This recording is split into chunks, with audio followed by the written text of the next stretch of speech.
Lock the doors. Pull the quilts up tight and let the fire die down to embers. You've found your way back to the archives. Tonight is different. Tonight we aren't just looking at one shadow in the woods. We are opening the vault wide. 19 accounts. 19 times the mountain decided to speak back to those who wandered too far. I've gathered these recordings from the deepest parts of the ridge. Stories of the things that mimic our kin. The lights that dance in the hollows. And the ancient hungers that never truly sleep.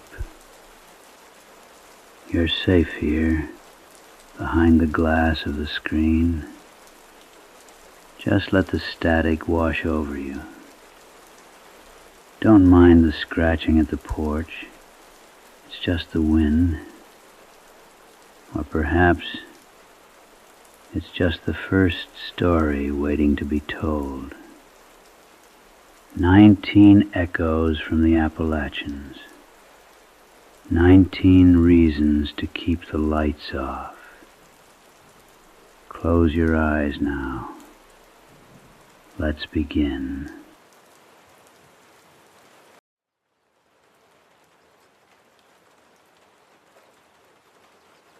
I'm going to tell you what happened up on Hemlock Ridge. My name don't matter none. The people around here call me the one who knows. And what I know is this. There are rules in these mountains that are older than the land itself, older than memory. The damp earth holds a smell you can't forget once you've breathed it in. Not quite decay, not quite life. It's the smell of things breaking down and becoming part of something else. The hemlocks grow so thick along that ridge that light falls through in thin, dusty beams. At midnight, the dark has weight. It settles on your shoulders like something that's been waiting. The wind through those hemlocks don't whisper. It speaks, low and constant. A sound like someone's been breathing in the darkness for 100 years and just won't stop. If you listen long enough, you start to understand what it's saying. Case file 068 started with an inheritance, a deed. A cabin nobody in 3 generations had the sense to live in. But Marcus Webb had different ideas about solitude. He had different ideas about what a man could survive.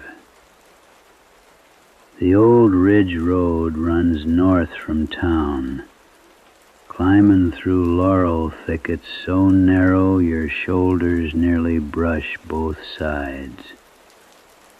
It's the kind of road that makes you feel like the land is swallowing you whole, taking you into its mouth, whether you want to go or not. Marcus made the drive on a Saturday in October. The mountains were turning colors.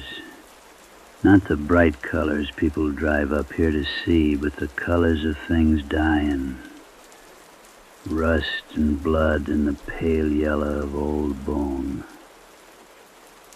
He'd inherited the cabin from a grandmother he'd never met. His mother had left the mountain when she was 18 and never looked back.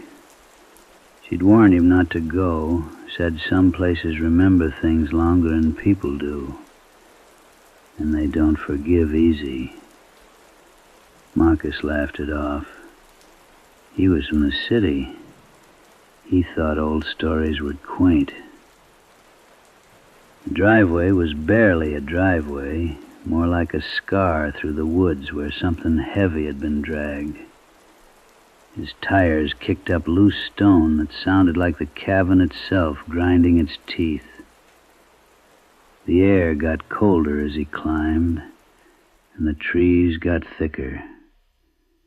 Even through the windshield, he could feel the weight of the forest's attention turning toward him. The cabin appeared like a secret the forest had been keeping. Built maybe in the 1950s, though it looked older, weathered to a color that was almost the same as the bare earth around it. The porch sagged. The windows were dark and hollow-looking. There was a locked root cellar beneath the south side, its iron door green with age, sealed up tight with a chain so old it had nearly rusted through. The silence when he cut the engine was absolute. Not the absence of sound, but a presence of quiet so complete it felt like the whole mountain had stopped breathing to listen to him. The keys his lawyer had given him smelled like they'd been sealed in plastic for decades. They worked, though. The door swung inward into darkness that smelled of coal dust and something else. Something old. Something that had been waiting. He brought in his bags, just a weekend's worth. The interior was sparse. A wood stove, a cot someone had left behind, a table with a cracked surface, and dust. So much dust it seemed to be still settling, as if the cabin itself was slowly collapsing into itself. There were photographs on the mantel, black and white. A stern-faced woman, a child, an old man with eyes that seemed to look right through the camera lens and straight into whoever was looking at the photo. Marcus recognized his own mother's chin in the woman's face. He didn't linger. Under the floorboards, he found them. He wasn't looking for anything when he noticed the gap.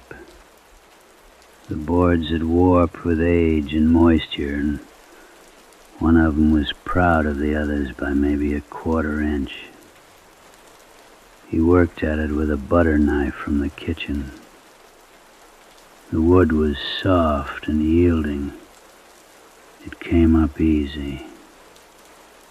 The space below was shallow, maybe 2 feet deep, and packed with burlap sacks tied at the neck with twine so old it was almost dust. Marcus pulled the first one out. It was light, almost weightless. Inside, wrapped in oilcloth, were the figurines. There were 7 of them in that first sack, each about the size of a man's hand, each carved or shaped, really, into something like a human form. Crude proportions, long arms, squat legs. No face to speak of, just a smooth oval where a head should be. But it was the material that made his stomach turn. Not wood. He knew wood. This was something else. Something pale and yellow-white, with a grain that was almost crystalline. The surface had a texture like old ivory. like something that had been bleached and hardened in darkness for a very long time. When he held one up to the light from the window, he could see fine cracks running through it, like it was very old, like it was about to break. The edges where it had been carved were sharp still, deliberately sharp, he realized. The carver had taken pains to make them that way. There were notches cut into the base of each figure, different patterns, different counts. Some had 5 notches, some had 9.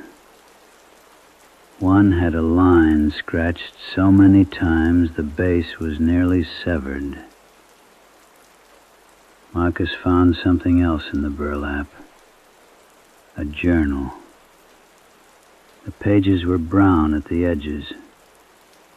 The handwriting was cramped and desperate, like whoever had been writing was trying to fit too many words into too small a space.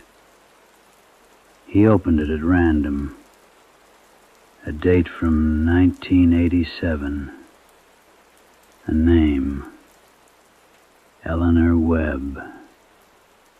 His grandmother. The whittler came again last night.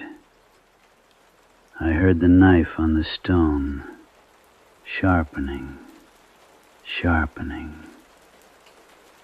I don't know why it bothers with the ritual. It knows the rules. We all know the rules. I made another figure today, carved it careful. The trade demands it. Every bone it takes from the ridge I must give back shaped in flesh. I'm running out of bone. I can feel myself breaking, piece by piece. And on the next page, I've hidden them. If he finds them, if he breaks them, what comes will be worse than death. The whittler will remember every piece. Marcus set the journal down. His hands were shaking. There were 6 more sacks beneath the first one. 23 figurines in total. 23 carefully carved things that looked like they might have been made from bone. He didn't know much about his family history. His mother had been deliberately vague, like there were things she'd made a decision not to pass down. But he knew his grandmother had lived here, alone, for 37 years. Until she died in the winter of 1989, frozen in her cot despite a wood stove that should have kept her warm. He held one of the figures up to his face. It was warm from his hand, and he could smell something on it, something mineral and dark, the smell of earth after rain.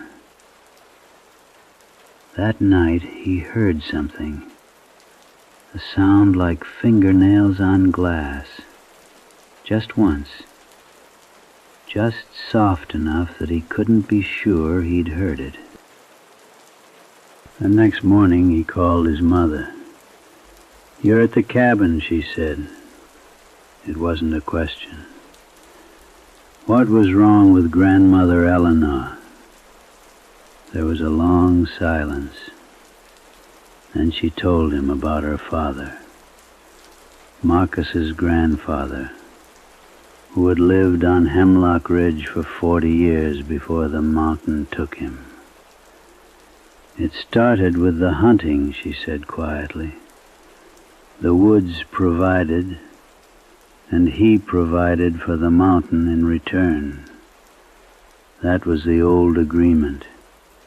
That's what the ridge demanded. But hunting meant bone. All of it had to be given back. There was a woman back in the 30s, living 3 hollers over. She said she'd made a trade with something in the deep woods. She was starving, and the woods gave her meat. More meat than she could have possibly hunted herself. But the trade required payment. Every bone she had to carve into small figures and bury at the tree line. She did it for 20 years before she died. Her son found thousands of them buried in her cellar. Her son burned them all, and the next winter he froze to death. So did her daughter. So did 3 people in the nearest town that hadn't done anything wrong except to live too close to that hollow. The rule got passed around after that. If the ridge gives you meat, you carve the bone. You don't burn it, you don't sell it. You shape it and you hide it. And you hope it's enough to satisfy what's living in the deep. Marcus's grandfather had done the same thing as Eleanor. Carved the bones into figures. Hidden them. Followed the rules perfectly. But he made a mistake, his mother said. He broke one. That night something came to the cabin. It didn't break down the door or scream or rage. My father said he just heard a sound like someone sharpening a knife for hours and scratching like fingernails on glass. By morning he was different. Not hurt, not sick, just used up, like something had been whittling at him from the inside. He lasted 6 months. Eleanor kept the figures after he died. She followed the rules perfectly, never broke a single one, and it kept her alive, barely. But she was terrified of dying before she finished the trade. If you start the bargain and can't finish it, something comes to collect the debt. She died in her sleep, frozen, like the cold came from inside her and worked its way out. When she finished, his mother's voice was very quiet. "They're still there, aren't they? The figurines?" "Yes," Marcus said. "Then don't break them. Don't touch them. Leave. Don't stay another night." But Marcus had already made a decision, the kind of decision people make when they don't fully believe in danger until it's too late. The figurines were watching him. He'd stacked them on the table, all 23 of them.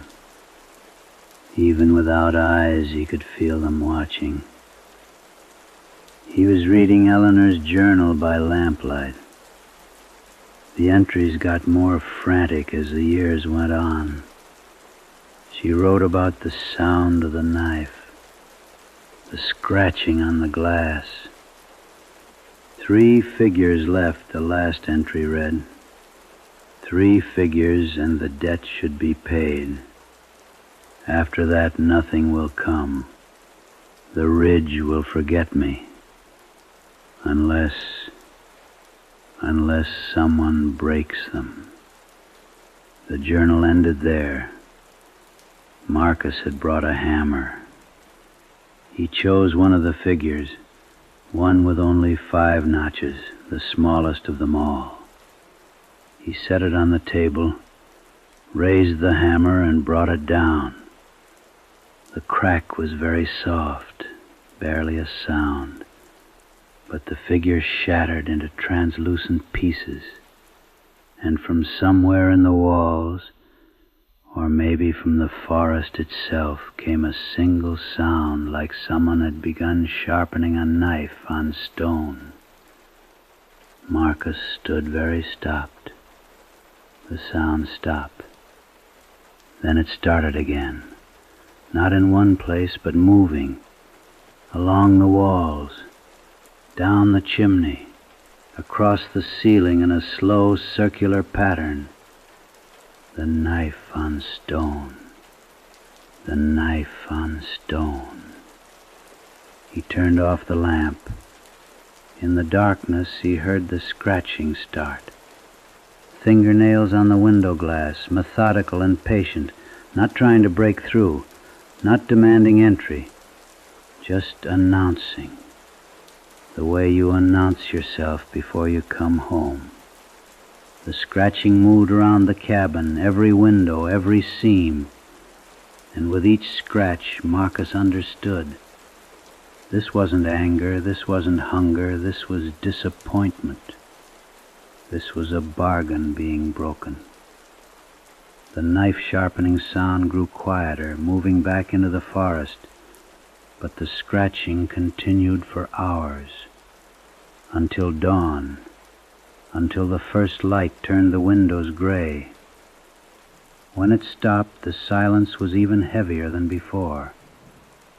Marcus sat in the dark for 3 more hours before he moved. He gathered the figurines back into the burlap and sealed them. Then he packed his car. He didn't lock the cabin door. He didn't take the journal. He drove down the mountain in silence. That was 15 years ago. Last month, a real estate agent reached out to Marcus. The cabin had been flagged for property tax assessment. When the agent arrived, he found the door still unlocked. The figurines were still there, 22 of them lined up in a single row facing the window that looked out onto the deep forest. But something had changed. At the far end of the line, where a 23rd figure should have been, there was only a carving knife. Ancient, worn. The blade so thin and sharp it seemed to vanish when you looked at it from certain angles. The real estate agent didn't make a report. He called the county clerk and said the property was unsaleable. He hasn't been back to that ridge since. In the mountains of eastern Kentucky, there are debts that don't expire. There are rules written in the language that the land speaks. And there are things in the deep forest that are patient. They will wait. They will whittle. They will remember every bone. And somewhere on Hemlock Ridge, in a cabin where the light falls thin and the wind speaks its ancient language, a knife is still being sharpened, over and over, waiting for someone foolish enough to finish what was started. Don't break the figurines. Don't break the rules. Don't let the ridge forget what you owe it. If you want to survive the mountain, if you want to know the old agreements before it's too late, you need to hear every case file. Subscribe now, because knowledge is the only payment the darkness will accept. And if you recognize these rules, if your family has made similar trades, reach out in the comments. We're listening. We're documenting. We're remembering what others have tried to forget. Follow redacted archives. The mountain is watching either way.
Well now, I suppose it's time I told you about the chimney.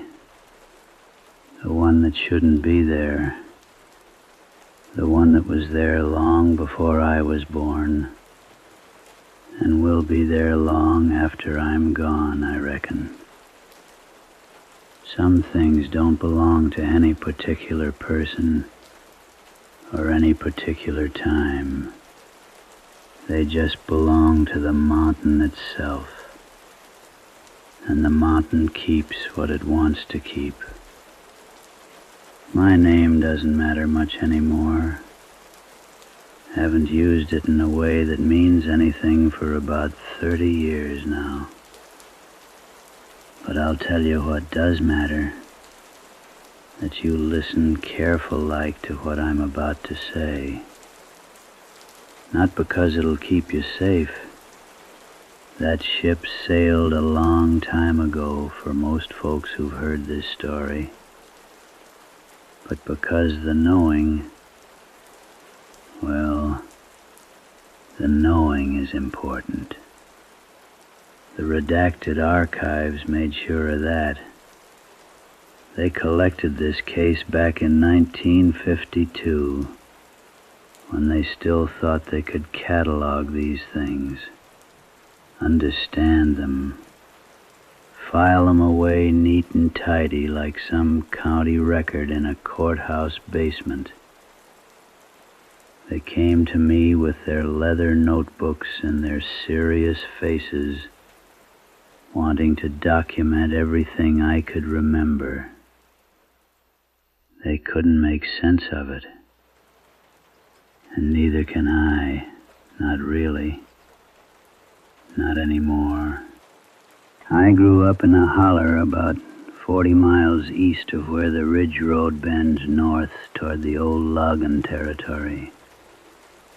You know the place, where the Appalachian spine gets old and tired, where the mountains don't rise up all dramatic-like with their peaks cutting into the sky, but instead just settle, like an old man sinking deeper and deeper into a chair that's held his weight for 50 years.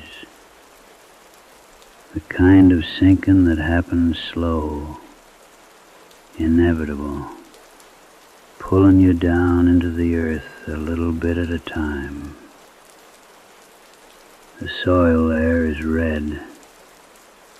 Not the kind of red you see in pictures or on postcards, but the deep, iron-dark red that stains your fingernails when you dig in it. Gets under the skin, too. I've got red crescents under my fingernails even now, and I haven't worked that soil in 20 years. My people had dug in that soil for generations. My grandfather did it, his grandfather before him, back and back, until the chain of memory broke apart like a rusted link in an old fence, and you can't tell anymore where one generation ends and another begins. The air in that holler smells a certain way. Not bad exactly, but old. Like damp pine mixed with something else. Something that's been decomposing in the rich earth for longer than anyone can measure. That smell gets into your clothes, your hair, your lungs. I can still smell it sometimes, even though I haven't been back there in years, even though I've tried to leave it all behind. When I was 17 years old, and this was in the autumn of 1931, when the world was breaking apart in ways nobody quite understood yet, my Uncle Harlan asked me to walk with him up to the ridge. He said there was something he needed to show me. Something that had been shown to him when he was about my age, and to his father before him, going back generations.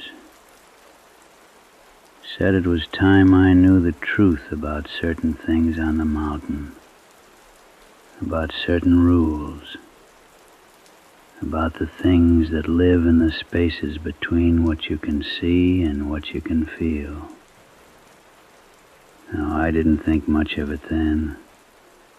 I was 17, and 17-year-olds don't think much about anything except girls and work and the next meal. Their bones ache from labor in a way that makes the future seem distant and unreal. So I went with him without asking too many questions. We packed some bread and dried meat, filled our canteens with water from the well, and started climbing. We walked for most of a day, moving higher and higher into the laurel thickets, where the sun barely penetrates the dense canopy, and the fog sits down low and thick even in the middle of afternoon. The laurel there grows so tight and twisted that you have to push through it like you're pushing through something alive. Your clothes get torn. Your skin gets scratched. The smell of the crushed leaves gets stronger the more you struggle against them. And then we came out onto a ridge I'd never been to before, though I'd lived my whole life within sight of these mountains. Harlan knew exactly where he was going.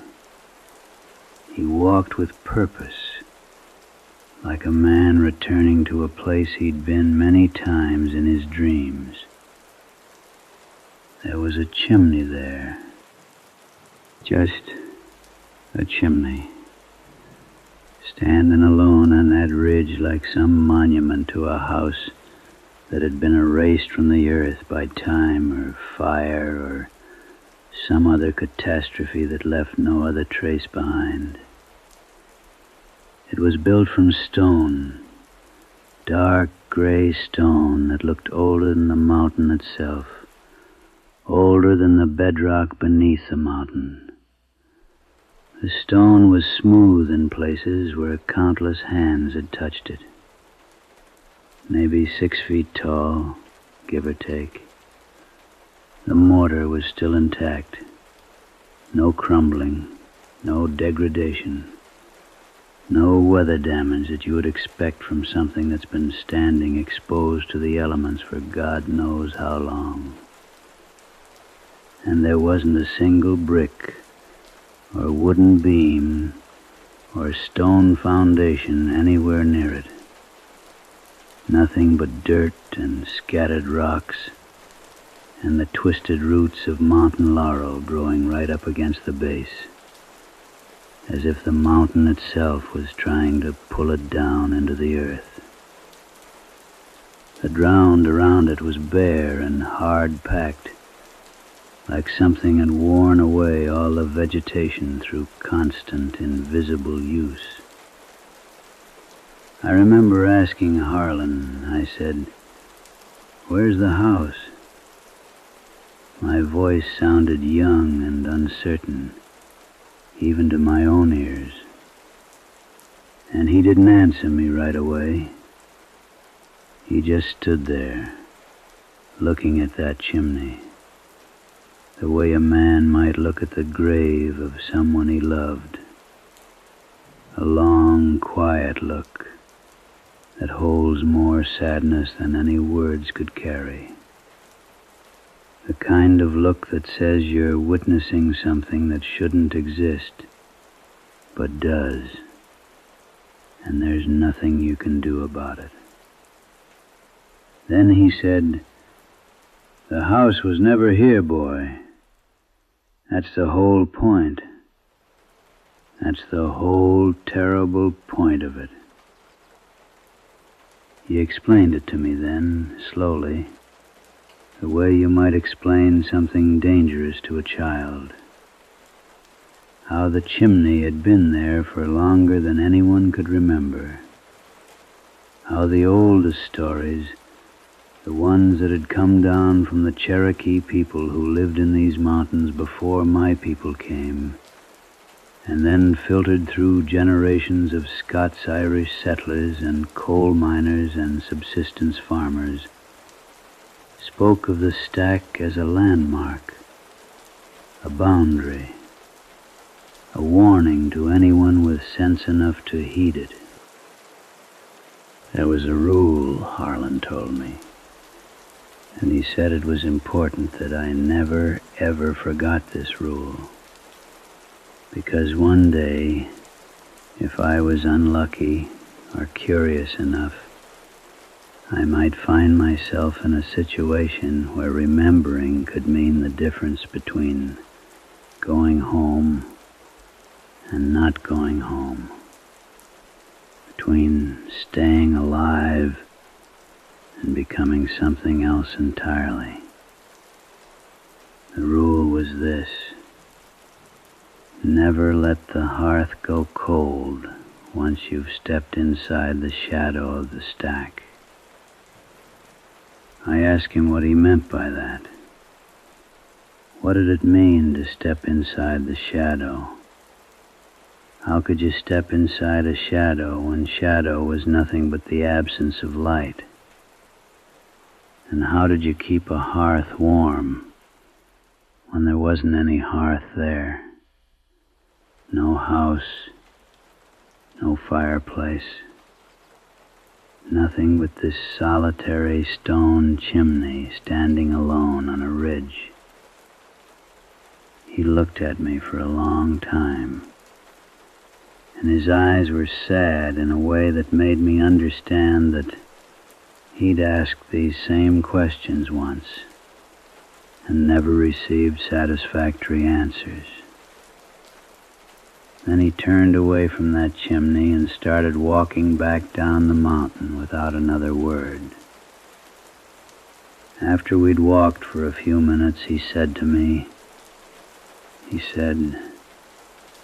"If you ever get close enough to need to know the answer to those questions, boy, you'll already know what the answers are. You won't have no choice about knowing.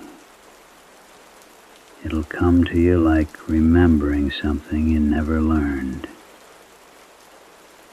We didn't speak about it again, not that day, and not for many years after. But I never forgot it. I couldn't. Because after that day, every time the wind would blow through our hollow a certain way, usually in the late evening, when the light was going gray and the shadows were getting long, it would make a whistling sound. Not a normal wind sound. This was something else entirely.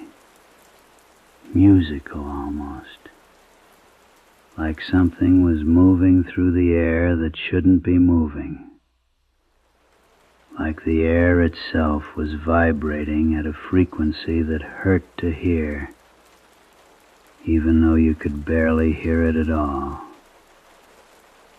Harlan called it the dinner bell wind. He said, "When you hear that sound, boy, you thank the Lord it's just wind. You thank Him real hard, because that sound means something is hungry, and it's calling for dinner." I didn't understand what he meant until much later. Much, much later. 23 years later, in fact. It was 1954. Harlan had passed on. Pneumonia in the winter of '49. gasping for breath in a cold bedroom while the wind howled outside. And I was all grown up by then, married, had 2 children. We were living in a house I'd built myself about 5 miles from where I grew up.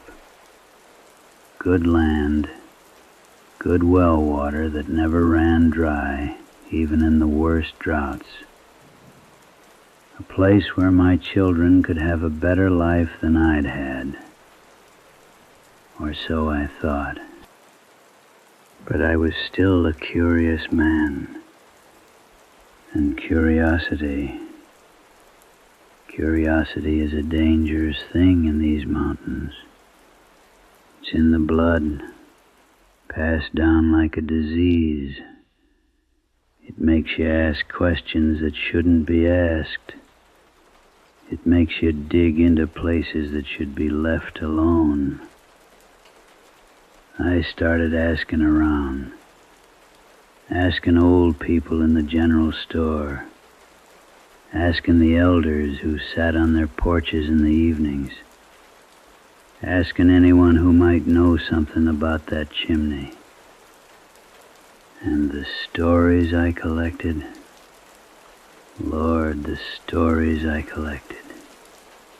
They were all different, but they all pointed to the same place, the same terrible, unavoidable place. There was the story of the Hutchins family. This would have been around 1887 or so, according to the account that I found in an old newspaper in the county courthouse.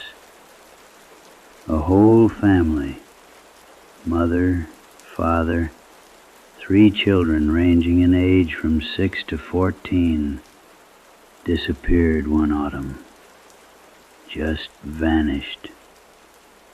One day they were there, the next day they were gone. Search parties went out, of course, found their empty cabin with the door hanging open, found their animals still penned up, hungry and neglected, found clothes folded on beds, food rotting on the table, but found no bodies, no sign of struggle, no indication of where they'd gone, just absence. The kind of absence that leaves a hole in the world. About a week after they disappeared, hikers reported seeing smoke coming from that chimney. Not a lot of smoke, just a thin, constant stream, rising up into the gray autumn sky like a prayer that would never be answered. The smoke smelled wrong, they said. Not like wood smoke or coal smoke. More like something burning that shouldn't burn. More like flesh. More like hope. And there were sounds coming from around that chimney. Domestic sounds. The scraping of chairs on dirt, the clink of dishes being set down on a table that didn't exist, the sound of a woman singing, just fragments of a song, repeated over and over, the same few bars, like a music box with a damaged spring that can only play one section before it has to start over. There was another story, this one from around 1902. A man named Creaker, that was his last name, I believe, went hunting up near the ridge one afternoon in late October. He was a careful man, a good man, methodical. Came back down the next morning with a blank look in his eyes and all his hunting equipment still in his pack, unused. Hadn't fired a single shot. When people asked him where he'd been, he couldn't explain it, or wouldn't. He just kept saying that the day had felt longer than it should have, that it had felt like weeks, like he'd lived a whole lifetime in those hours. He moved away about 6 months later, left his family, left the mountains entirely, caught a train north, and never came back. But before he went, he told his brother something in confidence. He said he'd seen the chimney, and he'd been curious about it, the way young men are curious about dangerous things. And he'd walked right up to it, right into that shadow you're supposed to never step into. And there had been a fire inside it, a hearth that shouldn't exist, red and glowing and warm, radiating heat, even though there was no wood, no coal, nothing burning that he could see. And there had been voices coming from that fire, family voices, a mother calling out names, a father laughing, children playing some kind of game that he couldn't quite understand. And they had been calling to him, not by his name.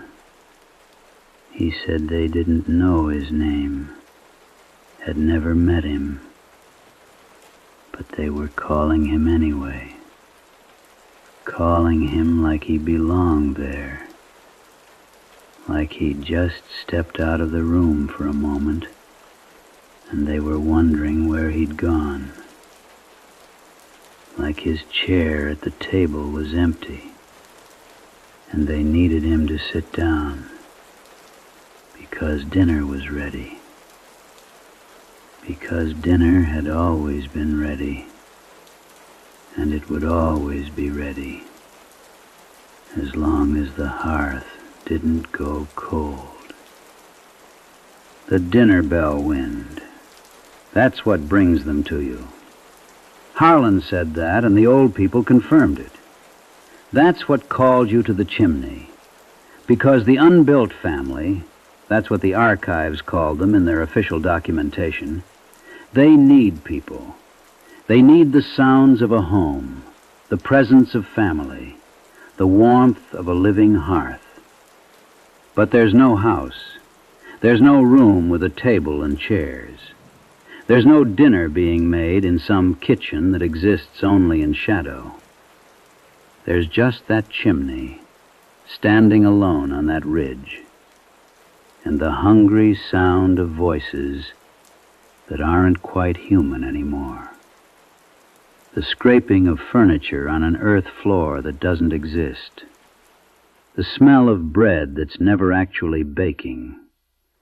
The phantom warmth of a fire that exists only in one place, in one moment, in the shadow of that stack. Just wind and the settling of old buildings. I went there, you know, after I learned all those stories, after I heard them told and retold by people who'd lost family members or friends or neighbors to that place. I went up to that ridge, and I found that chimney, and I stood about 50 feet away from it. I was older by then, middle-aged. My joints ached in the mornings. I had my children at home, waiting for me. I had a wife depending on me. I had responsibilities that should have kept me away from that place. But I needed to see it for myself. I needed to know if it was real, or if it was just a story that people told to explain disappearances and madness. And I could hear it. Even from 50 feet away, I could hear it. The sounds inside that chimney. The domestic sounds. Someone humming. It sounded like my mother. My mother had been dead for 7 years by that point, and I'd thought I'd forgotten the exact quality of her voice. But there it was, coming from inside that stone stack, humming the same lullaby she used to hum when I was small. The one she hummed when the world was scary, and I needed to know that I was safe. And I felt it. I felt that warmth, that pull, the way a hearth pulls you to it on a cold night, the way home pulls you when you've been away too long, the way family pulls you, even when family is dead, even when family is gone. I almost stepped into that shadow. My hand was shaking. My feet were moving forward without my permission. I could smell the bread now, even though I knew there was no bread. I could feel the heat from that impossible hearth warming my face. Everything in me wanted to step forward, to cross that threshold, to answer the call. And then the dinner bell wind came. It whistled through the stones of that chimney, and it sounded like all the voices at once, all the families that had ever been called, all the people who stepped into that shadow and never stepped back out, all the generations of the unbuilt family, calling for someone new to join them. And I ran. I ran down that mountain the way I ran from fire. I didn't stop until I was back home with my wife and children, sitting by our own warm hearth, the real one, the one that existed in stone and mortar and actual wood, burning in an actual fireplace. And I stayed there. I stayed in the light and warmth of a real house, with real family. And I never went back to that ridge. But I remember. And I told the archives about it when they came looking for records in 1952. They interviewed me for 3 days. I gave them everything I could remember. That's how case file 065 came to exist. That's how my story became part of their collection, filed away in some basement where people like them could study it and try to understand. The wind has lessened slightly, become almost peaceful. They asked me what I thought would happen if someone actually let the hearth go cold. If someone went into that shadow and then left the fire unattended, Let it die down to ash and nothing. I told them I didn't know, and that was the truth. I don't know. Because no one who's done that has ever come back to tell the story.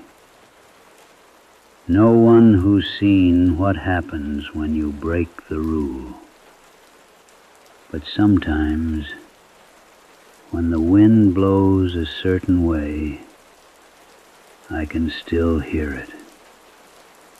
That humming, those voices. And I wonder about the people who stepped into that shadow. I wonder if they're still there, maintaining some impossible hearth that exists only in the dark inside that chimney. I wonder if they take turns calling out, if the mother hums while the father stokes the fire, if the children play their games in the ash and embers that never quite turn to nothing. I wonder if, when someone else finally steps into that shadow, and someone will, eventually, because curiosity is a disease in these mountains, and there's no cure for it once it gets into your blood. I wonder if they'll find a place already waiting for them. A chair pulled out at a table that exists nowhere. A plate set down for a meal that never ends. I wonder if they'll hear me, if I'll be there, calling them, the way the others call. Because, you see, the archives collected my story. They documented it. They filed it away. But they never asked me what I saw when I was standing on that ridge, looking at the dinner bell wind whistle through that chimney stack. They never asked me if I felt it. If the warmth I felt was really coming from 50 feet away, or if maybe I was already standing in the shadow. If maybe I never actually left that ridge at all. You should rest now. Let yourself drift.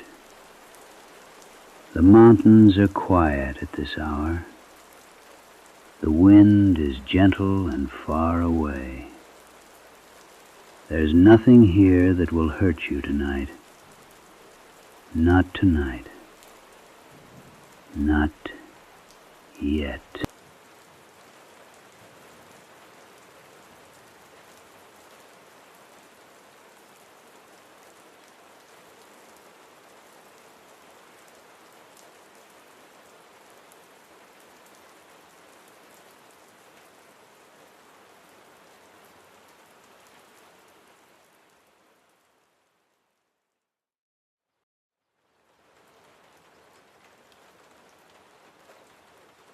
The map was different when I opened it the second time.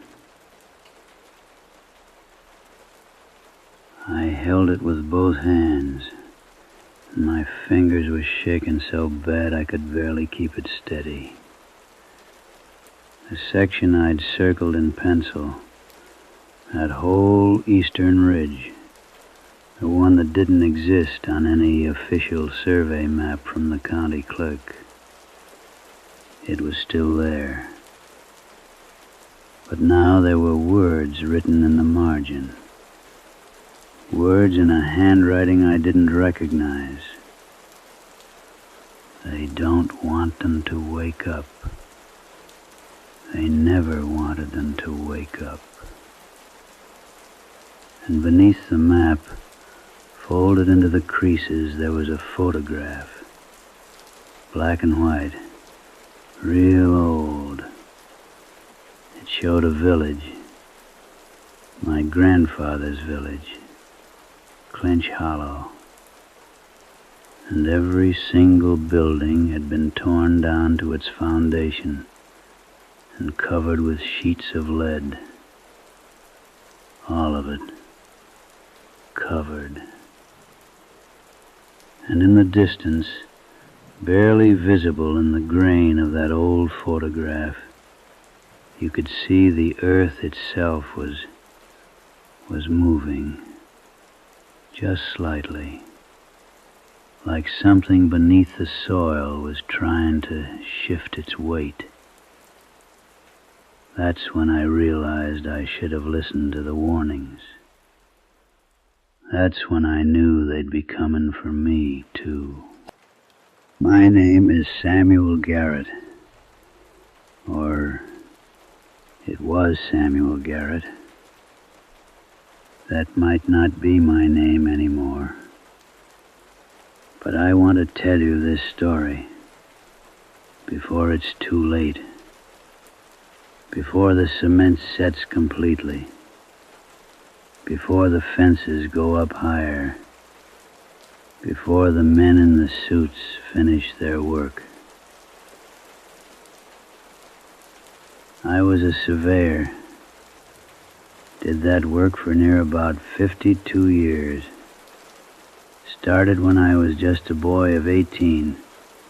Took my first job mapping out the eastern counties of Kentucky and southern West Virginia. The places folks call the hollows, the ridges, the forgotten places, the places that didn't show up quite right on the standard maps. I was good at what I did, careful, precise. My instruments never lied to me, and I never lied about what they told me. That matters.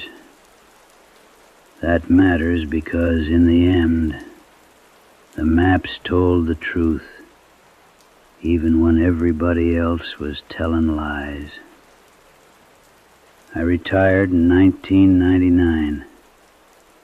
That's about 25 years ago now. I kept all my old equipment, all my surveying maps, all my notes, filled up an entire room in my house. My wife, God rest her, she used to get frustrated with me for hoarding all those papers. Samuel, she'd say, them maps ain't gonna change. The mountains ain't gonna move. But I kept 'em anyway, because I knew something she didn't know. Not consciously anyway, but some part of me remembered. About 3 months ago, early autumn, when the leaves were just starting to turn that particular shade of red that only happens in the mountains, the kind of red that looks like blood mixed with rust, I was organizing my files, putting things in order. You do that, you know, when you get older. You start arranging things, trying to make sense of your life before you leave it. And I found the map. It was in a folder labeled Clinch Ridge Survey, 1962. Now, Clinch Ridge, that's where my family comes from. My mother was born in Clinch Hollow, in the shadow of Clinch Mountain. My grandfather, his name was Daniel Garrett. He lived his whole life there, built a house there, had children there.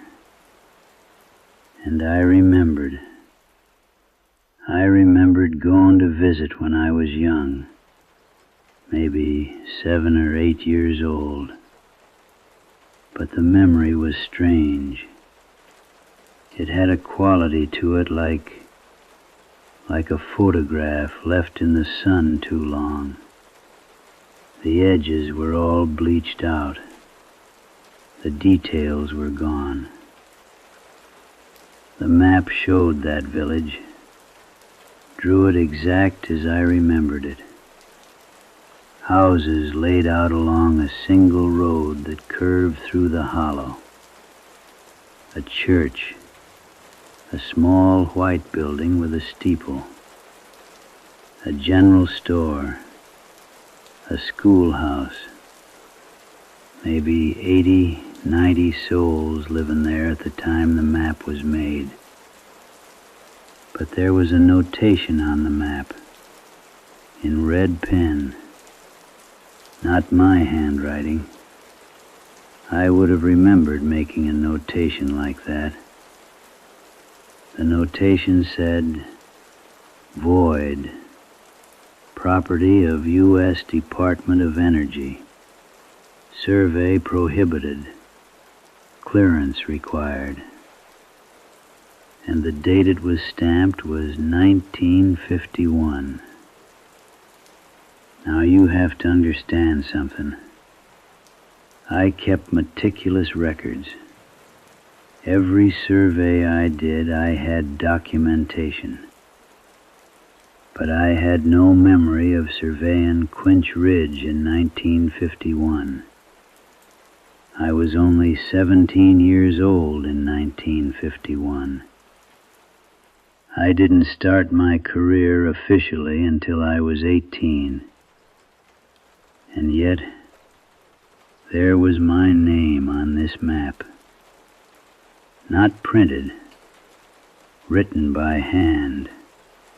S. Garrett, field surveyor. The paper was old, real old. You could feel it in your hands, that particular brittleness that comes from decades of sitting in a dark place.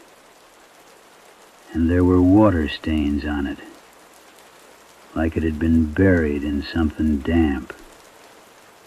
The kind of stains that take a long time to set into paper. The kind of stains you get from lies that have been covered up for decades. I think that's when I should have stopped. That's when some part of my mind was screaming at me to put that map back in its folder, back in its drawer, back into the dark, and never open it again. But I didn't. I never could leave well enough alone. I spent the next week trying to find information about Clinch Hollow. Went to the county clerk's office in the town of Harlan. Spoke to a woman there. Her name was Eleanor. She was maybe in her 60s. Had that tired look that people get when they work in small-town government offices. The look of someone who's seen too many people come in asking questions about things that should be left alone. I asked her about property records for Clinch Hollow. Asked her about the 1951 survey. Asked her if there was any record of a family named Garrett in that area. She got real quiet when I said the name Garrett. She told me that there were no property records for Clinch Hollow, that the entire area had been designated as a federal zone in 1951 for the purposes of mineral research and resource protection. That meant no civilians could own property there. No surveys could be conducted without federal clearance. And she said that if I'd conducted a survey there would be federal records of it, classified records. And then she asked me if I remembered being there, if I remembered what I saw. That was when I understood that Eleanor, she knew more than she was supposed to know. She knew that something was wrong with this. She knew that the story didn't add up, and she was trying to warn me away from it without saying it outright. Because there were things, she implied with her eyes and the tension in her voice, there were things that couldn't be discussed. Things that people had been paid or frightened into not discussing. I left the office and I never went back, but the damage was done. I was curious now, and curiosity about the wrong things. Curiosity is a dangerous luxury in the mountains. I tried the internet. I know that might seem foolish. An old man like me fumbling around on a computer that my grandson set up for me. But I was desperate for information. I searched for Clinch Hollow, Kentucky, Clinch Mountain Survey, 1951 Federal Zone, and what I found was mostly nothing, just empty web pages, government databases that had no relevant results, a few old newspaper archives that talked about a rural relocation program in the early 1950s, something about a federal initiative to consolidate mountain populations into more efficient communities. But there were no names, no details. It was like the entire place had been wiped clean from the historical record. That's when I started having the dreams. I can't describe them exactly. Dreams don't work that way. They slip away from you the moment you wake up, like water through your fingers. But I remember the feeling of them. The sensation of being in a place that was very familiar, but completely wrong. Like my childhood home, but all the proportions were off. The ceilings too low. The windows in the wrong places. And outside those windows, outside there was just gray. A solid wall of gray, like all the color had been drained out of the world.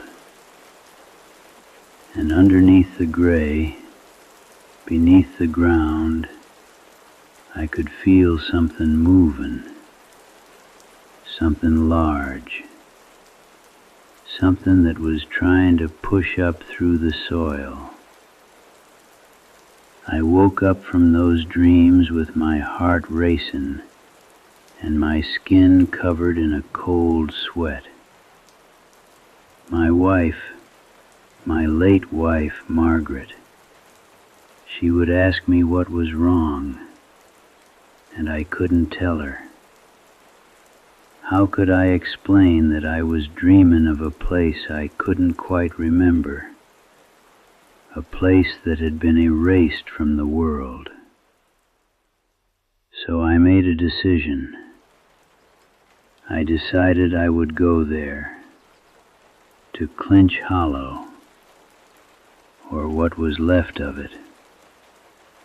I would drive up into those mountains and I would find out what had happened, what was still happening, underneath all that concrete and all those lies. That decision was the beginning of the end for me. I packed a bag with some supplies, a camera, my old surveying instruments, even though I didn't know what I'd use them for, a notebook and pen, some food and water, and the map. I brought the map with me. It took me about 5 hours to drive from my house to the eastern reaches of Harlan County, to the place where the road started getting unpaved, started getting narrow, started getting the kind of roads that seem like they don't want cars on them, like they're barely tolerating the intrusion. I drove as far as the road would let me. Then I got out and I walked. The afternoon was getting on toward evening, and the light in the mountains takes on a particular quality in the late day. It gets golden, but it also gets shadowed. The peaks block out the sun, and the shadows they cast get longer and longer, until it seems like the whole world is just made a shadow with little pockets of light in between. The air in the mountains smells a certain way. If you've never been to the real mountains, the old mountains, the Appalachians, you might not know what I'm talking about. It's not the same as pine trees or forest air. It's older than that. It smells like wet earth and ancient rock and the breath of the earth itself, if the earth had breath. It smells like time, if time had a smell. But as I climbed higher, as I followed the creek bed up through the hollow, that smell changed. It got thinner, less alive. It started to smell like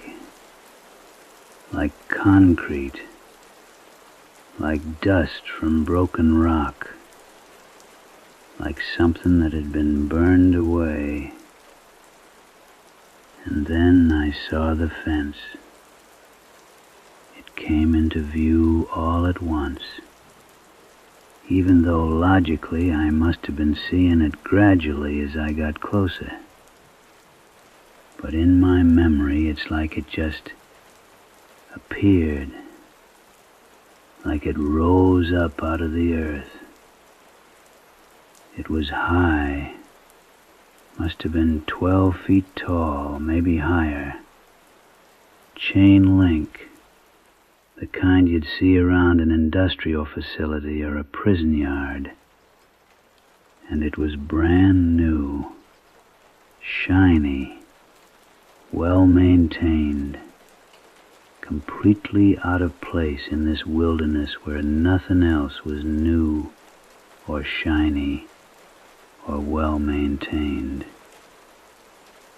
And running along the top of the fence, at intervals of maybe 20 feet, there were cameras, security cameras, all of them pointed inward, toward the land beyond the fence. I found a section where I could see through the chain link, where the angle let me look into the area beyond. And what I saw there was nothing. Not nothing like an empty field, but nothing like a place where everything had been removed. The ground was covered in concrete, thick concrete, maybe 2 feet thick, running the entire length of what I could see. It was new concrete, too, still a light gray color, not weathered, not aged, poured recently, maybe within the last 5 or 10 years. And underneath the concrete, just barely visible where it had cracked in a couple of places, there was lead, sheets of lead laid out underneath. Why would you put lead under concrete? Why would you go to all that trouble? Unless you were trying to shield something. Unless you were trying to prevent something from coming through. Or prevent something from getting out. I didn't cross the fence. I'm not sure I could have, even if I'd tried. There was a gate, a steel gate, also new, also well maintained, but it was locked. And there was a sign on it, official-looking sign, faded yellow background with red letters, authorized personnel only. Federal zone. Trespassing is a federal crime. Violators will be prosecuted. The sign had a date on it, 1952. And beneath the date there was a seal. The seal of the United States Department of Energy. That's when I understood the scope of what had happened here. This wasn't some local cover-up. This wasn't a small thing that could be explained away. This was federal. This was the kind of thing that the government doesn't want people to know about. The kind of thing that they would spend 70 years maintaining. The kind of thing that they would kill to keep secret. I stood there by the fence for maybe 30 minutes, just staring at that concrete, trying to see if I could see into it, trying to feel if there was something down there beneath the surface, beneath the lead, beneath all those layers of barrier that they'd constructed. And I realized I could feel something, a vibration, very faint, like the earth was humming at a frequency just below the threshold of hearing.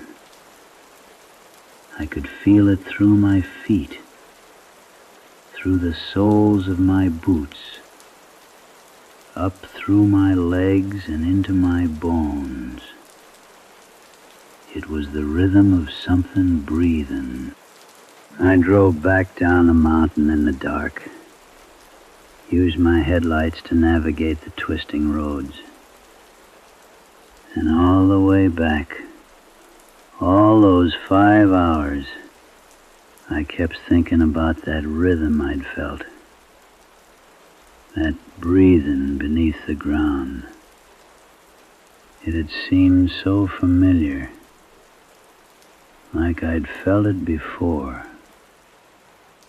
like my body remembered it, even if my mind didn't. When I got home, I went straight to my files.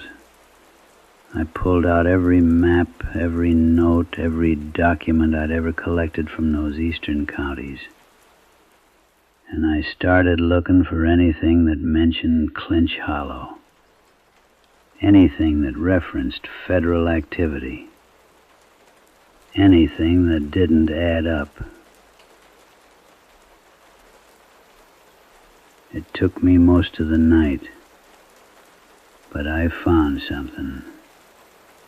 In an old envelope marked Personal Correspondence, 1951, I found a letter. It was addressed to me, to Samuel Garrett, and it was from a man named Dr. Henry Marsh, who identified himself as a regional coordinator for the Department of Energy, Mineral Resources Division. The letter was written in April of 1951. It asked me, ask 17-year-old Samuel Garrett, still a student, not yet even a surveyor, to participate in a confidential survey of certain subterranean formations in the Clinch Ridge area. It said that my participation would be kept secret, that I would be compensated, that I would be asked to sign a confidentiality agreement that would remain in effect for the rest of my life.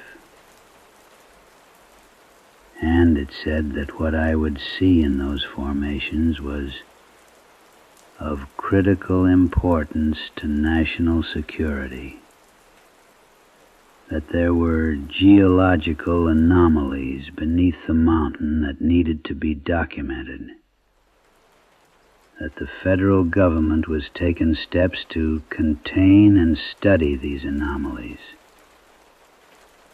It said that if I ever spoke about what I saw, if I ever told anyone about the survey or what lay beneath Clinch Hollow, I would be prosecuted under the Espionage Act, that my family would be at risk, that there were people, special people, the letter said, who would be watching me. And at the bottom of the letter, after the signature, there was a handwritten note in the same handwriting I'd seen on the map. It said, Samuel, you will forget this survey. You will forget Clinch Hollow. You will forget everything you saw beneath that mountain. The memory will slip away from you like a dream. But know this, there are others who won't forget. Others who will remember what waits down there in the dark. Others who will try to wake it. When they come, when the government men come to ask you questions, you tell them what you were told to forget. That is the only way to keep it asleep. The letter was signed by someone named James Hawthorne. I don't know who that was. I don't remember meeting him, though the letter's tone suggested we had spoken before. But the memory is gone. It was taken from me somehow, erased, buried under layers of other memories, other years, other lives. And once I read that letter, I started remembering little fragments, the feel of damp earth, the sound of something large moving in the darkness, the sensation of being deep underground, in a cavern so vast that my surveying instruments couldn't even measure it. The sight of something vast and ancient and alive. I had been there. I had seen it.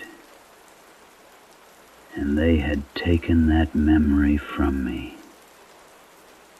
But not completely. Some part of it had survived.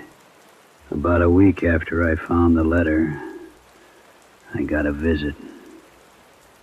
Early morning, I was sitting on my porch, drinking coffee, watching the sun come up over the hill behind my house. And I saw a black car coming up my drive, a sedan, new model, federal plates. There were 2 men in it. They got out and came up to my porch. They were wearing dark suits, even though it was early morning and not quite warm yet.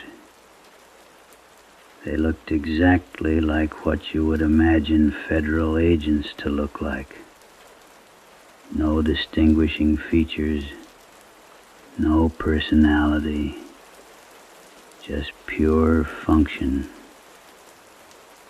One of them, the taller one, he said, "Mr. Garrett, we're here about the materials you've been reviewing." And I knew exactly what he meant. They knew I'd found the letter. They knew I'd gone to Clinch Hollow. They knew everything. I told them to come inside. I didn't know what else to do. I was 73 years old. I wasn't gonna run. I wasn't gonna fight. So I let him in, and we sat down at my kitchen table. Me and these 2 men who had no names, who identified themselves only by numbers on their badges. They told me that I had violated the terms of my confidentiality agreement by accessing certain documents. They told me that I was in possession of classified materials. They told me that if I cooperated, if I turned over all the maps and letters and records, they would forget about this incident. They would let me go back to my life. But if I didn't cooperate, if I tried to share what I knew with anyone else, then there would be consequences for me and for anyone close to me. I told him I had already burned the letter, which was a lie. I was terrified, but I was thinking clearly enough to know that if I gave him everything, I would be left with nothing. No proof. No way to warn people about what was down there beneath Clinch Hollow. And the agent, the taller one, he got a strange expression on his face, almost sad, and he said, "Mr. Garrett, you don't understand what you're dealing with. You think you stumbled onto a government cover-up, a secret project, some kind of experiment. But it's not like that. What's down there beneath Clinch Mountain, it's old. Older than our government. Older than the United States. Older than anything we have names for. And it's waking up. The concrete, the lead, the fences, they're not keeping it imprisoned. They're keeping it asleep. And every year that passes, the barriers get thinner. Its dreams are getting louder. Soon. And then he stopped, like he'd said too much, like he'd let something slip out that he wasn't supposed to say. And the other agent, the quiet one, he put a hand on his partner's shoulder, and there was some kind of silent communication between them. They got up and they left.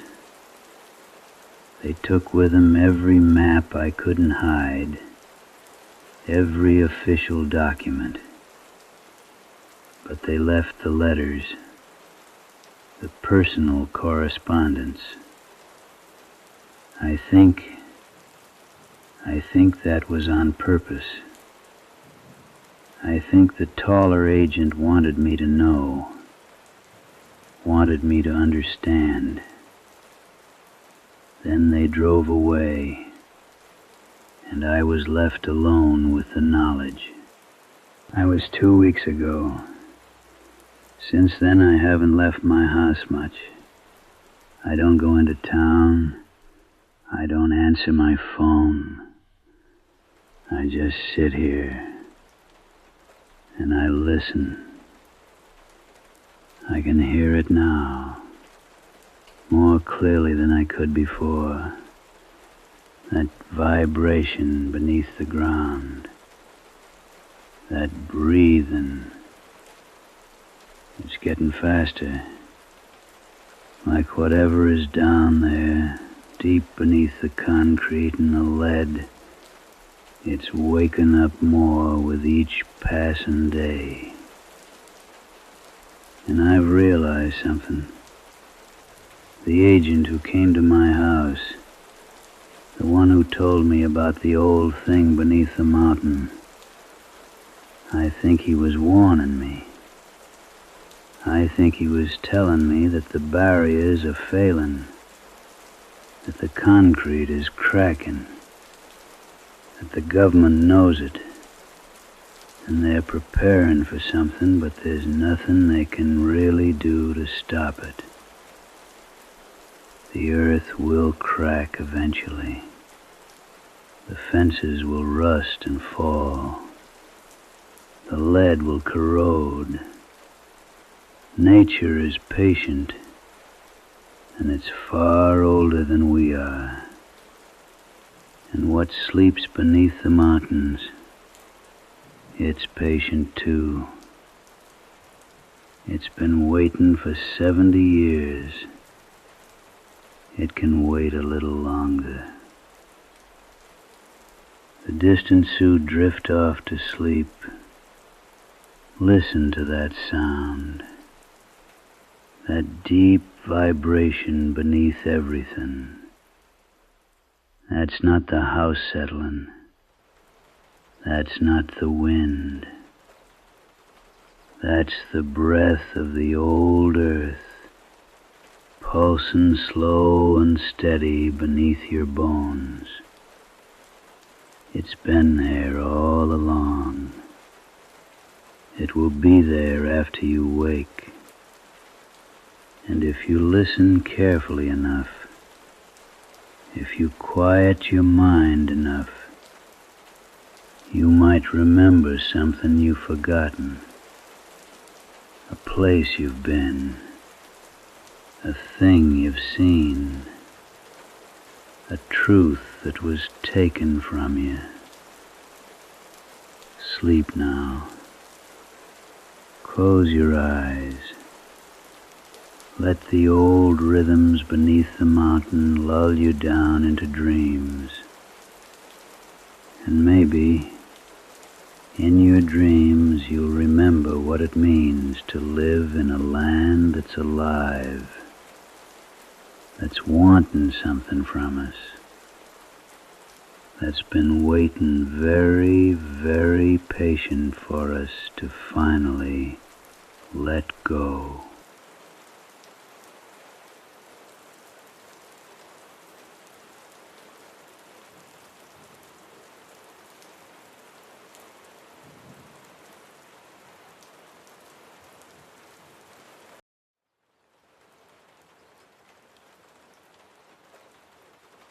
You wake, the window blows, that sick amber light, that's the ridge, that's the sun cresting the ridge.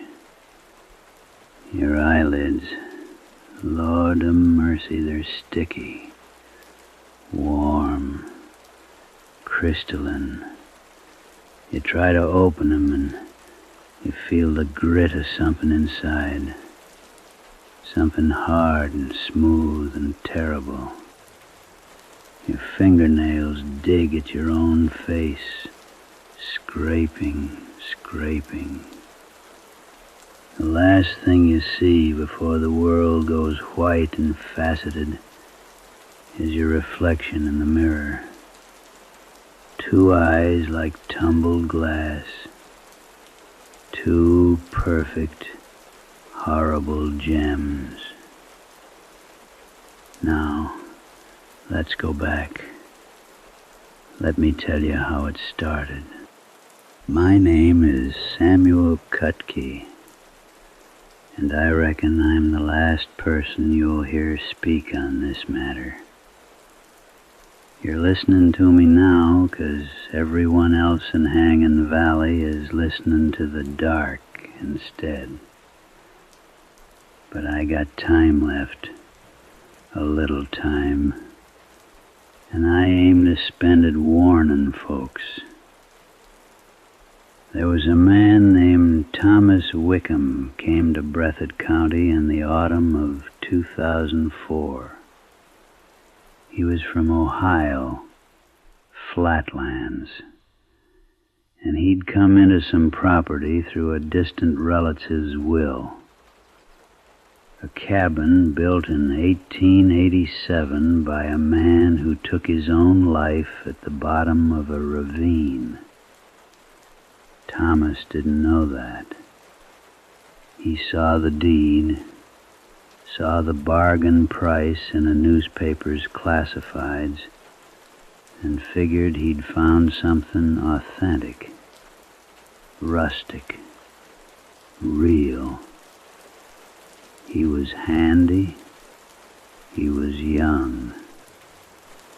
He was the kind of man who thought he could solve anything. This is where I tell you he was wrong. The hollow where that cabin sat is a queer piece of geography. The valley sits low, cupped like a hand. The sun don't touch the bottom till near 8 in the morning, and it leaves by 4. Always been that way. But the locals, they got a feeling about the sunrise, an uneasiness worn into the bone of every family that stayed. When dawn comes, the people keep their curtains drawn, sit with their backs to the windows, and most important of all, they don't look. Thomas Wickham didn't know this yet. He arrived on a Tuesday, October the 18th, with a U-Haul trailer full of tools and optimism. I seen him drive through town. Seen him stop at the general store for directions. Seen the way the shopkeeper got real quiet like when he asked about the cabin. Seen the way she pointed him toward the valley without meeting his eyes. The cabin was exactly what he expected. Old, weathered, full of possibility. He spent that first night cleaning out the kitchen, sleeping on a dusty cot, and planning repairs. Didn't hear the wind sound like voices in the walls. Didn't notice the scuff marks on the floorboards. Long, deliberate marks where something heavy had been dragged. It rained that night.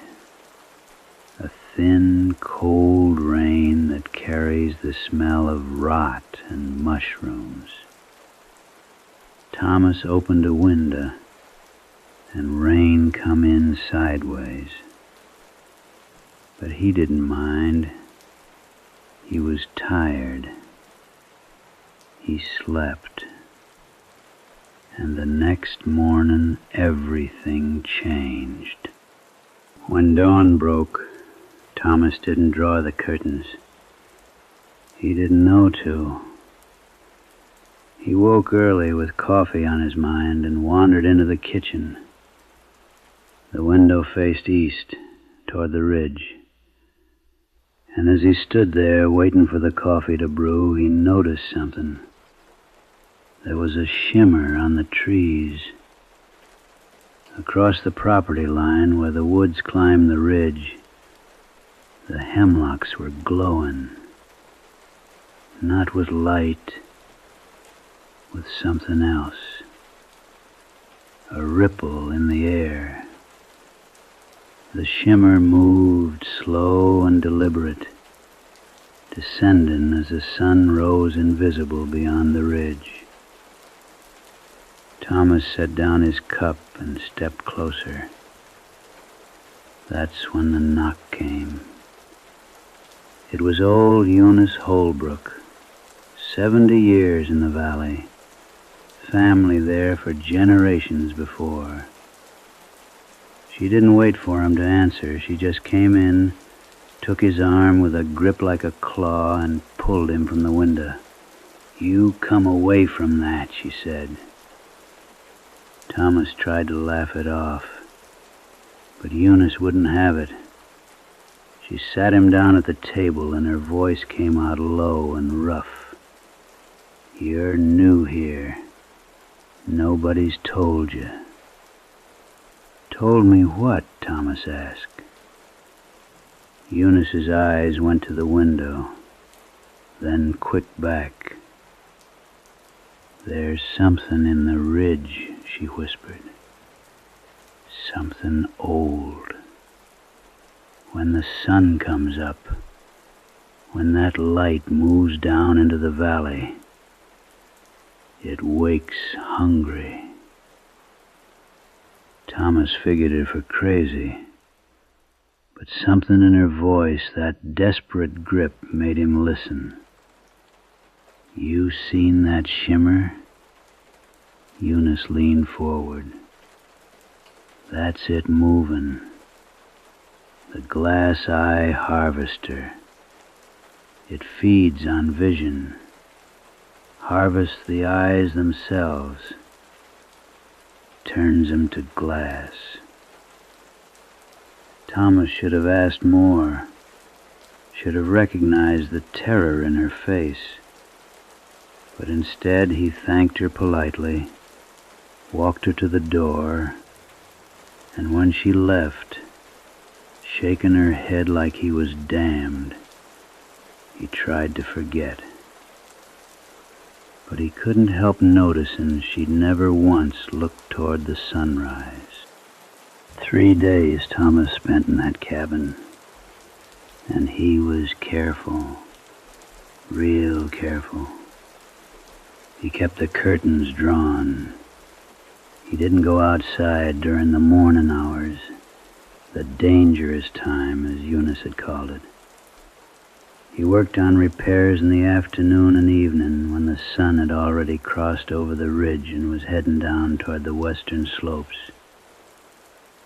But curiosity, it's a poison stronger than any distilled spirit in those hills.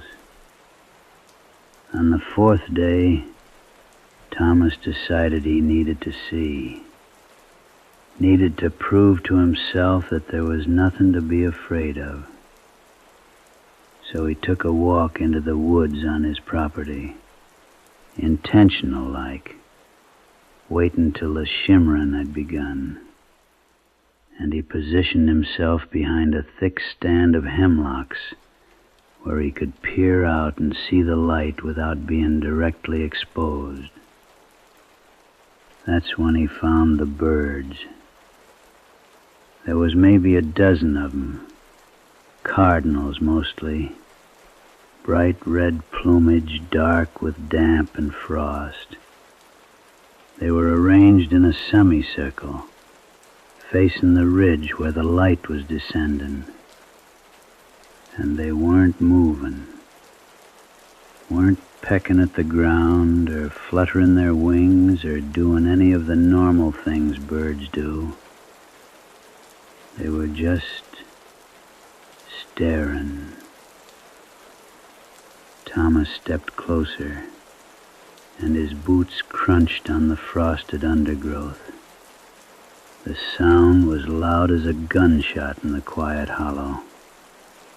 But the birds, they didn't flinch, didn't startle, just kept staring into that shimmer on the trees.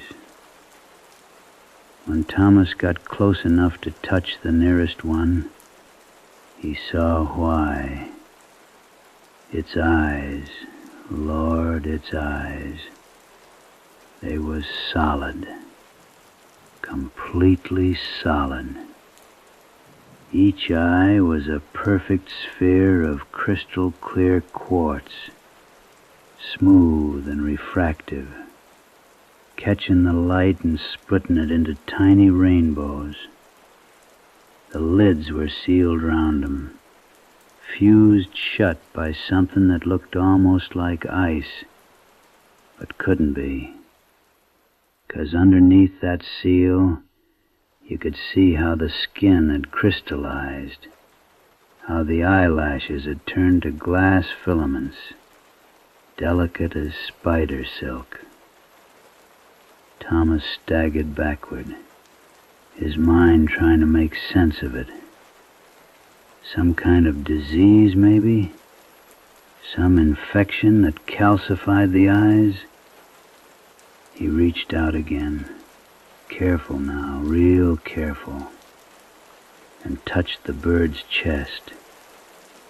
It was cold, ice cold, frozen solid from the inside out. That's when he heard it. A sound like wind chimes, high and musical, coming from somewhere up the ridge, from the shimmer itself. And the shimmer, it stopped descending, paused, like it had heard him, like it had felt his attention. Thomas ran. He didn't process what he was running from, or why the sound of wind chimes in an empty forest felt like the worst thing he'd ever heard.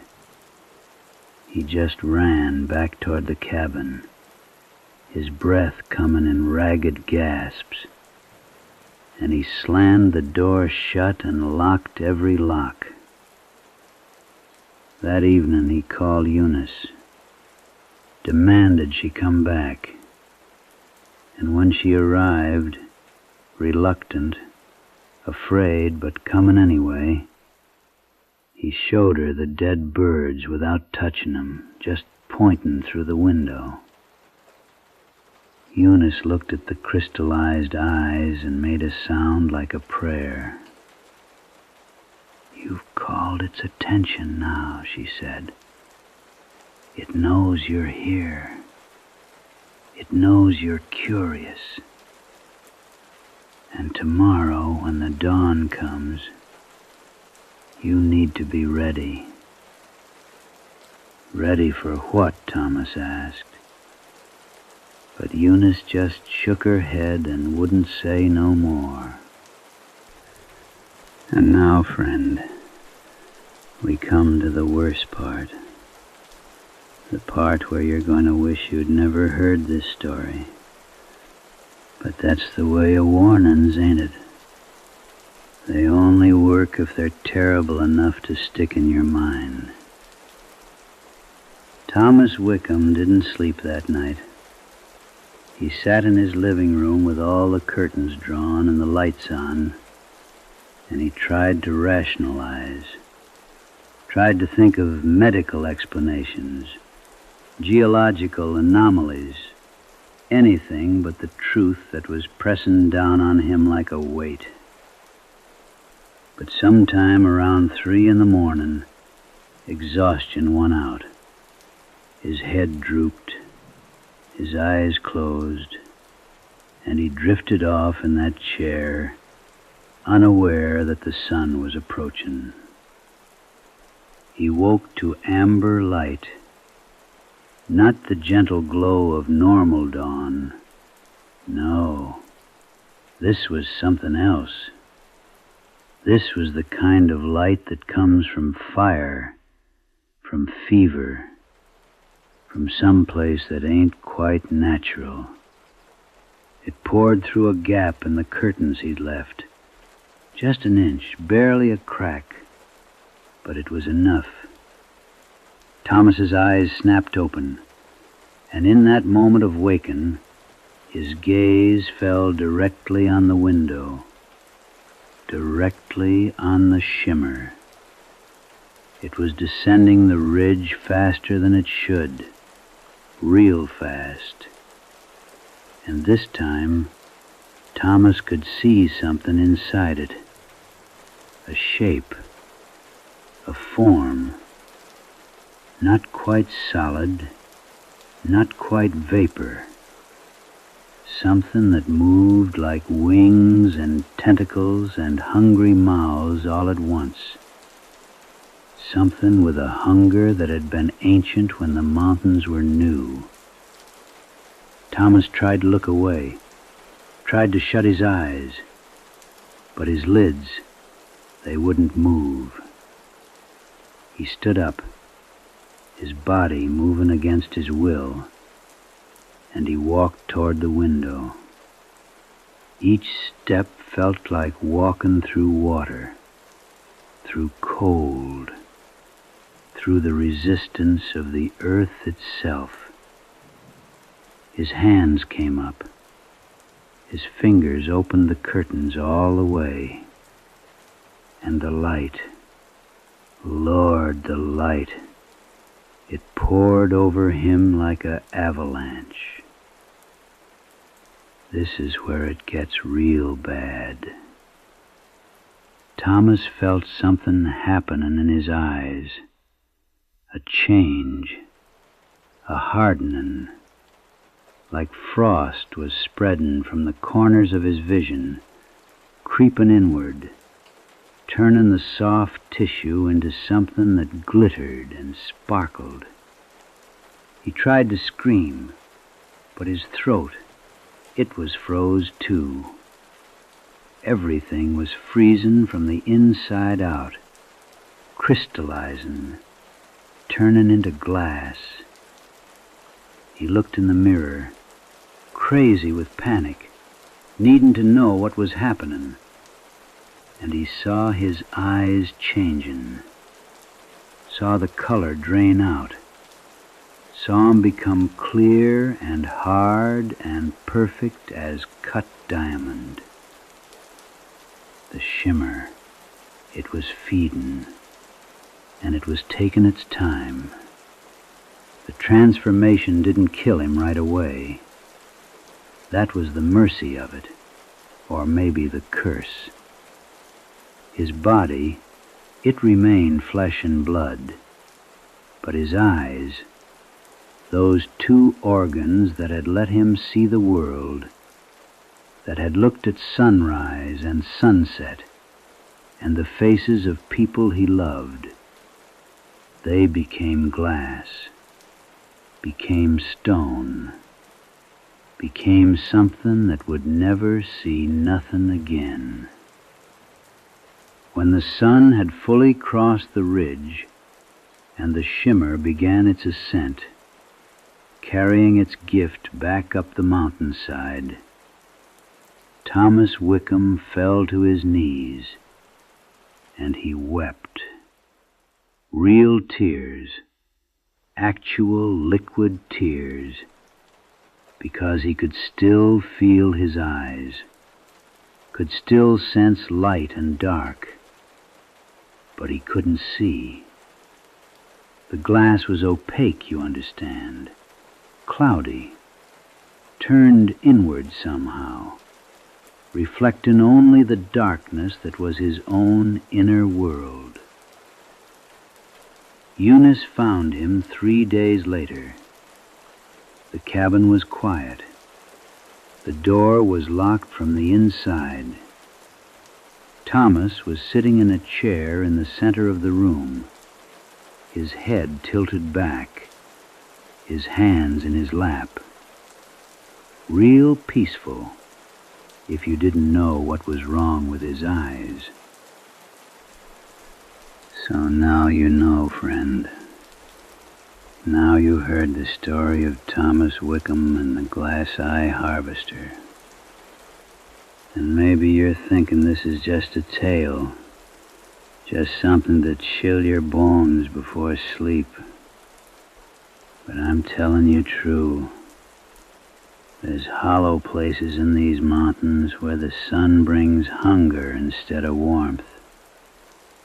Places where old things wait. And they're still waiting, still feeding. The cabin sits empty still. Nobody'll go near it during the dawn hours. And sometimes when the fog rolls thick through Hanging Valley, people say they can see light moving on the ridge.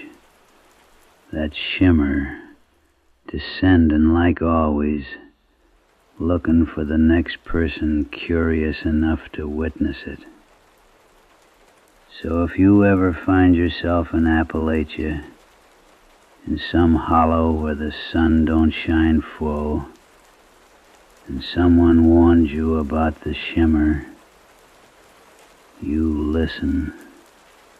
You keep your curtains closed, and you don't, under no circumstances, you don't look at the sunrise. 'Cause the glass-eye harvester is still hungry, and it's got an awful lot of light left to feed on. Sleep well now, friend, if you can.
Now I'm gonna tell you something that don't appear on any map no more. That's by design, you understand. The kind of design that happens when a whole community agrees, without ever saying a word, that some places are better left forgotten. Omen Creek, they call it. Omen Creek, if you were born and raised in those hollers. Little settlement nestled in the crook of Blackwood Ridge, right there where the mountains fold in on themselves like old hands praying. It was there, I reckon, for near about 200 years. Families with names like Kellum and Thorne and Wickham. Then, one Tuesday in October of 1974, it wasn't on the maps no more. Just gone. The county records got misplaced. The highway commission's got no record of any road leading that direction. And the families that used to live there, well, some of them left. Some of them didn't have much choice in the matter. But the store, the general store, stayed. I heard the glass clinking before I knew what it was. That's the thing about that place. Sounds don't come from where you expect them to. A wind chime, maybe, or bottles knocking together. But out there, in the deep dark of those mountains, there's no glass that ought to be clinking. There's just the wind and the rain and the stones that been waiting in the earth since before anybody named this holler. There's a moment I want to tell you about. Happened to a fella named Carson Rhett, though that weren't his real name neither. All the names start to blur out there. But this Carson, he came through in the rain, same as they all do. And he saw it at the end, right there on the shelf between the mason jars full of, well, we'll get to that. He saw a jar with his own name on it, fancy writing in careful script, and inside just the faintest shimmer, like light caught in amber, like time caught in glass. His hands was shaking when he reached for it. But we're getting ahead of ourselves now. That's the trouble with stories from this place. They end before they begin, and begin after they're already finished. So let me start you down the mountain road, slow and careful, and we'll see where we end up together. The rain come down in the way it only comes down in the mountains. Not hard, understand, not like a storm that announces itself. This was the kind of rain that seems to be there all the time. Like the very air decided to get damp. Soft, persistent. The kind that'll soak you through if you're not careful. Because you don't quite notice it's happening till you're already wet to the bone. The car was a Buick, dark-colored, maybe 70s or 80s model. Ran pretty good on the highway, but once you got off the main road and started up into the ridge country, well, that's when older vehicles start to remember their age. The headlights cut through the rain in two pale cones, and the fog was thick enough that you'd swear you could touch it. Mile markers disappeared. Road signs seemed to turn themselves around.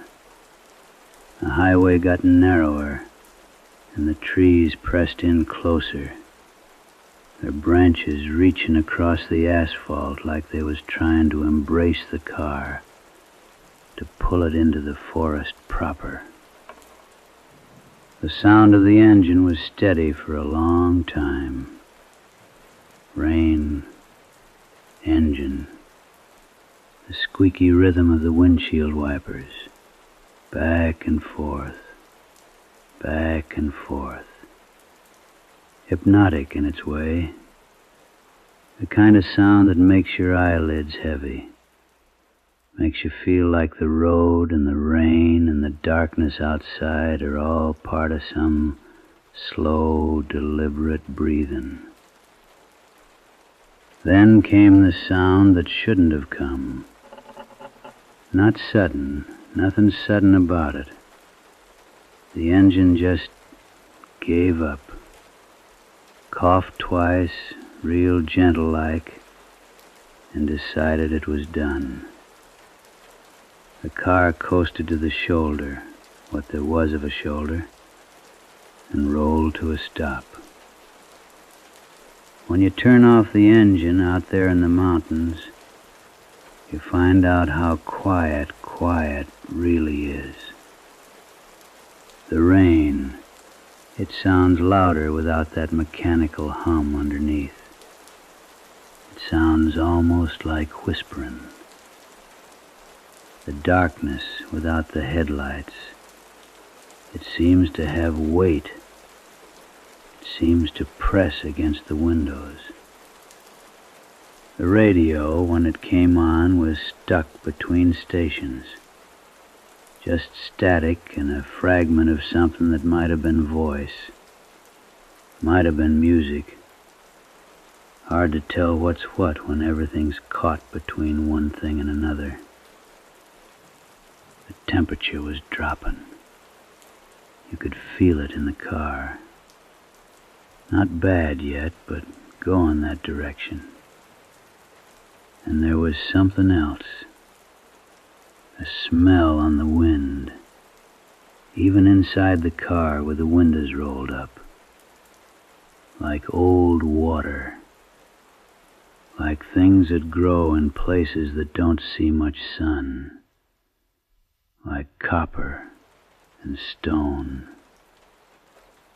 The clock on the dashboard read 11:47 when the car gave up.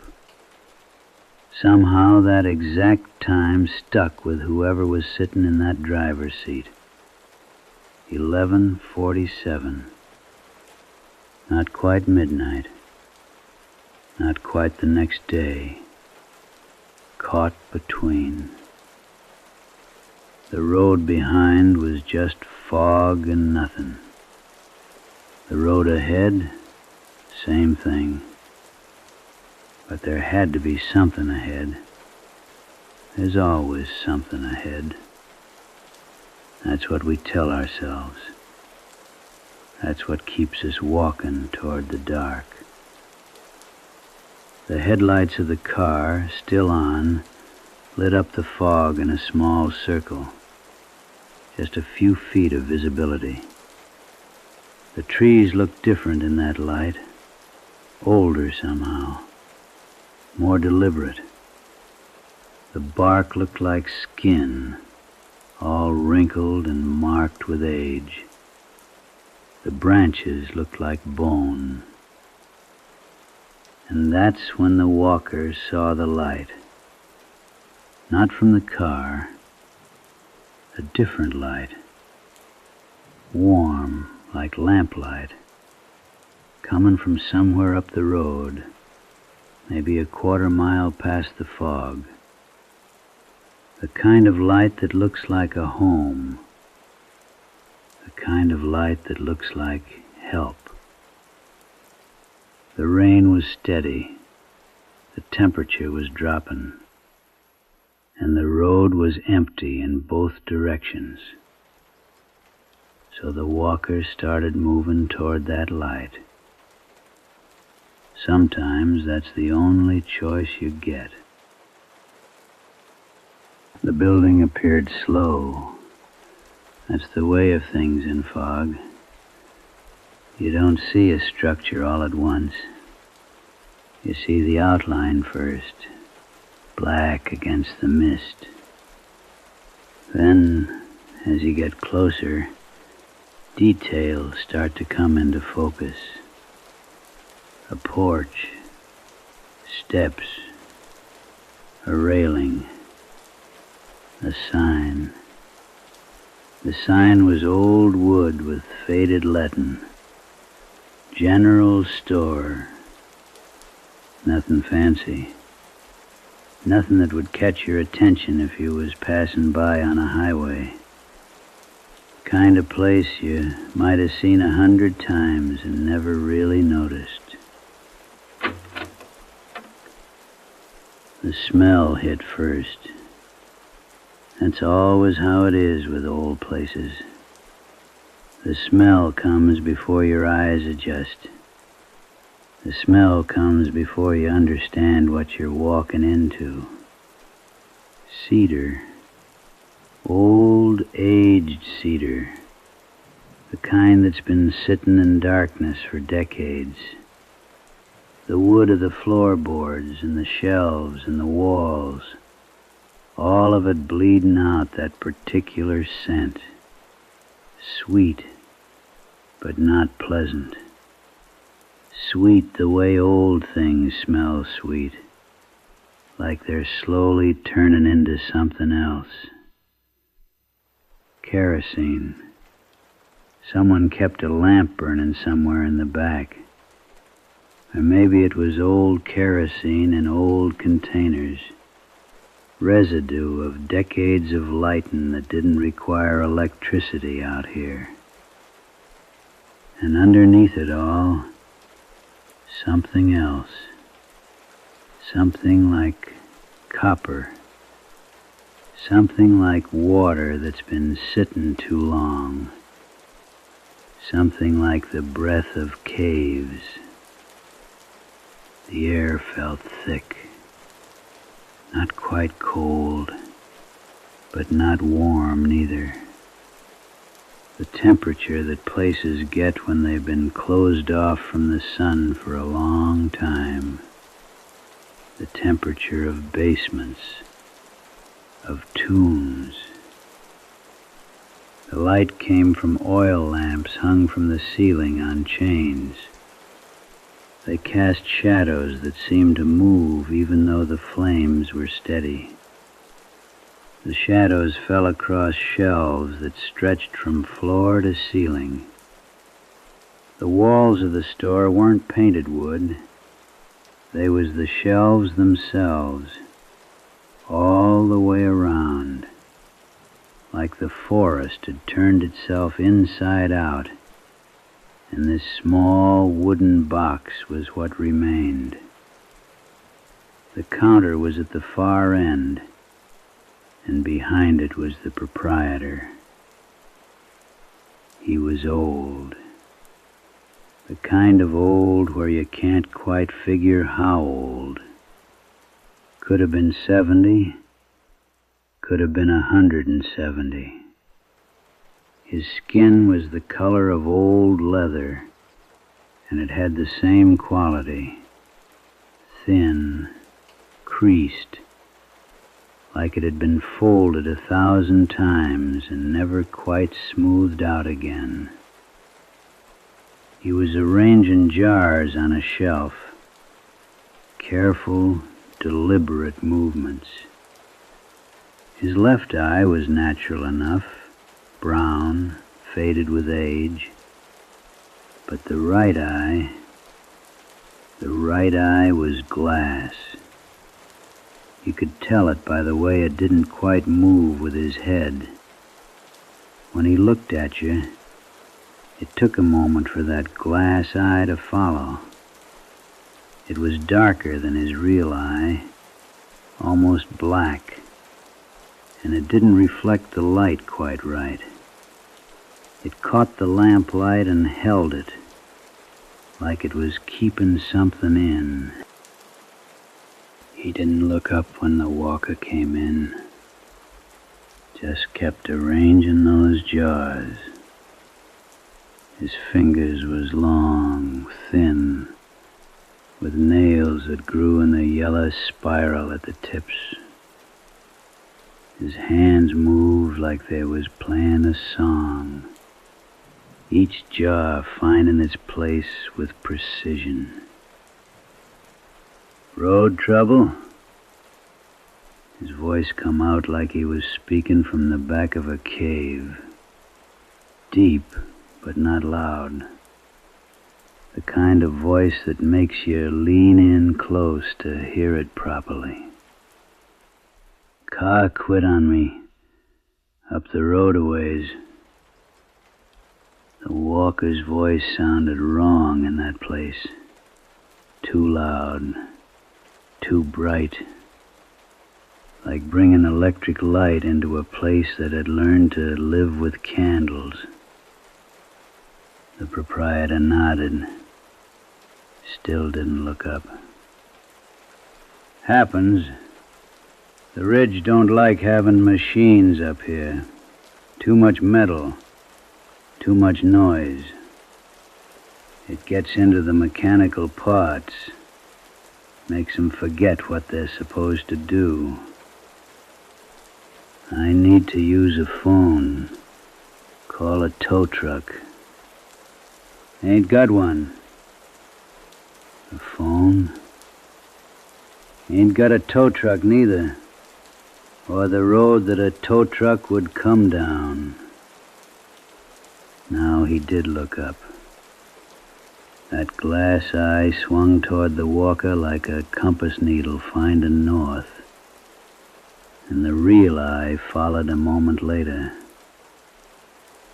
"You're gonna have to stay the night, I reckon. Rest up. Tomorrow the ridge might feel more inclined to let you leave." The walker looked back toward the door. Through the window there was nothing but fog and rain and darkness. "Where am I? What's the nearest town?" "You're in Omen Creek," the proprietor said, and something in the way he said it suggested that should mean something. When it didn't produce a response, he continued. "There's a room upstairs, clean sheets. Won't cost you nothing." The walker's hands was cold. The damp from the rain had worked its way in, and the warmth of the store wasn't quite enough to drive it out. There was nowhere else to go. No light on the road. No sign of any other building. Just this store, and this old man, and the fog pressing against the windows. "Thank you," the walker said. The proprietor smiled. It was not a kind smile. It was a smile that suggested he was remembering something funny that happened a long time ago. "Name's Emmett Thorne," he said. "Welcome to the general store. Make yourself comfortable. We got most things here. Most things you could ever want, really."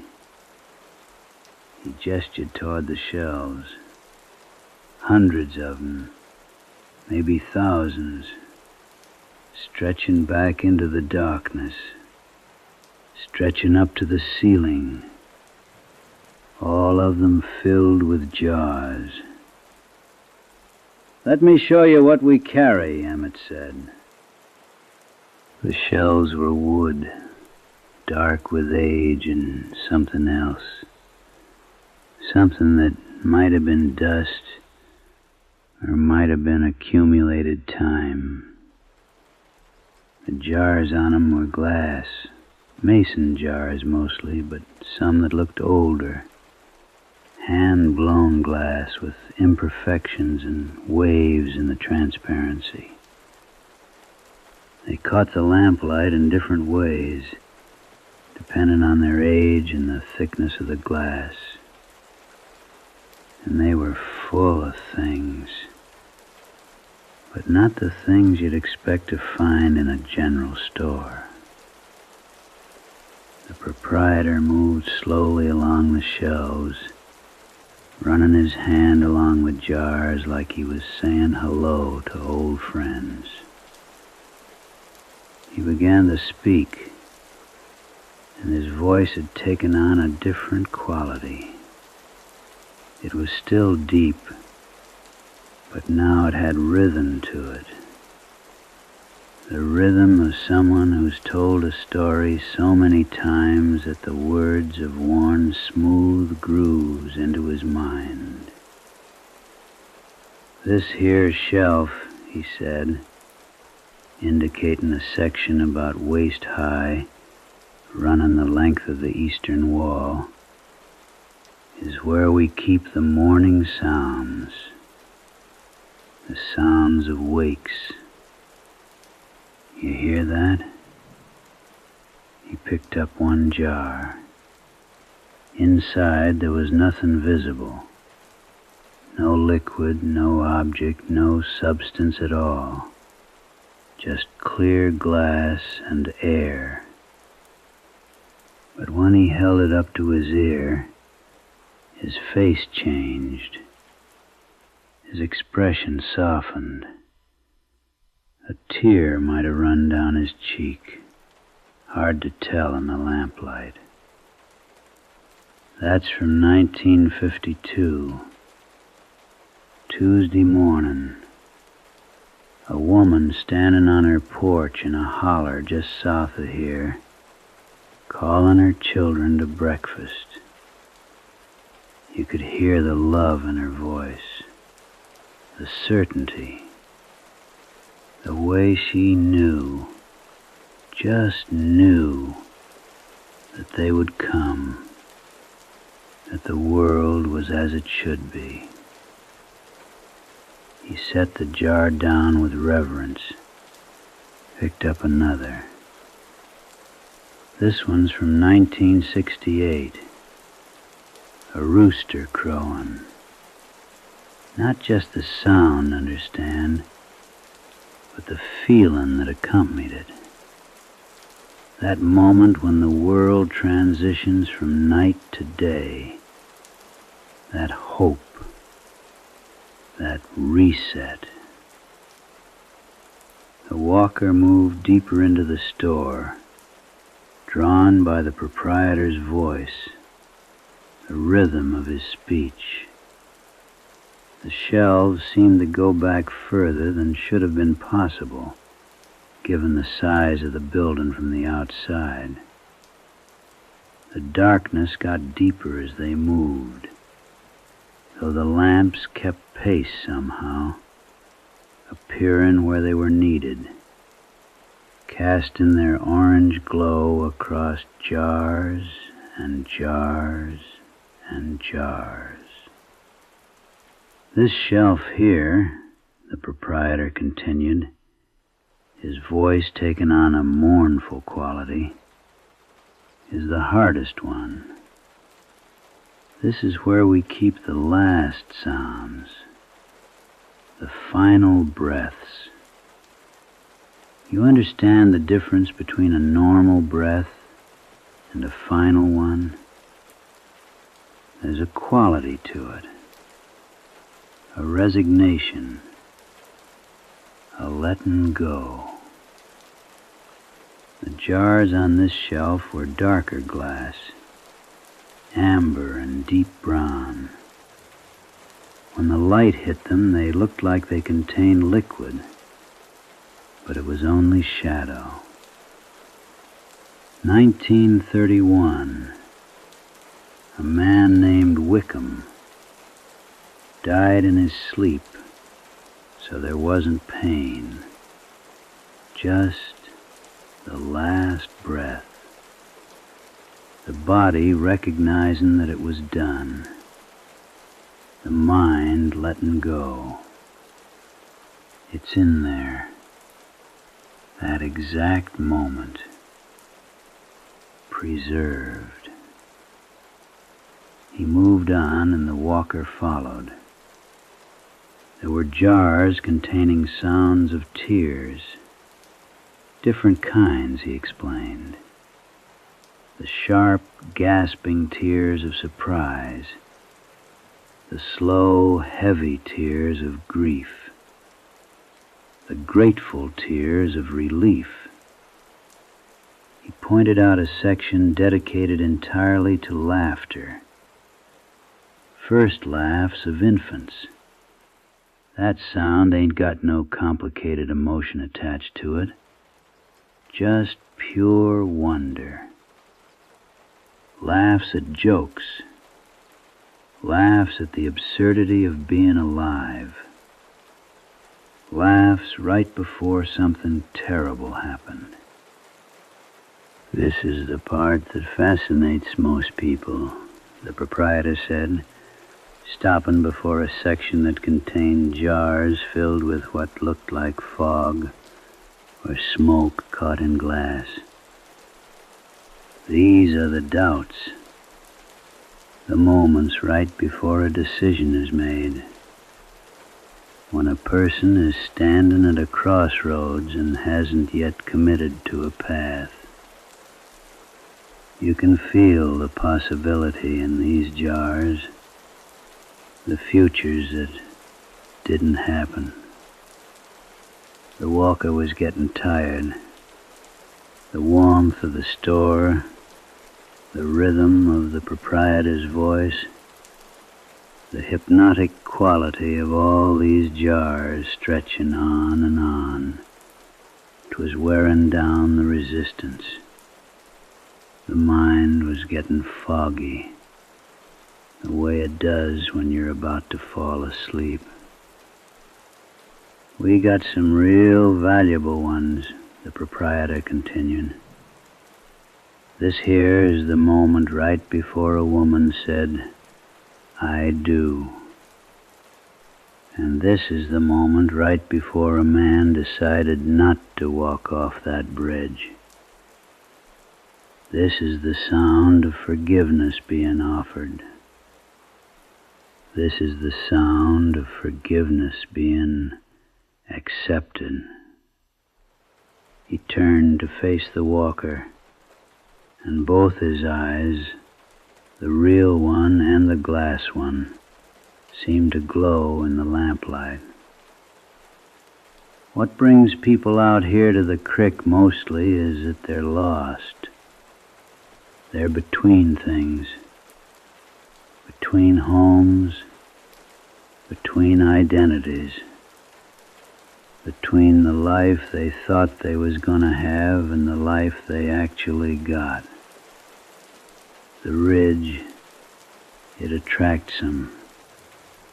The mountains know how to call to people like that.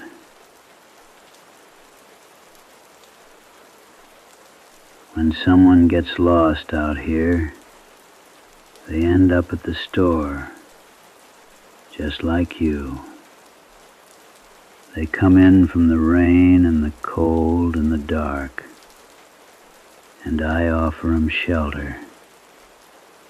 I offer 'em warmth. I offer 'em a place to stay the night. The walker's heart was beating faster now, not from fear exactly, but from understanding, from realizing that something was being revealed, something that had been happening all along. And in exchange, the proprietor said softly, I collect what they leave behind, the essence of 'em, the moment that made 'em unique, the sound they made that no one else could make, the breath they took that held their particular understanding of being alive. It don't hurt. It's not violent or painful. It's just a transaction. They go to sleep restful-like, and they don't wake up. Not exactly. They're still here, understand?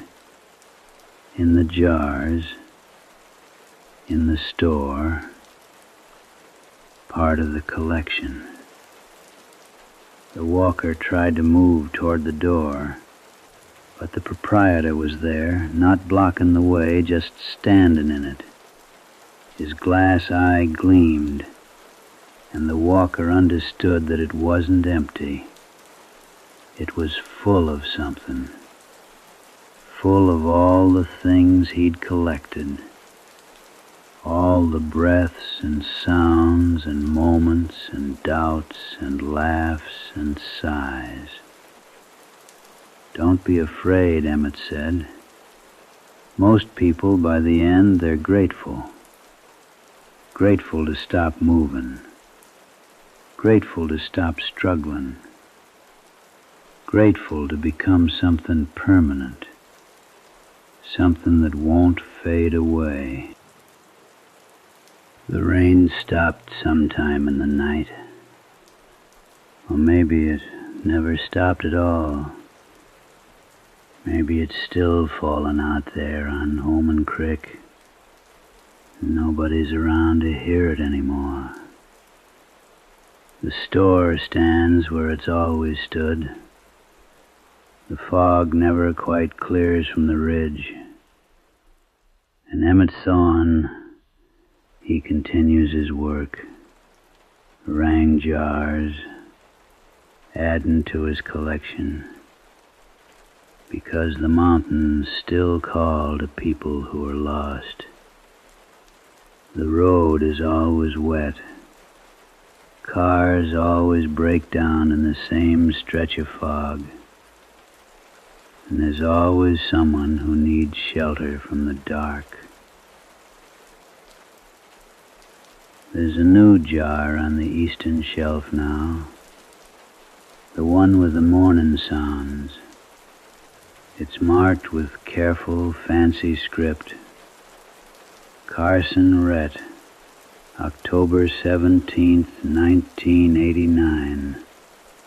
The moment he understood where he was. And the breath it contains is so faint, you'd have to listen for a long time to hear it. But it's there. The exact moment of recognition, the moment of giving up, the moment of becoming permanent. Just one jar among thousands, just one among thousands, and the shelves are never quite full.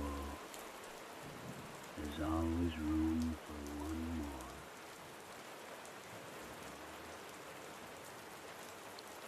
Now, if this story found its way into your bones the way it was meant to, I'd be much obliged if you'd do a few things for us here. First, subscribe to this channel. Don't just pass by like a traveler on a dark road. Stay a while. There's more stories where this one come from. More tales from the hollers, more whispers from the ridge. The kind of stories that settle into your mind before you fall asleep and stay there in your dreams. And if this one about Emmett Thorne and his collection struck something deep in you, share it with someone you know. Pass it along like we do out here in the mountains.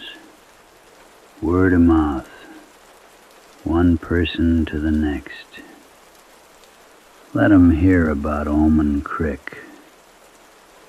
Let 'em wonder if that fog they seen on the road might have been more than just weather. Leave a comment, too, if you're willing.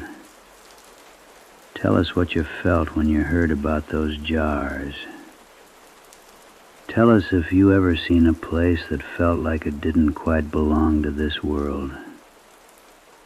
Tell us your own stories from the mountains, your own encounters with the strange and the forgotten. These tales, they live on through sharing. They get stronger when folks pass 'em along. We're building something here. A collection, you might say. Not of jars and breaths and moments like Emmett keeps, but of stories, of community, of folks who understand that there's more to this world than what the daylight shows us. So subscribe, share, comment. Keep the tales alive.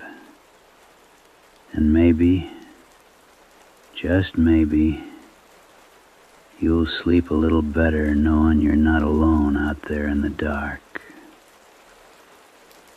Until next time, friend, may your roads be clear, and may the ridge treat you kindly.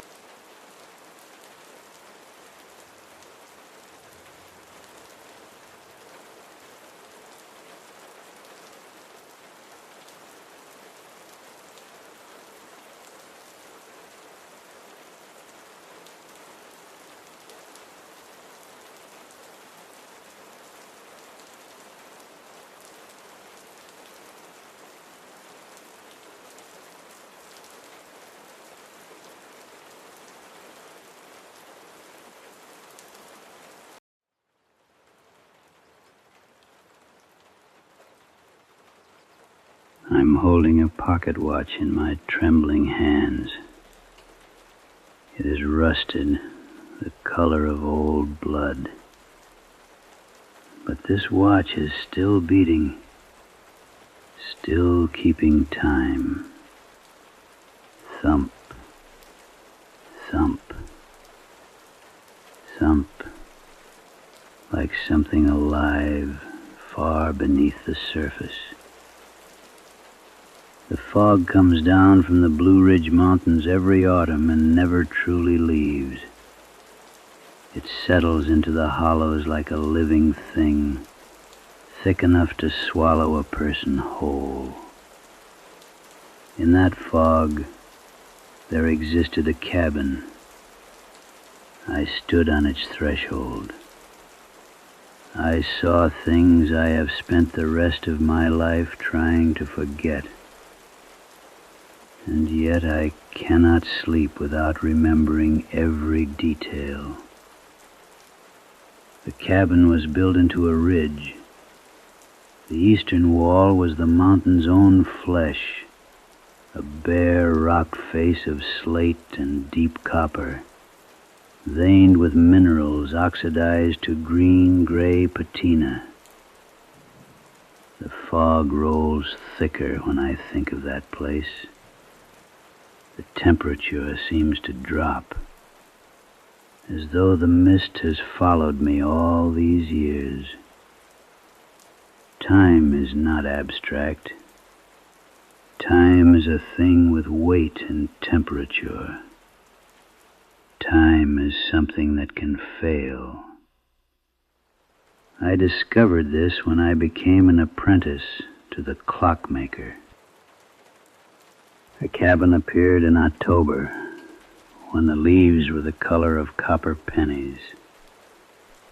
The man who hired me was old through secrets and knowledge that should never have been given to human hands. His name was Cornelius Markey. He merely stood aside to let me enter. The workshop occupied the first room. It was vast. The eastern wall was exposed stone. The copper veins running through it glowed dimly, forming patterns like blood vessels. The smell was overwhelming. Sharp metallic scent of oil and steel. But beneath that was something ancient. The smell of earth from deep places, of copper oxidizing in the dark. The walls were covered with thousands of clocks. They hung from hooks, sat on shelves, crammed into alcoves. Some were pocket watches. Some were grandfather clocks. Some were crude devices barely functional. And every one of them was ticking. But they were not ticking in unison. Tick, tock, tick, tock, tick, tick, tock. The rhythm was syncopated, chaotic. To stand in that room was to stand in the center of 1,000 racing heartbeats, each discordant. The sound seemed to emerge not from the clocks, but from the mountain itself, as though the rock was breathing. Marky moved through this cacophony as though it were silence.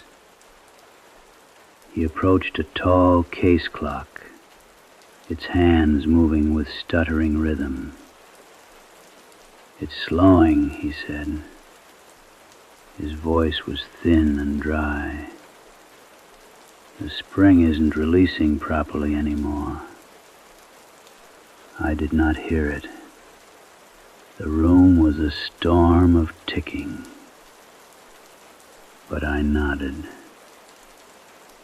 "We will repair it this evening," Marky said. His eyes were washed-out slate.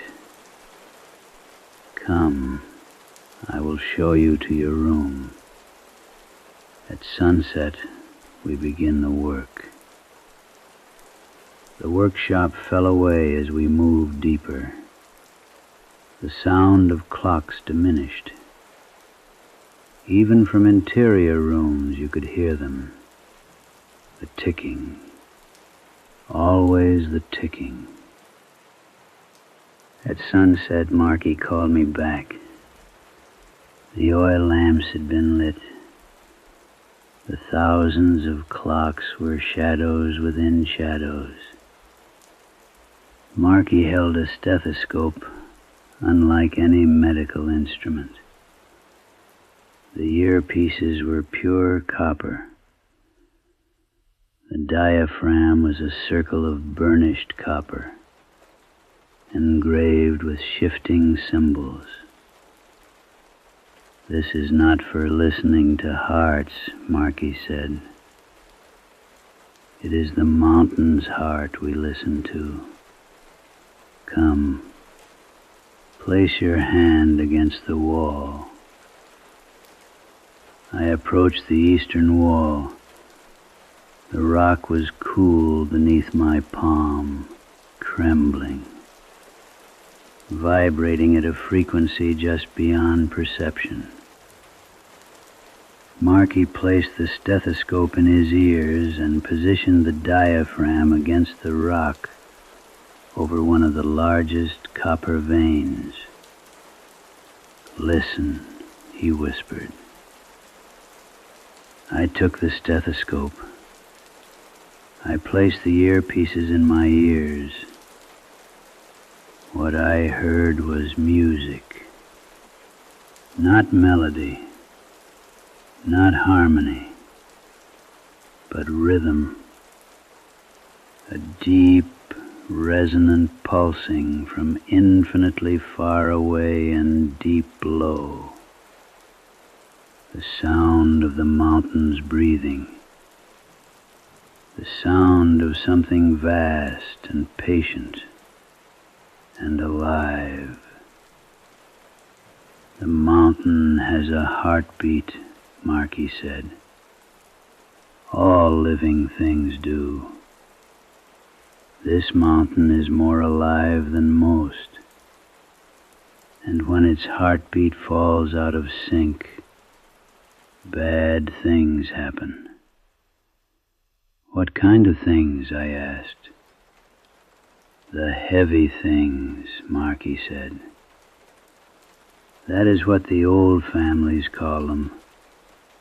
The things that live beneath the mountain, in the copper veins themselves.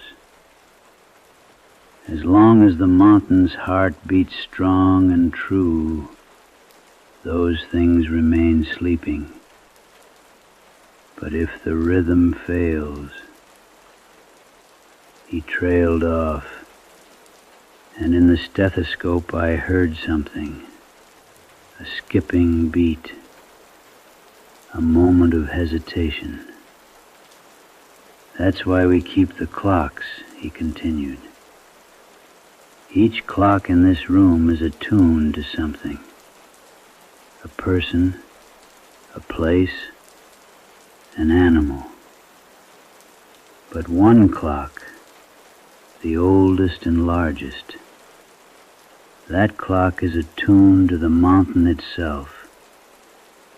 And if that clock ever stops, if that rhythm is ever broken,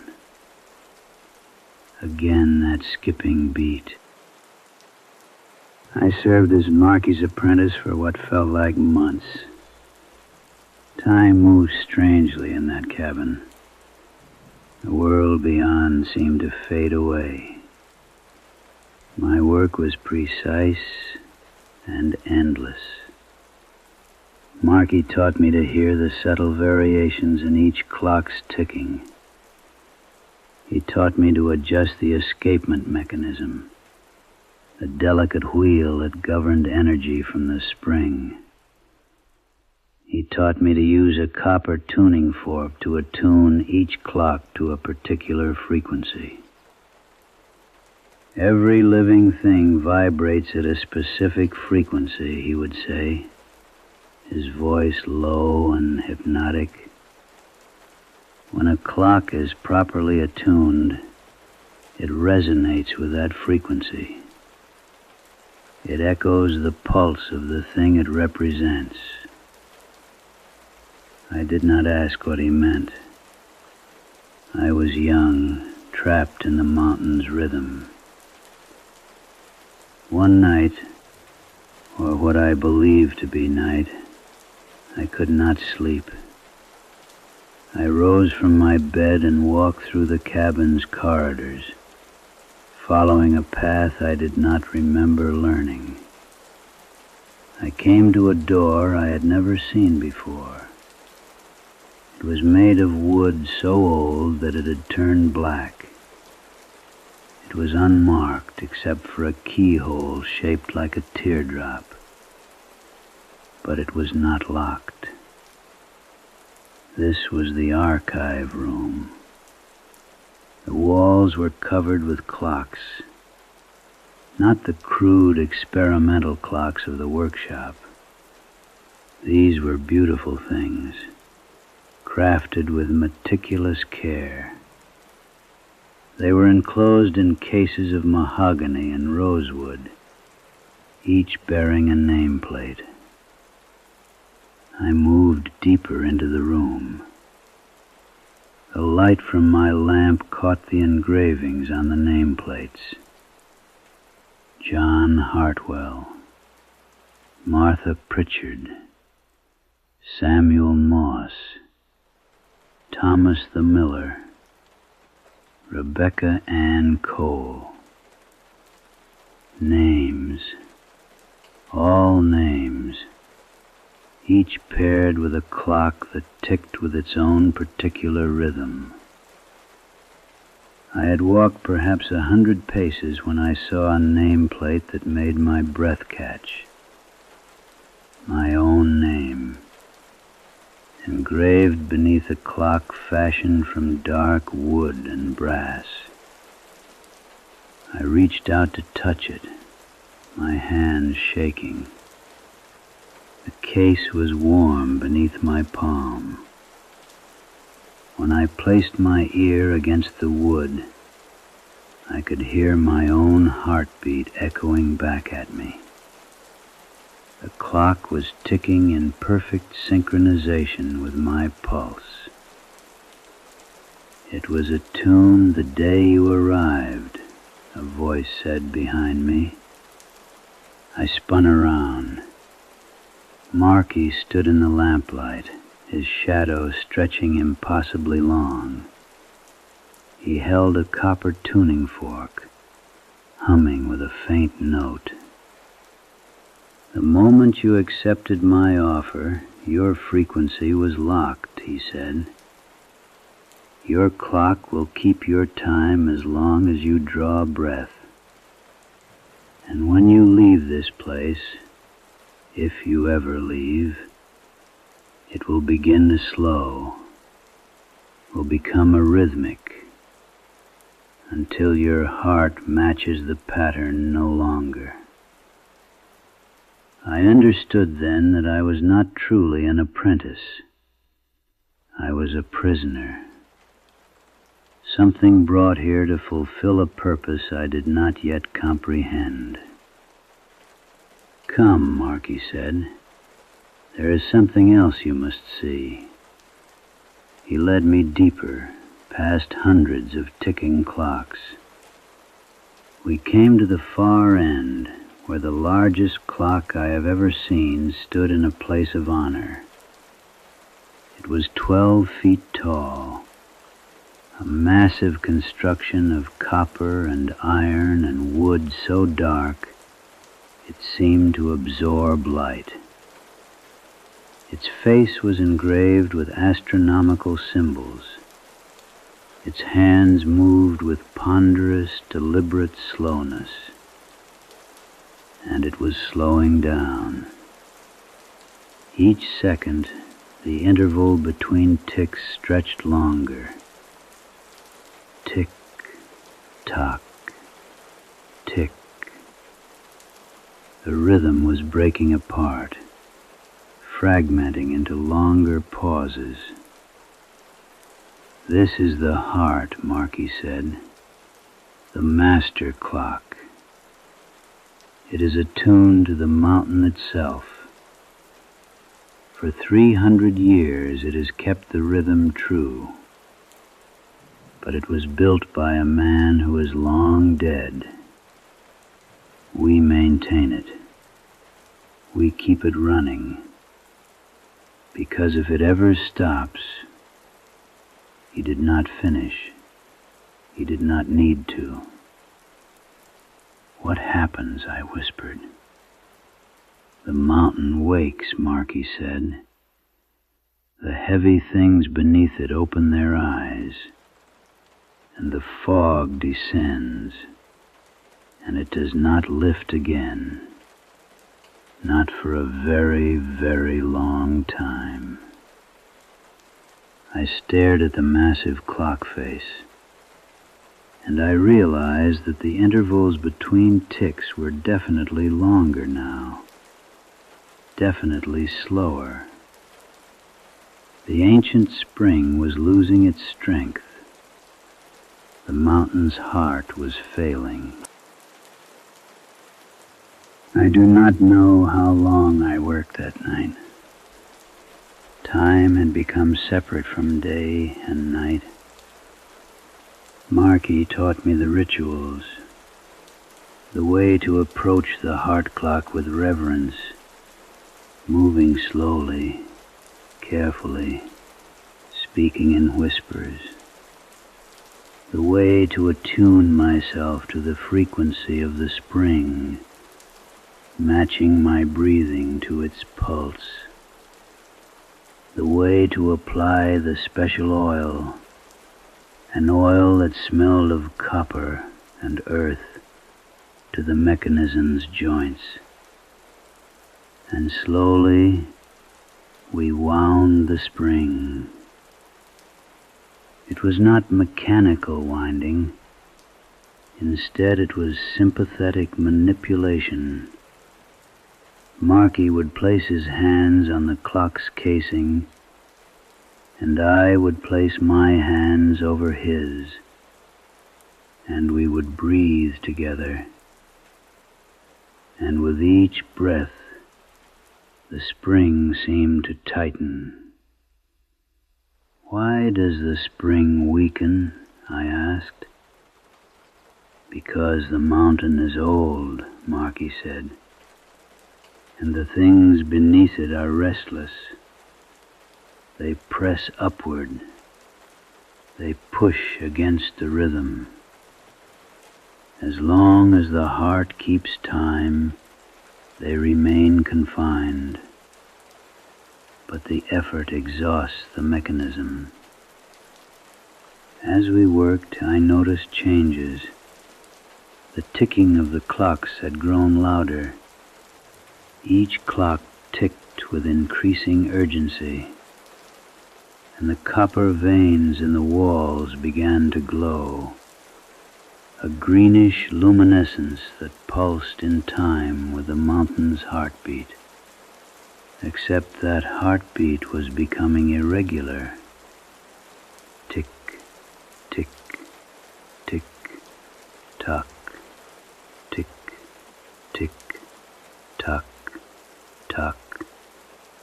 The rhythm was fragmenting, and with each missed beat, I felt a vibration through the floor, through the walls, through my own bones.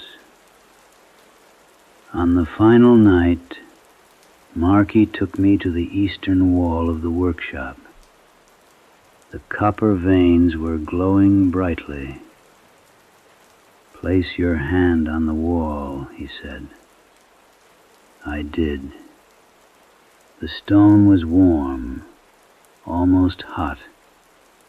It was vibrating intensely.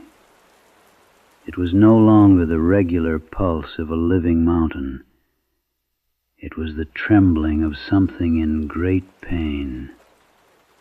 "The mountain is dying," Marky said. "Not truly dying, but the rhythm that keeps the deep things dormant is failing. Soon they will realize it. Soon they will push through the stone and emerge. And when they do, the fog will come." "Why haven't you fixed it?" I demanded. Marky looked at me. For the first time, I saw something like sympathy. "Because it is not meant to be fixed," he said. "The clock is a temporary measure, a delay. Every man who becomes the clockmaker buys the world another lifetime, sometimes a century, sometimes more. We slow the awakening, and then, when our strength fails, we choose a successor, someone to inherit the clock, inherit the mountain's pulse, inherit the weight of knowing what must eventually come." He placed his hand over mine. His skin was cold, so very cold. "I chose you," he said. "The moment you accepted my apprenticeship, the heart accepted you. Your blood now sings at the mountain's frequency. Whether you leave this cabin or stay, you will carry this knowledge forever. You will hear the ticking always. Every clock you pass, every heartbeat in your own chest, will remind you of what waits beneath the fog." The copper veins in the wall began to crack. I could hear the stone splitting, hear the weight of something pressing upward. The light flared blindingly bright, and in that brilliance I saw something vast beneath the stone. The mountain groaned, genuinely groaned, a sound like the cry of a living thing, and in the workshop, every clock in the room suddenly fell silent. The synchronization had been lost. The rhythm had broken. The mountain's heart was no longer beating. Marky walked to the heart clock and placed his hand upon its face. The ancient clock had stopped. Its hands no longer moved. "It is done," Marky said. "I have bought you the world. Now you must go. Tell them that the fog is coming. Tell them to listen to their clocks. And tell them that when you are old enough, you must find someone young enough to carry the burden forward." I left the cabin that night. I walked out into a fog so thick that I could not see my own hands. And when I finally emerged, I was changed. I was the clockmaker now, and I would always hear the ticking. So here is what you must know, whoever listens to my voice in the darkness. Every mountain has a heartbeat. Every valley sings at a particular frequency. And there are things that wait beneath the fog. Things that have always been there, pressing upward with patient, infinite hunger. The clocks keep them sleeping, for now. But the clocks are getting slower. The rhythm is becoming more irregular. In my trembling hands, this pocket watch is slowing down, and the fog is creeping down from the ridges. Listen. Do you hear it? The ticking. It is all around you now, in every clock in your home, in your own heartbeat echoing in your ears. That is the mountain's rhythm, spreading outward, preparing you for the day when the rhythm finally fails. Sleep now. Sleep deeply. Let the ticking become the sound of your own breathing. Let the rhythm of the mountain's heart become your heart's rhythm. Sink down, down, down into the darkness. The fog will come again, but not tonight, not yet. Tonight you are safe. Tonight the clocks are still keeping time. Sleep.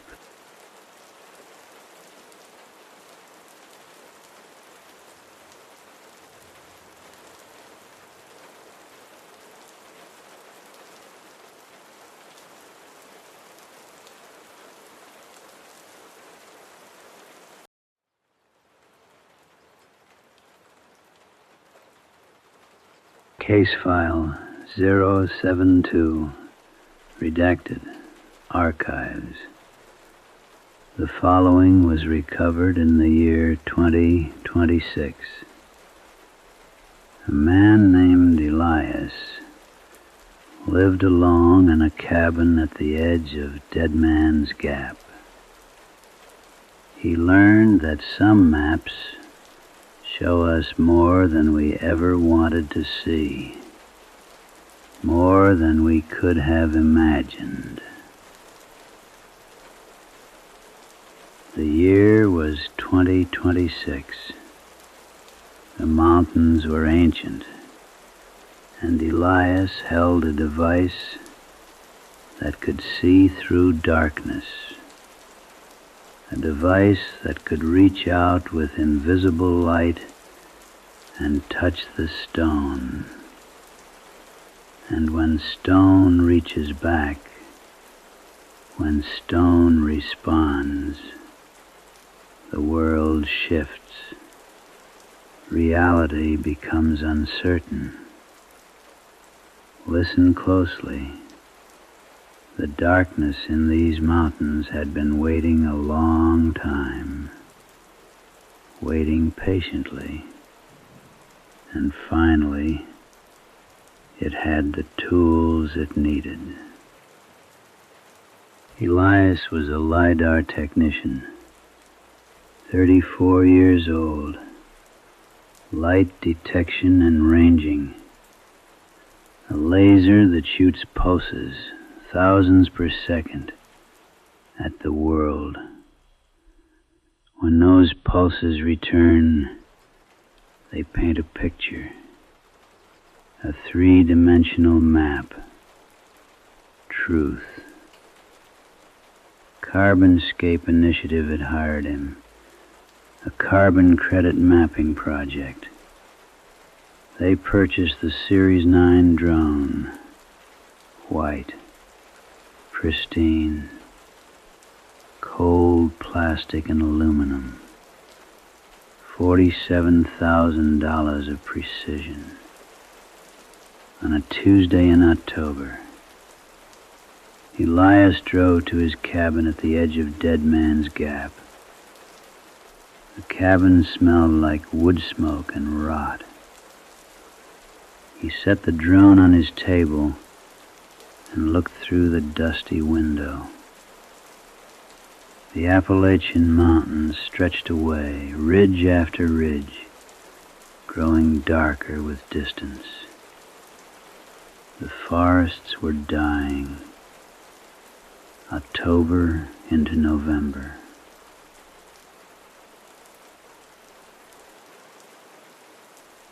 That evening, Elias launched the Series 9 from a clearing. It hummed, high-pitched, almost alive, rising into gray sky, carrying invisible lasers.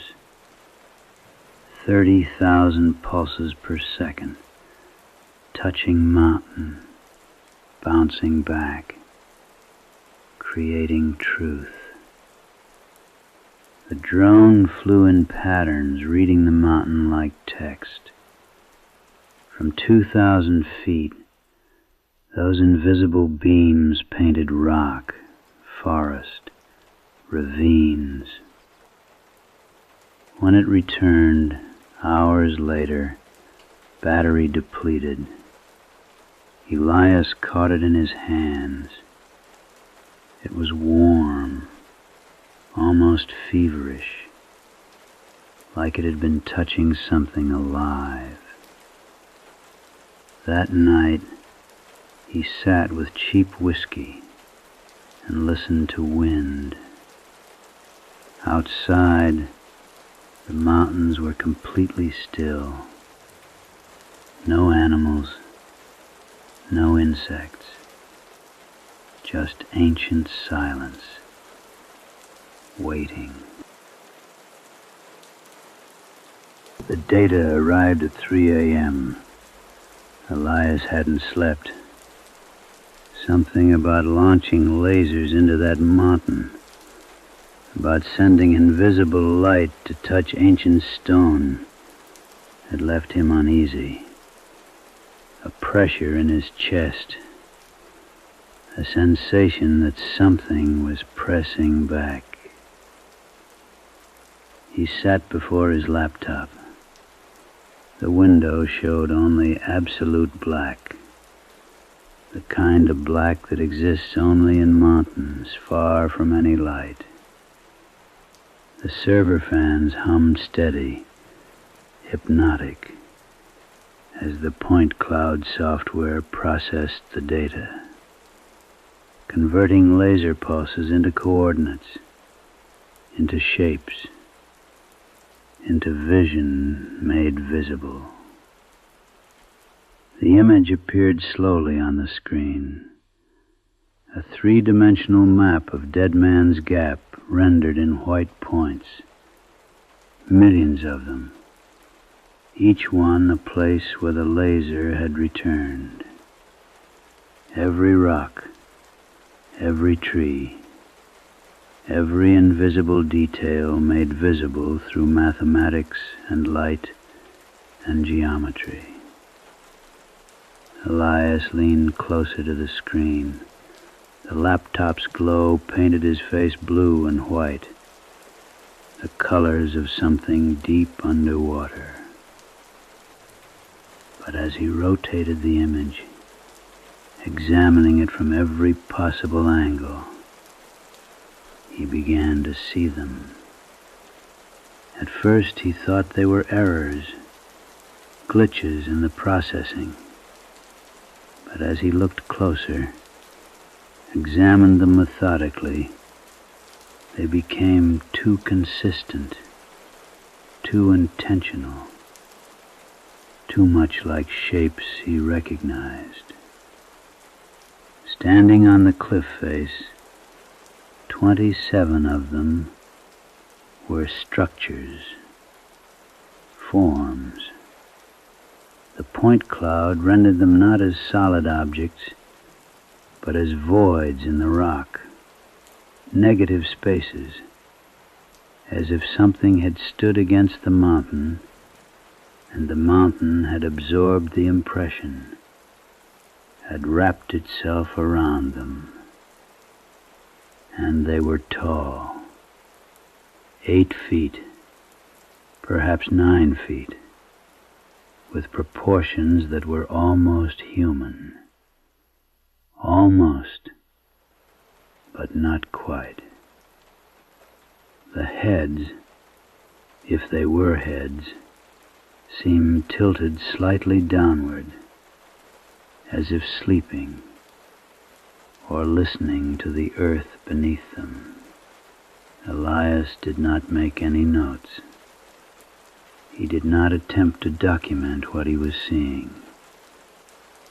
Instead, he closed the laptop very slowly and sat in the dark, listening to those server fans humming in the cabin, humming like they were calling something, humming like they were waiting for an answer to arrive.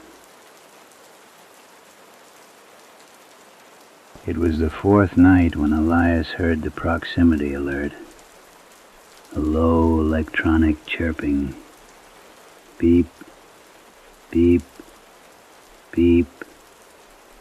The Series 9 drone had motion detectors, built-in safety systems designed to prevent collision. If something approached while the sensors were active, the device would warn him. Elias sat by the wood stove in the corner. Outside the windows, the temperature had dropped below freezing. The mountain air was pressing against the cabin walls. He heard the sound clearly.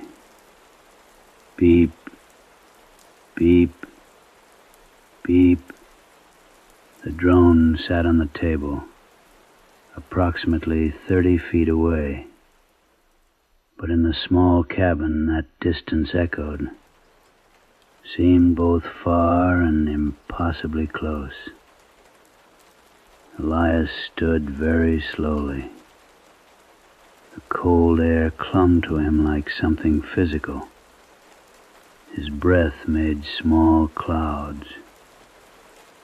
The beeping continued. Beep, beep, beep. The drone's senses detected mass and movement.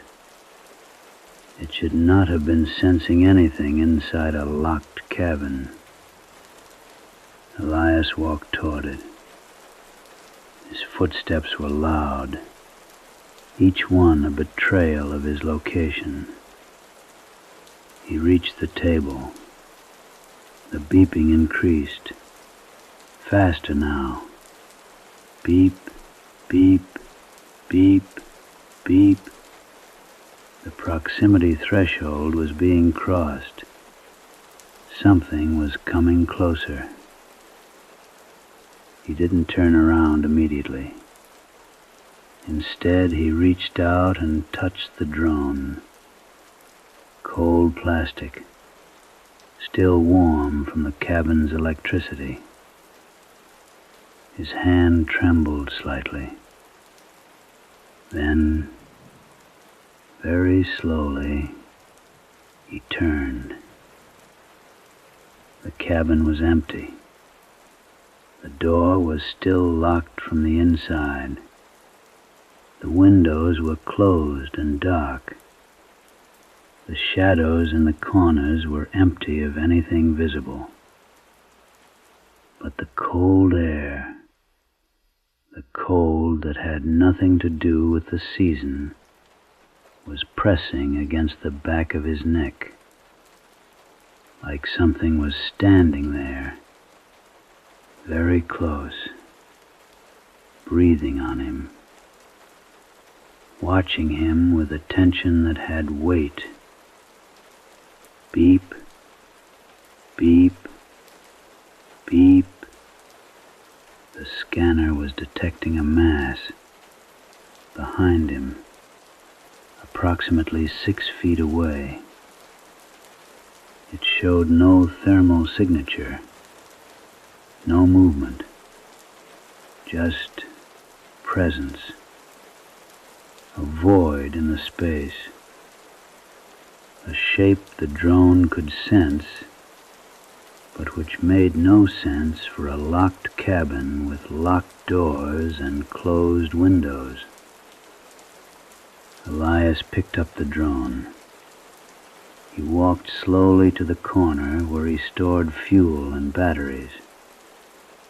He wrapped the device carefully in a canvas tarp. He did not unplug the sensors. The beeping continued, muffled beneath the cloth, desperate. Beep, beep, beep. It beeped for exactly 7 minutes. Then, silence. Absolute silence. Elias sat by the stove all through the night, not moving, not sleeping, listening only to his own heartbeat, which had become very slow, very heavy, very deliberate. On the 5th day, Elias understood, not all at once, but in the way understanding arrives like frost, settling over everything, turning the familiar into a landscape of ice and fear. The LiDAR device, the Series 9, it doesn't just map what already exists. The lasers, 30,000 per second, they are active. They reach out. They touch. They leave traces. And on the face of Dead Man's Gap, something was responding to that invisible touching. He discovered this while examining the second day's scan data. In the point cloud rendering, he saw a pattern, a trail, not rendered in the rock itself, but in the space surrounding it, as if the laser pulses had burned a pathway, a channel, from the mountain toward his cabin, from the stone toward the place where he lived. It was subtle, a barely perceptible trail of data where the mountain's responses had shifted, where the reflection patterns had changed, in ways that shouldn't have been possible, as if something, following the laser path, had walked from the cliff face down the slope toward the cabin, using the very beams that Elias had sent out as a road, a passage, a way forward into his world.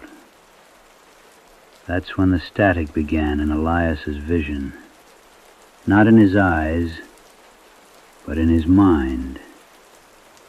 He would be looking at something, and for a moment, just a moment, it would fragment, like old videotape, like a signal losing integrity. Black horizontal lines, white noise, degradation. And when the image reassembled, the world had shifted slightly. The cabin door stood open, though he remembered closing it. The window blinds were at different angles. His coffee cup had moved 3 inches to the left. Time was becoming unstable, unreliable. The point cloud software still running on his laptop was open to the same scans, and Elias noticed, with a clarity that bordered on madness, that the humanoid shapes on the cliff face were closer now. Not in terms of physical movement, but in terms of the point cloud rendering, as if they were walking down the laser trail, using his own technology, his own sight, his own invisible beams made visible as a bridge between their world and his. He tried to shut down the equipment. He unplugged the drone. He powered off the laptop.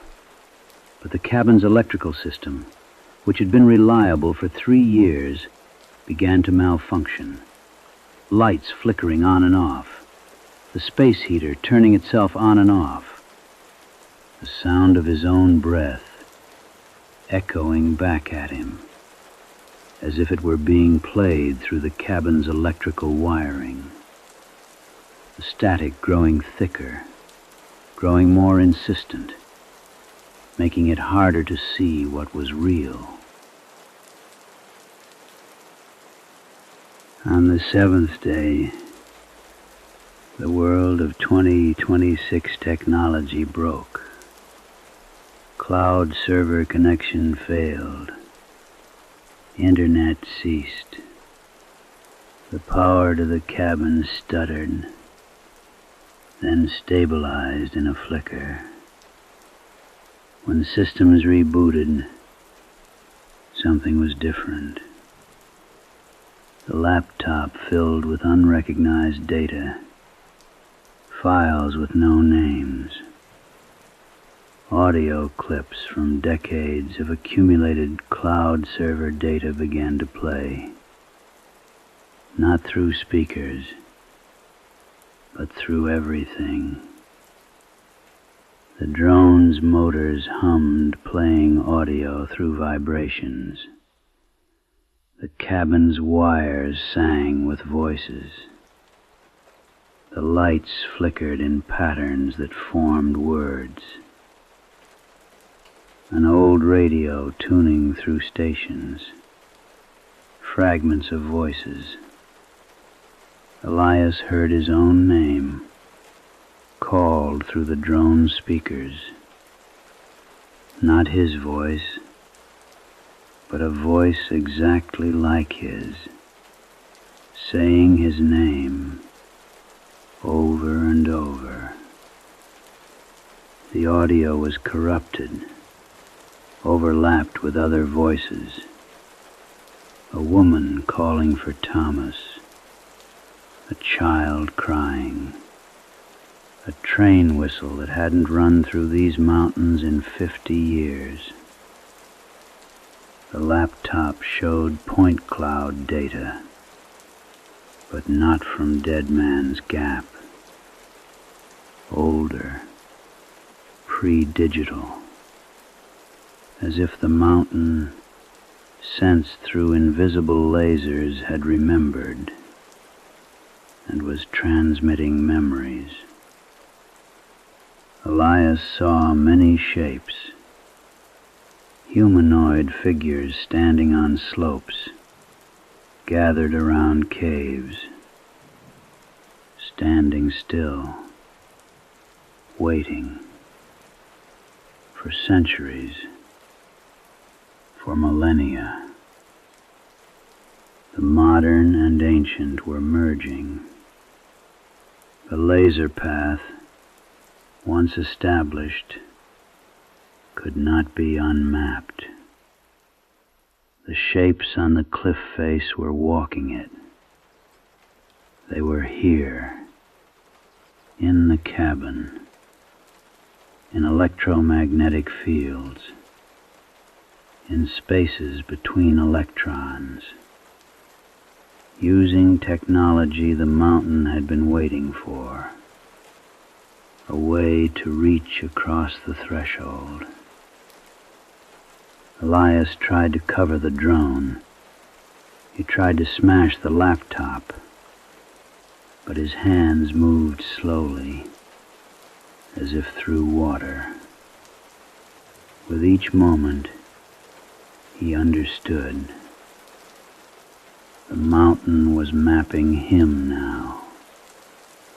The lasers had reversed. They were reaching from rock into him, using technology to finally see him. His name continued through the speakers. Elias, Elias, Elias. Not angry, patient. The way something calls to someone it had been hunting very, very long. The static grew thicker. The cabin grew colder. And Elias understood. Technology had not protected him. It had simply given darkness a better way to see. The cabin at Dead Man's Gap was found empty 3 weeks later. Equipment remained. The laptop still running. In the point cloud data, the last scan showed 347 distinct humanoid shapes, no longer on the cliff face, everywhere, in the data, in the mountain, in the space between pixels. Elias was never found. His last email contained only, "The map is complete. We can see each other now." We have pondered this case, dear listener, and we have come to a troubling conclusion. We tell stories of ghosts and hauntings in old places. We assume the darkness is ancient, that it waits, that it watches. But perhaps we have been too comfortable in our understanding. We live in an age of sight, of senses, devices that see through dark, that measure and map everything. We believe this protects us, that understanding makes us safe. But what if, dear listener, what if those instruments are not protecting us, but giving darkness a way of seeing us back? The mountains remember. The old places remember. They waited not for us, but for the tools to reach them.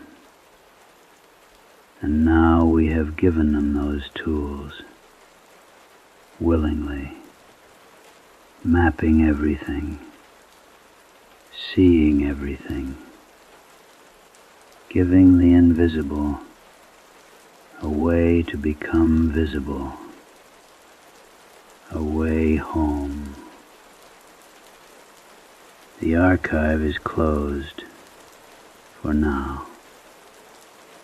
We will document these cases, but we urge you, dear listener, think carefully before you point your devices at darkness, before you ask them to see, before you give them sight. The mountains are watching. They have always been watching. And now they can watch back. Sleep well tonight, if the senses let you. Follow the archive. Subscribe. And tell us in the comments, what have your devices shown you? What's been watching back? The senses are always listening.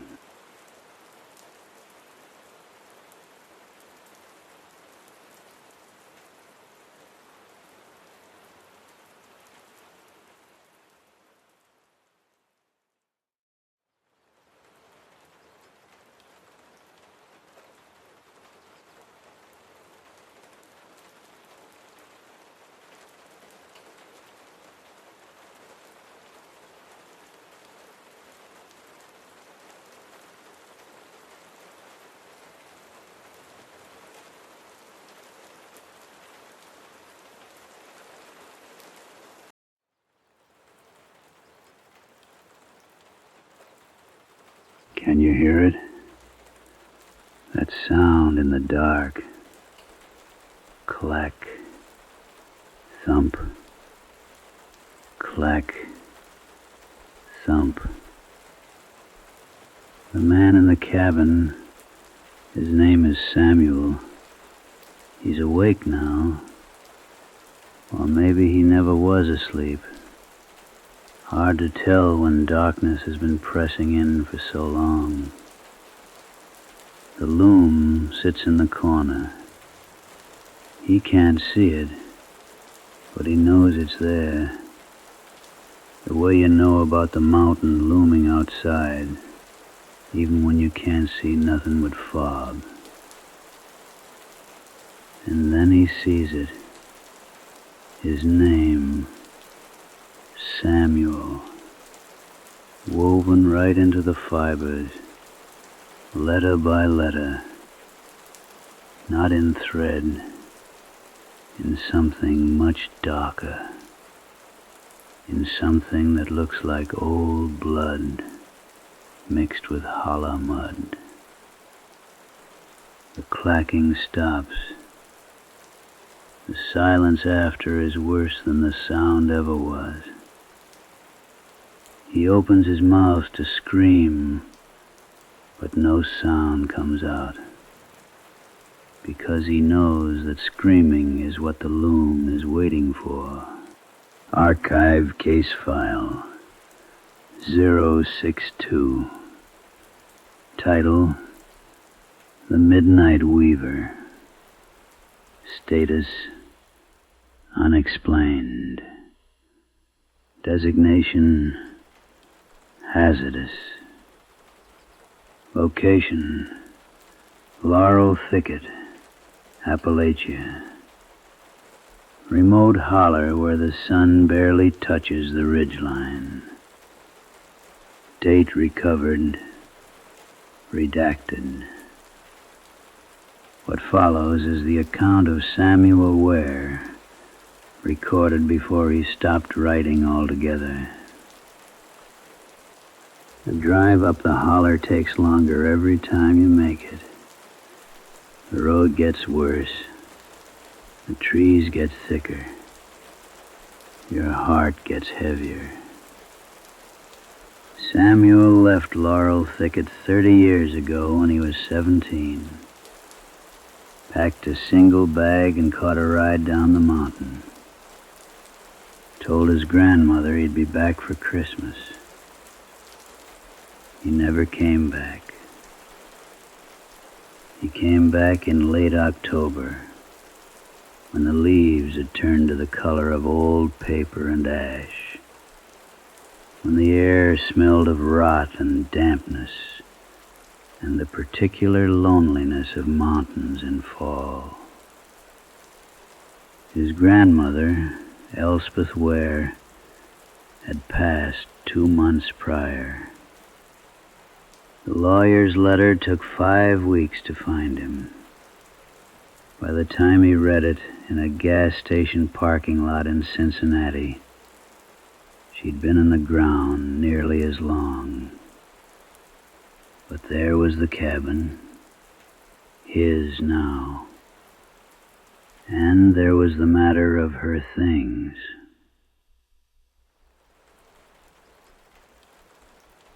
The first thing he noticed was that nothing had changed, and everything had changed. The cabin stood where it had always stood, right where the holler opened into a small clearing. The laurel grew so thick around it that it formed walls, natural walls, keeping the outside in, keeping whatever was inside out. The wood was gray with age. The porch sagged. The well out front still had its crooked rope with the bucket at the end. But the air around it felt different. Samuel sat in his car for a long time, just looking. The engine ticked and cooled. Leaves rattled in a wind he couldn't quite feel. There was smoke coming from the chimney. He was certain of it. A thin gray thread curling up into the darkening sky, disappearing into fog rolling down the mountainside like something alive. But when he blinked, the smoke was gone. The porch creaked under his weight in exactly the way it always had. High, then low, then settling. He knew those creaks like he knew his own heartbeat. The door stuck when he pushed it open. Not locked, just stuck. Like the wood had swollen with mountain damp. Like the cabin itself was reluctant to let him in. The smell hit him first. Old, thick. Like breathing in all the years he'd been gone, condensed into a single moment. Dust and wood smoke, and something else. Something like lavender, maybe.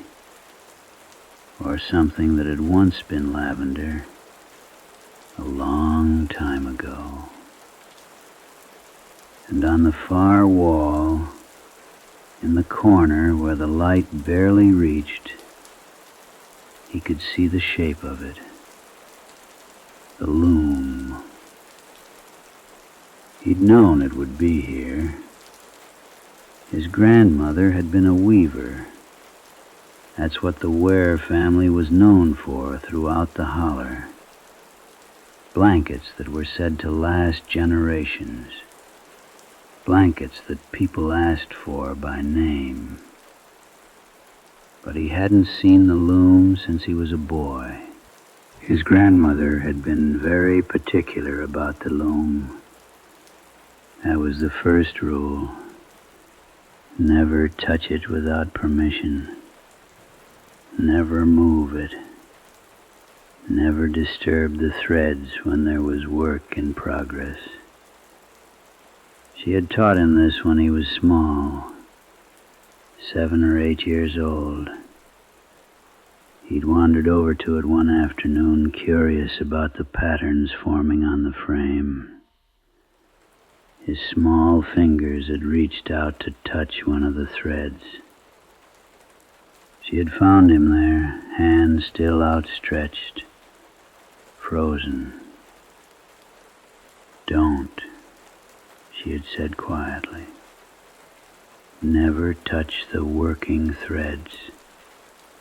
Not unless I ask you to. Not unless you're willing to pay the price." He'd asked what the price was. She had simply returned to her work at the hearth, and he had never asked again.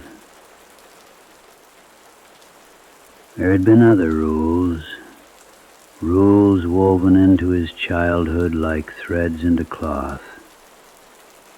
Never count the stitches on the loom. The number you reach won't be the truth. Chasing the truth through counting will lead you to places you don't want to go. And the most important rule: if the thread turns red, don't look at the window. Don't open the door. Don't answer if someone calls your name. In the back room, Samuel found notebooks, leather-bound, worn from use, his grandmother's handwriting. Years of entries, decades of them. He opened the most recent journal with trembling fingers and read slowly in the lamplight. "The pattern is nearly complete. 43 years I have been working on this one. The threads have their own will. I am just the hands.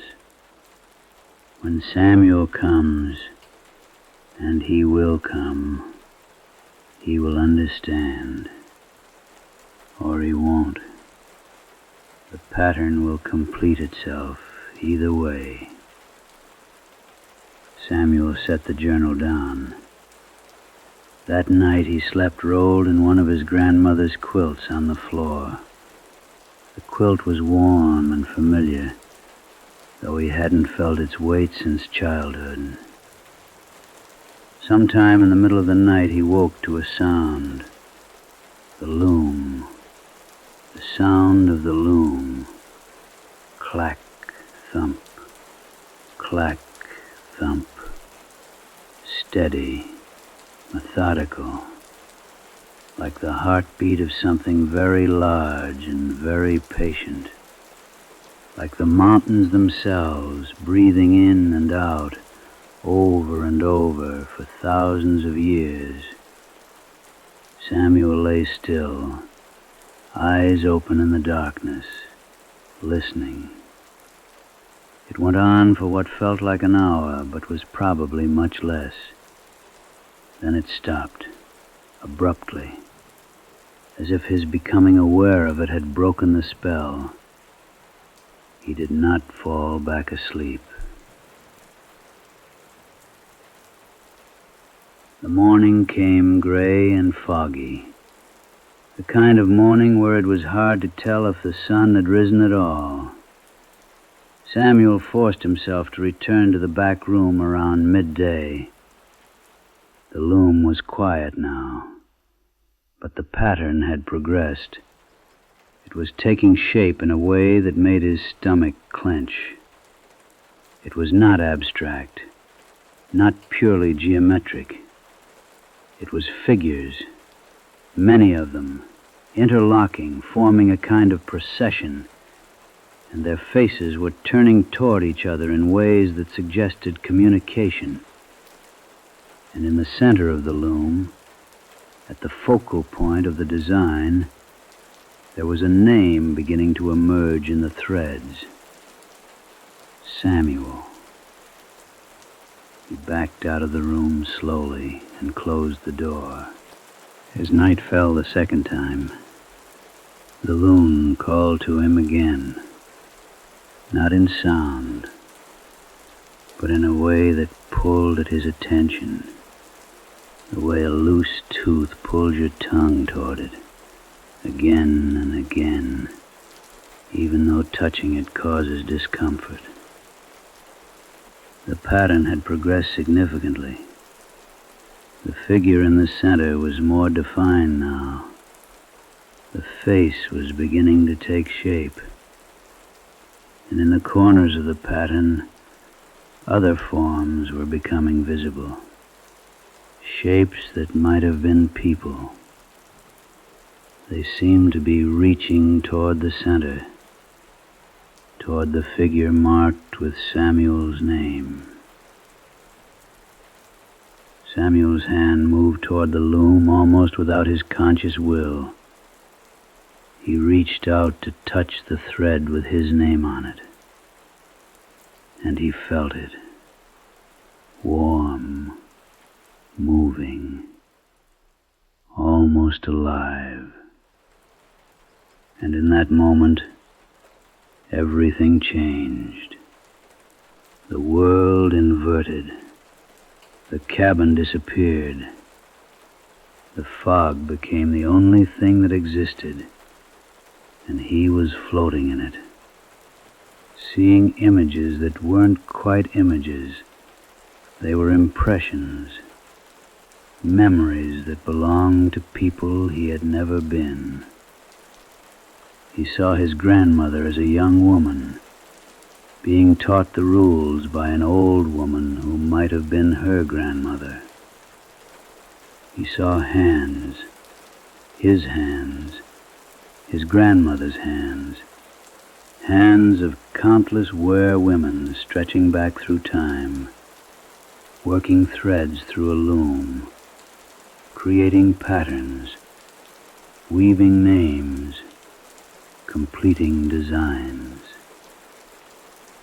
He saw blankets leave the loom, finished and whole.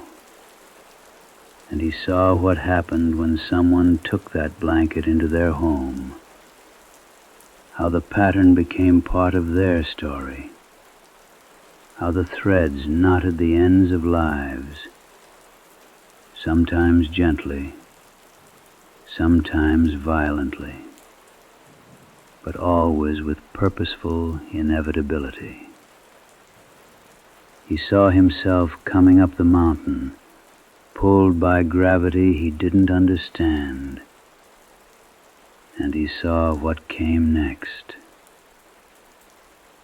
When the vision released him, Samuel was on his knees in front of the loom. The pattern was complete, done. The final thread had been woven into place. The blanket came off the loom the next afternoon. Samuel did not take it off himself.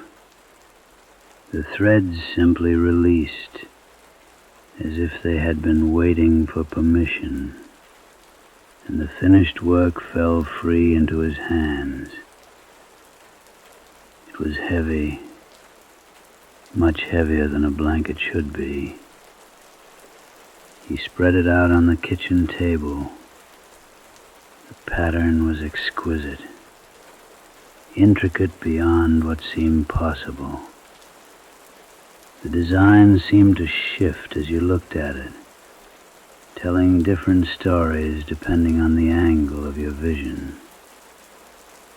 At its very center was the figure marked with his name, surrounded by others, all reaching toward him, all part of the same endless pattern. The colors were natural, dyes made from plant matter, extracted from the very mountains surrounding the cabin. Earth tones primarily, browns and greens and grays.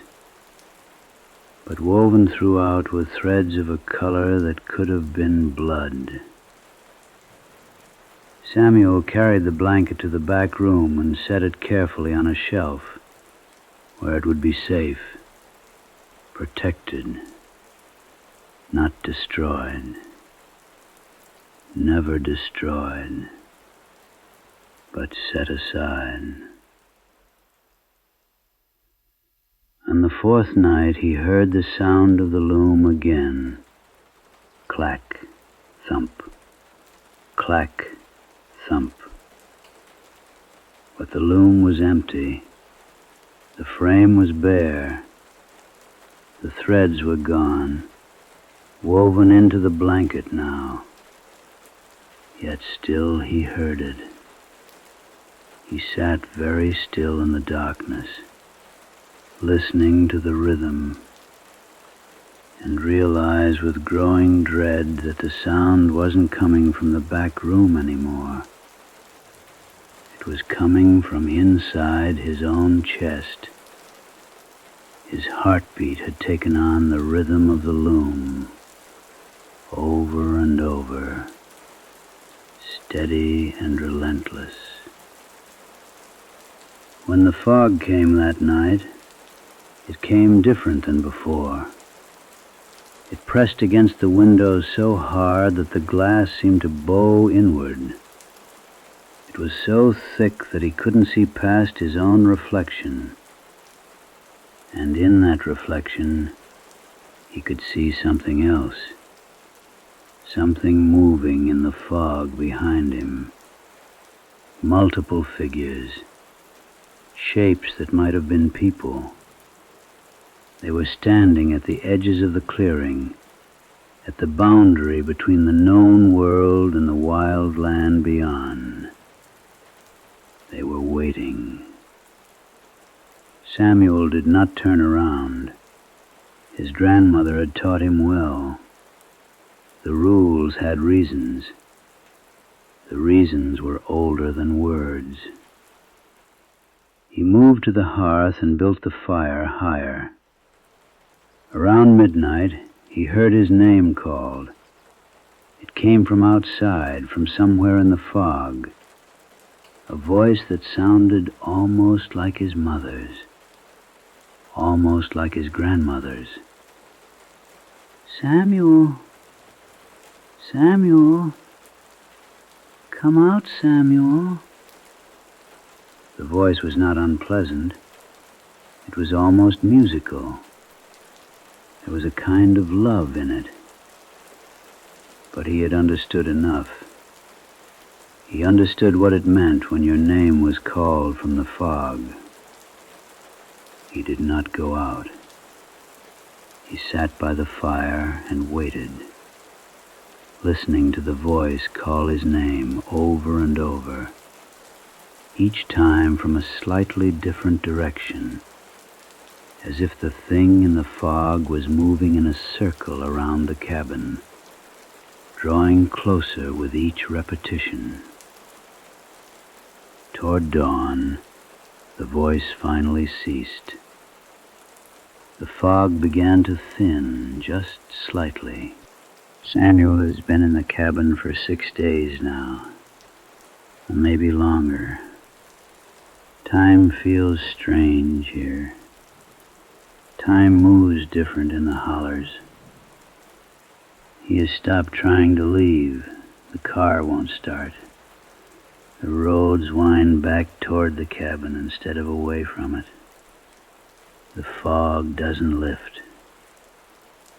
He has begun, without quite consciously deciding to unspool new threads, to restore the warp, to prepare the frame for the next pattern. It's not something he decides consciously.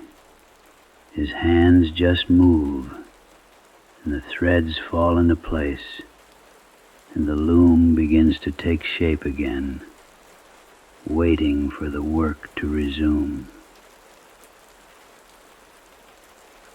Samuel understands now what it means to be aware.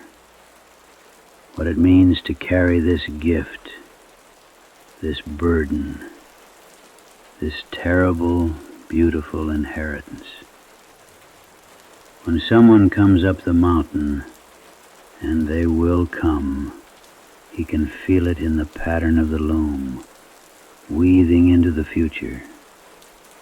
He will show them the blanket. He will teach them the rules. He will show them what it means to be woven into something larger than themselves. The fog outside never fully clears. It just ebbs and flows, always present, always waiting. Because that's what we do in the Ware family. We weave. We complete the patterns. We carry the threads forward into the next generation. This is not a curse. It is an inheritance, a way of loving someone so deeply, so completely, that you weave their entire life into a pattern, and then you give them the pattern to carry, so they know they will never be alone. The thread never breaks. It only weaves. In a cabin deep in laurel thicket, where the sun barely shines and the fog never lifts completely, the loom continues its work. The hands that guide it might once have been human, but that was a long time ago. Now, it's just the pattern completing itself again and again and again.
When they found Silas Mercer, there wasn't much left of him that could still be called a man.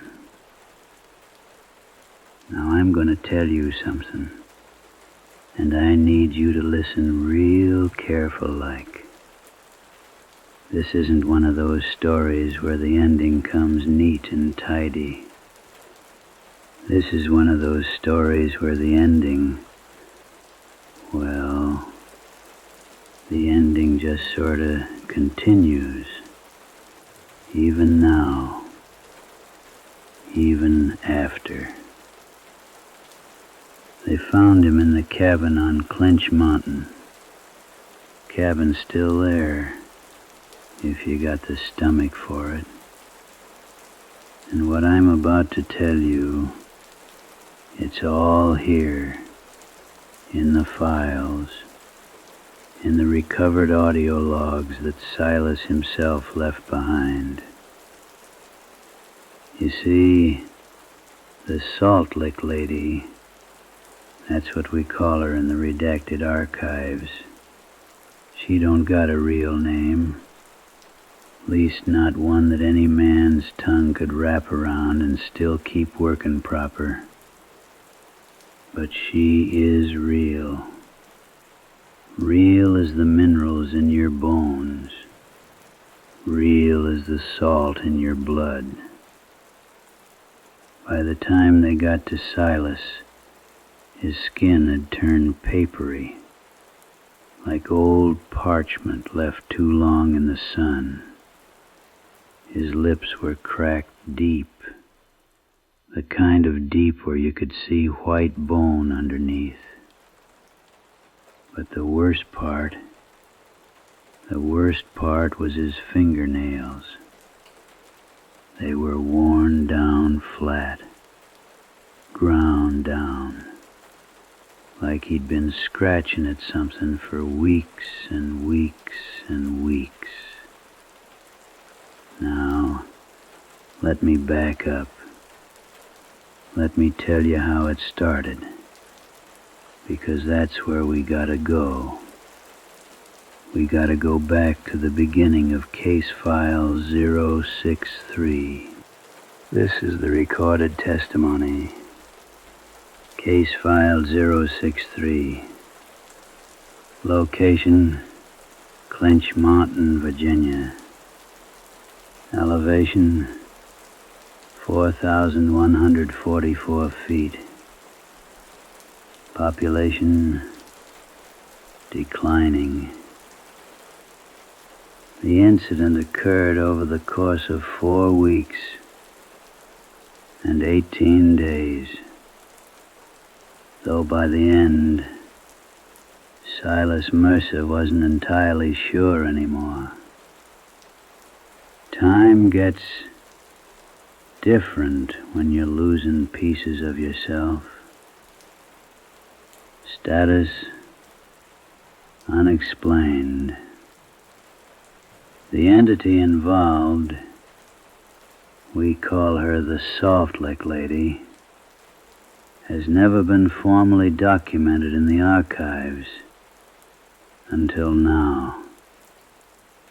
There are whispers, precedents, stories from the holler, passed down through families that know better than to speak too loud about such things. But Silas left us a record. This is his voice, or what's left of it, recovered from a series of audio logs recorded on equipment so old the cassette tapes had practically turned to dust. But they played. They still had something to say. So settle in now. Get yourself comfortable. The rain will come soon enough.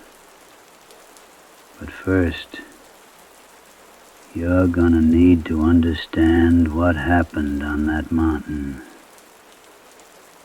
You're gonna need to understand what she wanted. Silas. Audio log number 1. Day 1. My name is Silas Mercer. I'm 43 years old. I came up to Clinch Mountain to get away from things. Divorce came through final this past Tuesday, and I needed quiet. Needed space to think on what my life's become. The cabin belonged to my grandfather. He'd been lived in for near about 15 years. Still got the old wood stove. Still got the cot with the blankets folded neat. Still got the salt blocks. There's 4 of them. Hung on the porch railing. For the deer. The salt blocks are gray. Weathered. But they still smell like what they are. Mineral. pure and clean.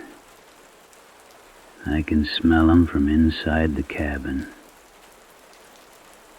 I'm gonna try and sleep now. The drive from Knoxville took it out of me. The engine noise is still humming in my head. The first few days were quiet. That's what Silas recorded anyway.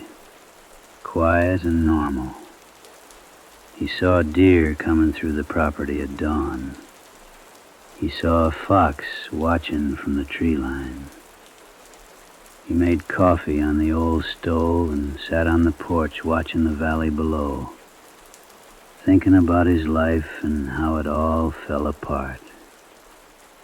But the salt blocks, they started disappearing. Not all at once. That would have made sense. That would have been explainable. Deer, maybe. Some critter with a taste for minerals. But the way they vanished, it was deliberate. I'm not sure what's happening with the salt blocks. This morning one was just gone. I know for a fact it was here yesterday. I touched it, ran my hand across the surface. It's got this texture, see, like all the small crystals are worn smooth from the deer's mouths. But today, one of them's just vanished. There's still 3. The cows down below, old Mabel's herd, they've been acting strange. Won't come to the salt lick anymore. Just standing at the edge of the pasture, looking up at the mountain, looking up here, like they're waiting for something, like they're warning something. I need to sleep. I'm tired. By day 7, 2 of the salt blocks were gone. By day 9, all 4 had vanished. Silas walked the perimeter of that cabin 3 times a day for the next week.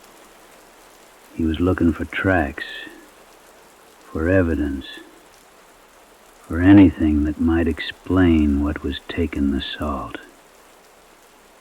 But the ground around that cabin, it was hard, summer-baked, and whatever was taking those blocks, it wasn't leaving the kind of marks that make sense. There were marks, though, just not on the ground. Day 12. I saw them today. On the window. I don't know how to describe what I'm seeing. The glass on the north side of the cabin, the bedroom window, it's covered, completely covered with marks. They look like tongue marks. That sounds insane, I know. I'm keeping this record because I need to know I'm not losing my mind. If I listen to this later, if I survive this, I need to know I documented what I'm actually seeing. The marks are in patterns, long parallel strokes, like something with a rough surface. Rough.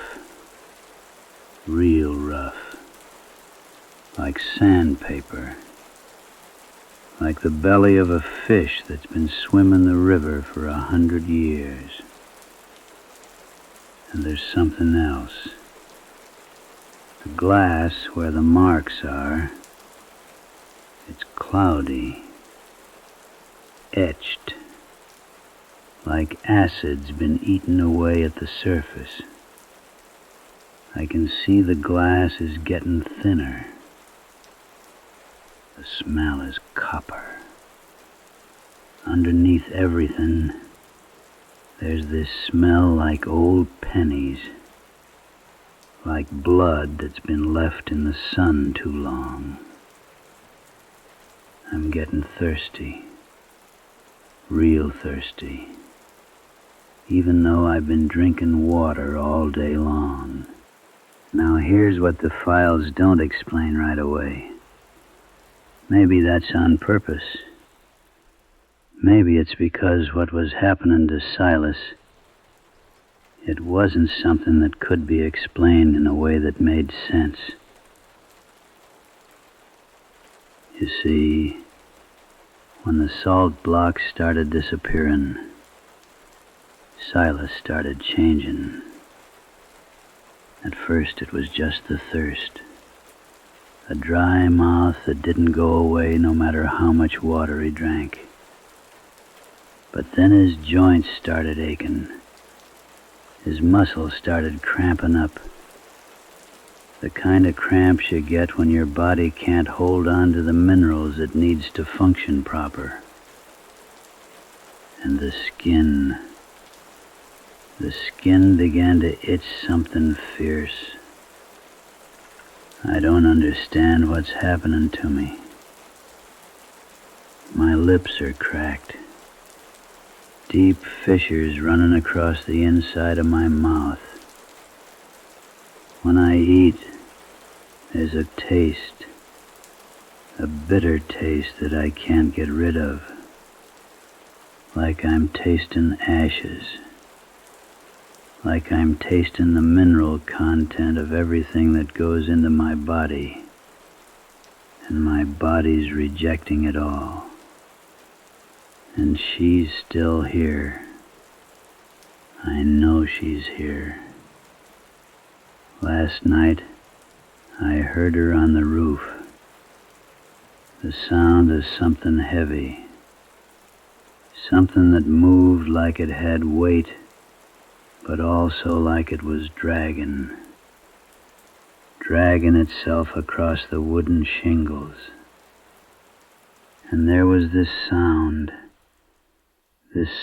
like her belly or her underside was scraping against the wood, licking the wood. I think she's eating the minerals from the cabin itself, and she's getting closer to me. By day 18, Silas had stopped leaving the cabin. He barricaded the doors, nailed wooden planks across the windows, all except the north window, the one with the marks. That one he'd covered with plastic sheeting, but even that wasn't going to stop what was coming. The thing about mineral deficiency, you see, it's slow, it's quiet. You don't realize what's happening until your bones start feeling brittle, until your teeth start aching, until your fingernails become so soft that when you touch them they bend like paper. That's what was happening to Silas. I've stopped trying to leave. I thought I could make it to the truck. That was 4 days ago. I got as far as the porch before she came around the corner, before I saw her. I can't describe her. I can see her, but my mind won't hold the image. What I remember is her mouth, the texture of her skin. It was like the underside of a stingray, all rough, all ancient. And her eyes, God help me, she had eyes like stones that had been underwater for 1,000 years. Eyes that saw me, eyes that wanted me. When she looked at me, I could feel it. I could feel it the way you feel heat from a fire. She was hungry, and she could taste me. Every mineral, every bit of calcium and sodium in my body. She could taste it all. I ran back inside.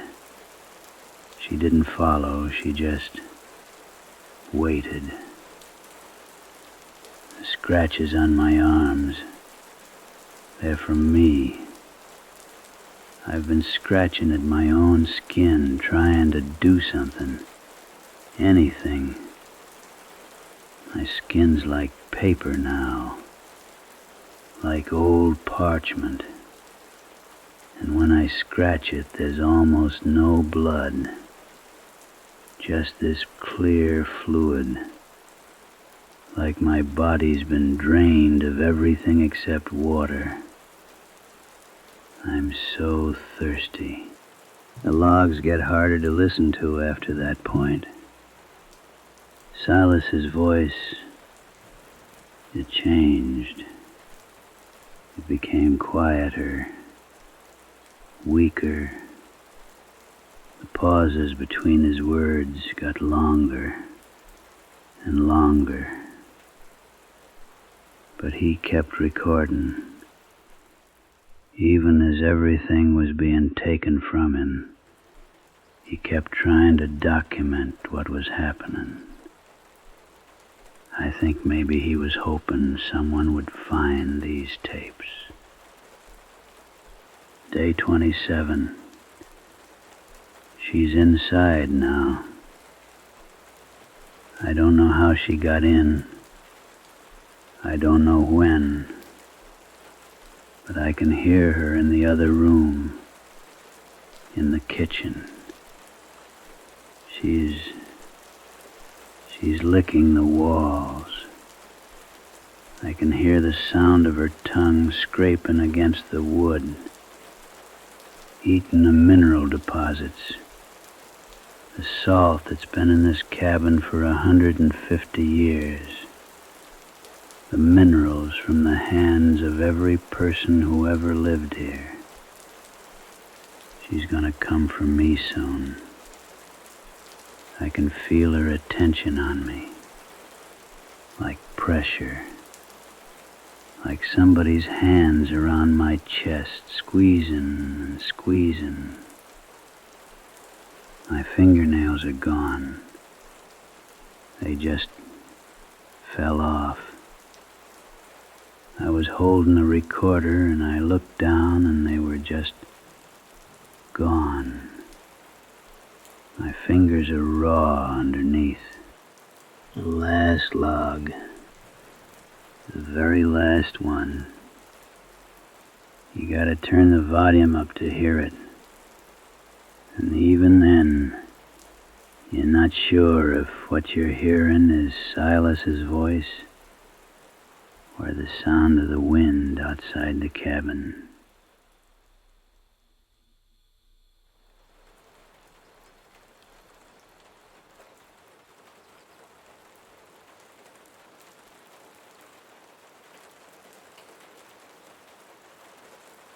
Day 29. She's in the room with me. I can see her in the dark. I can see her. She's big. Bigger than anything that should exist in these mountains. She's got ridges along her spine, like the ridges on a whale's belly. And her skin, it's translucent. I can see the minerals moving inside her. I can see the calcium, the sodium, the iron. I can see all the things I don't have anymore. And they're moving through her like water through a stream. She's opening her mouth. She's not hungry for my meat. She never was. She's hungry for what's inside me. The salt, the minerals, the things that make a body whole. She's tasting my breath. That was the last recording. They found Silas Mercer on the morning of day 30. The rescue team got called by a neighbor who hadn't heard from him in over a week. When they opened the cabin door, they found him sitting on the cot, eyes open, staring at nothing. The cabin walls had marks all over him. Lick marks. Deep grooves scraped into the wood where something had been feeding for days. Silas was still alive, but barely. He couldn't talk, couldn't move. His body had been emptied, every mineral drained out. His doctors said they'd never seen anything like it. Complete and total mineral deficiency. His bones were brittle as glass. His heart was barely beating. He lived for 5 more days in the hospital. Then the internal bleeding started. His organs just stopped working. There was nothing left to keep him going. When they searched the cabin after, they found something strange. 3 of the original salt blocks were recovered near a ravine 2 miles away. They'd been licked smooth, completely polished. But the fourth one was never found. And every spring since then, when the snow melts and the water starts running clear through the hollows of Clinch Mountain, hikers start going missing. Not killed, not hunted, just depleted. Found wandering down the mountain days later, skin like paper, begging for salt, in a voice that don't sound quite human. So if you ever find yourself on Quinch Mountain, if you ever come across a salt lick where the water tastes wrong, where the minerals seem to be moving, you best keep on walking. Don't leave nothing behind. Don't leave sweat on a rock. Don't leave blood on a stone. Because she's still up there. The Salt Lick Lady. Licking. Always licking. Waiting for the next one who comes looking for quiet. This concludes Case File 063. Let yourself drift now. The rain is coming down, covering everything, covering the mountain, covering all the old secrets. Sleep now. Sleep.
And that's when I saw them moving. The trees were shifting their weight. Not swaying, you understand. Shifting, like bones settling in the grave. The fog had come in thick by then, thick as cotton soaked in copper, and I couldn't see my hands in front of my face. But I could hear 'em, all of 'em, breathing. Every silver bark was breathing, and the sound was like wind through a mouth that wasn't quite right, like wind through teeth. And I knew they were close. I knew I shouldn't have opened that gate. I knew it before I ever came here somehow. In my bones, in my blood. And now the gate won't close. Now listen careful, friend. Listen to what I tell you. My name is Thomas Graves. That's the truth of it. And I won't lie to you in this telling. I inherited something in the autumn of '94, though I didn't know what I was inheriting until I stood in the hanging valley and felt the air change around me like a hand settling on my shoulder. A letter came to my apartment in Louisville, Kentucky. Small envelope, yellow paper, the kind they don't make anymore. The kind that's been treated with something to keep it from aging. But it had aged anyway. The ink was faded to a brown that looked like dried blood under certain light. I should have burned it then. The letter was from my uncle, a man I'd never met, though I'd heard whispers about him at family gatherings. The whispers stopped when I was young enough to wonder why. My mother would change the subject. My grandmother would leave the room. He was dead, the letter said. Had been dead for near about 8 months before it reached me. The property was mine now. All the holdings, all the land, all the things he'd kept up there in that hanging valley, tucked between 2 ridge lines where the fog never quite burned away and the sun came down like something that didn't want to be there. There was an address, a map, hand-drawn, very precise, and at the bottom of the letter, in a shaking hand that looked like it was written by someone in great pain, 3 words: keep the gate locked. I drove up there on a gray day. You know the kind I'm talking about, friend. The kind of day where the clouds hang so low they look like a ceiling, and the world feels like it's got walls. The road wound up into the ridgelines, and the trees on either side got closer the higher I climbed. Closer and taller, seeming to lean in toward the road like they were trying to get a better look at me. The property was set back off the main road, down a long drive lined with what I thought were birch trees at first. White bark, silver bark. I came to understand later that that was what made them different. That was what marked them as something other. The main house was old, but maintained, not neglected. That was the first strange thing about it. There was money up there. There was care. But the windows were all curtained, and the porch had a weight to it, like it was holding something down. The autumn air up there was different, colder than it should have been, even that early in the season. And there was a smell, copper, like I said, but underneath that was something green and damp and old. The smell of soil that hasn't seen the sun in a very, very long time. The smell of fruit rotting on branches that nobody's been meant to pick from. I found the key in the mailbox. It was waiting for me, I think. Everything was waiting for me. Inside the house was dust and shadow.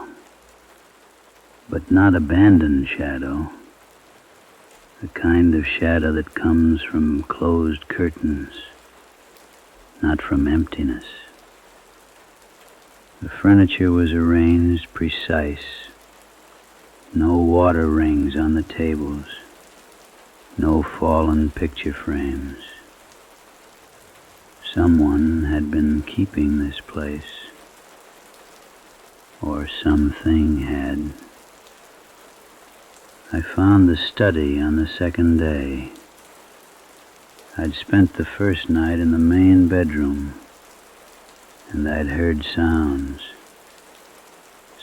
like something moving in the walls, or like the walls moving.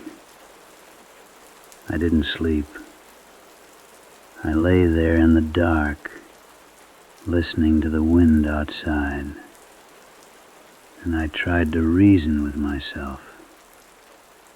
I tried to tell myself that the wind makes sounds when it moves through old houses, that old houses settle, that mice make noise. But there was something underneath all that, something rhythmic, something that almost sounded like it was keeping time with my heartbeat. But I knew it wasn't. I knew it was keeping time with something else. The study was lined with books, journals mostly, in the same handwriting as a letter, my uncle's handwriting, written over years, getting shakier as the years went on. There was a desk, and on the desk was a leather-bound ledger. I opened it. The pages were organized like rules, like instructions. The handwriting was precise, almost clinical, until the later entries, when it became desperate, when the letters started breaking apart mid-word. The first rule was written at the top of the first page, in ink that looked fresh, though I knew it had to be years old. Do not touch the fruit if it is warm. Below that, in different ink, different handwriting, it is always warm. And below that, in red ink, check for the feeling in your teeth. If you feel itching in your teeth, do not pick that fruit. Something is using it as a hive. I'm going to tell you the rest of the rules now. I'm going to tell them slow so you can understand them proper. Rule number 2. Leave the gate open for those who have no hands. They will come in the fog. They will not knock. They will not speak. You will know them by the sound they make, dragging themselves through the fallen leaves. Rule number 3. The silver barks have thoughts. They do not think like you and I think. They think in the way of things that have been rooted to one place for longer than there have been people with your name. Do not watch them for too long. Do not let them watch you. Rule number 4. The harvest comes in October. You will hear it before you see it. The sound is like someone breathing through the soil. When the harvest comes, the gate must be open, or the trees will open it themselves. Rule number 5. If you find fruit with the mark of the thumb, a dark thumbprint on the skin, bury that fruit deep and mark the place with stones arranged in a circle. Do not ever go back to that place. The later entries, they weren't organized anymore. They were scattered through the book like fever dreams written down in the dark. The youngest one is learning my name. I can hear it in the way the leaves move when I walk past. Not all the leaves, just certain trees. It's learning slowly. I have maybe 3 months before it says it right. And another. I made a mistake today. I picked a fruit I shouldn't have. It tasted like water that had been standing in a metal cup for 7 summers. My tongue went numb. Now I can hear things I don't want to hear. The trees underneath the soil, the roots, they talk to each other through the earth. They're making plans. I don't know what the plans are, but I know they include the gate. They include what comes through the gate. The last entry was dated a week before the letter came to me. The handwriting was so bad I could barely read it. It looked like it had been written in the dark, or written by someone whose hands were shaking so bad the pen barely touched paper. It's here, the thing that comes through the gate. I opened it yesterday because I heard them. I heard the ones with no hands dragging through the leaves. And I opened it, and I screamed. But the one that came through wasn't one of the ones with no hands. It was something else. It had hands. Too many hands. And they were small, like children's hands. But the fingers were too long, and they bent backwards. It walked past me and went to the north tree, the largest one, and it laid all of its hands on the trunk, and the tree opened.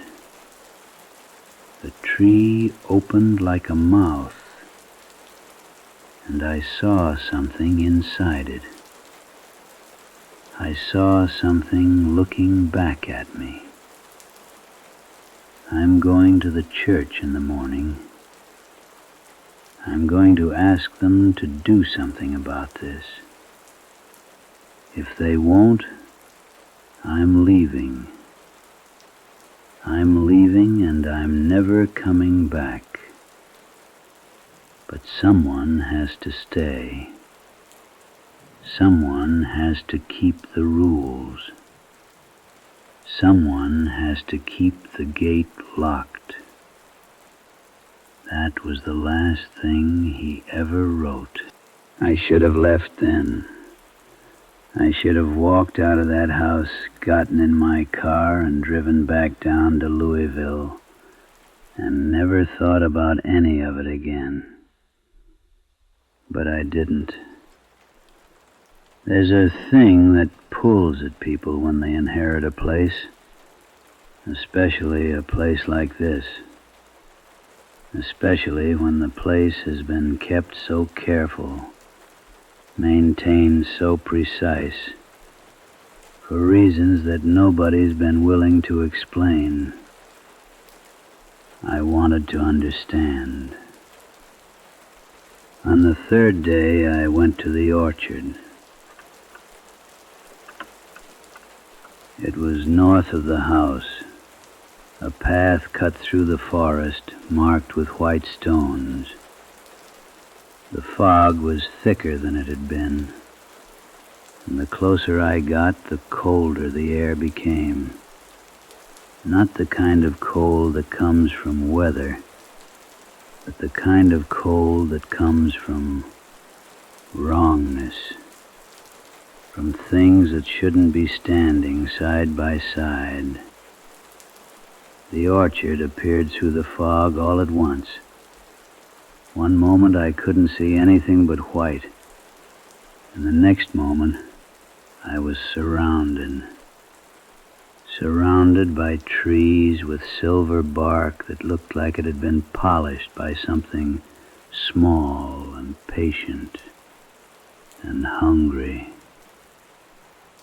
There were maybe 60 trees all told, set in precise rows. Not natural, you understand. Not the kind of planting that happens when someone scatters seeds. This was intentional. This was designed. And in between the rows, in the space beneath the branches, the fog was moving. Just the fog, I told myself. Just the fog. And the light is strange. And the trees are tall. And the light is falling at an angle that makes them look like they're leaning. But they were leaning. The fruit was small and dark, nearly black, hanging in clusters that looked heavy. Too heavy, maybe, for branches that looked thin as bone. And some of the fruit was warm. I could feel the warmth coming off them, even from a distance. Like there was something inside them that was generating heat.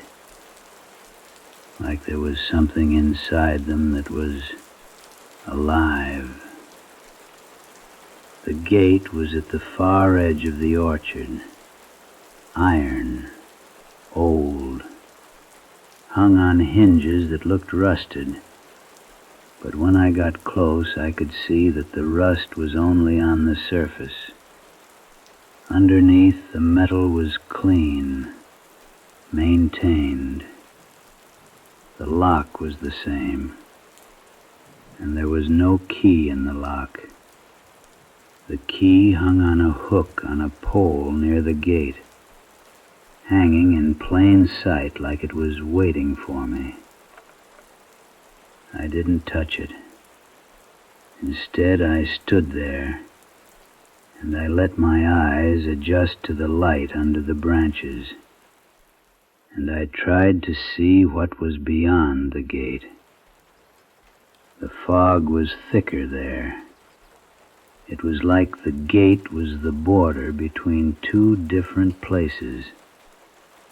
On this side, the side where the sun could still touch, where the trees were real, and on that side, the other side, where the fog was thicker and the light came from somewhere that wasn't the sun. That was when I heard it. The sound like someone breathing through soil. It was coming from underneath, from the ground beneath the gate. And as I listened, I could hear the earth shifting, could hear something moving through the soil the way a fish moves through water. And I understood then. I understood what the rules meant. I understood why my uncle had kept the gate locked. Things were waiting on the other side. Not just the ones with no hands. Not just the thing with the children's hands that bent backwards. Other things. Older things. Things that had been waiting so long they'd forgotten what they were waiting for. Things that came up sometimes through the soil and looked around and went back down when they realized it wasn't time yet. And the gate was what kept them on that side. The lock was what kept them in the soil. I backed away from the gate, slow, my eyes still on the space beneath it, on the dark soil where I could see the dirt moving, shifting, like something was pressing up against it from below, testing the density of the earth, checking to see if today was the day. It wasn't, but it was close. That night I made a decision. I was going to read every journal in that study, every page my uncle had written, every warning he'd left behind, because he had left them behind. He'd left them for me. The letter had said, keep the gate locked, but the journals had said everything else. The journals had told me why. What I learned, friend, what I learned from reading that man's terror written down in his own hand was this. The orchard was old, older than the house, older maybe than the ridge itself. My uncle hadn't planted those trees. Nobody had. They'd been there, growing in that hanging valley for longer than anybody could remember. The property had been in our family for 7 generations. 7. And in every generation, someone in the family line had lived there, had kept the gate locked, had read the rules, and had tried to understand them. My uncle had been the first one to break them. The first time it was an accident. He'd been young, 22 years old, and he'd been curious, the way young people are. He'd climbed the fence instead of using the gate. He'd tried to pick one of the fruits, and when he touched it, he felt something. Warmth, sure, but something else. Something like electricity running through his hand. And he heard a voice whispering from inside the fruit. His name. It had said his name. and it had said it right, in his voice, using his accent, his cadence, his everything, like it had been listening to him his whole life, learning the way he spoke, and now it was trying on his voice for size. He dropped the fruit. It fell and burst open on the soil, and it wasn't fruit inside. It was something that looked like amber, and inside the amber something that looked like an eye was dissolving. And where the juice from the fruit touched the earth, the grass died. The grass died and the soil blackened, and he could feel the wrongness spreading down through the earth like a shock wave. He didn't open the gate after that, not for 30 years. He kept it locked, and he followed the rules, and he tried to forget what it had felt like to hear his own voice speaking from inside something that wasn't supposed to have a voice. But you can't forget something like that. You can't lock something away in your mind without wondering what would happen if you unlocked it. So when he was 52 years old, my uncle opened the gate. He kept it open for 3 days. The rules had been clear. Leave it open for those who have no hands. He did that. He left it open, and they came. He could hear them dragging through the fallen leaves outside his window at night. Could hear the wet, thick sound of their limbs pulling them through the soil. And when he finally closed the gate again, he heard something else. He heard them screaming. But something else came through that gate, friend. Something that wasn't one of the ones he was supposed to let through. Something that decided to stay. And after that, the rules started changing. Or maybe they weren't changing. Maybe he was understanding them different. The trees started appearing in his dreams, whispering to him through the roots, teaching him that the fruit wasn't fruit at all, that the orchard was a place where things were being grown, where something very old had decided to cultivate something new. And the gate wasn't to keep things in. It was to control what came out. Every October, when the harvest came, something emerged from the soil with the fallen leaves. Something that had been waiting, growing, developing inside the dark earth where nobody could see it. The gate regulated it, controlled it, kept it from happening too fast, too often, too chaotic. And my uncle, in his fear and his obsession, had learned to tend to it, to maintain the balance, to follow rules that had been written down by people who understood things that I, standing in that house, reading journals written in the dark, couldn't begin to comprehend. I didn't stay another night. I packed what things I'd brought and I locked the house, every door, every window. But before I left, I took a knife from the kitchen and I went to the hook by the orchard gate and I cut the rope that was holding the key.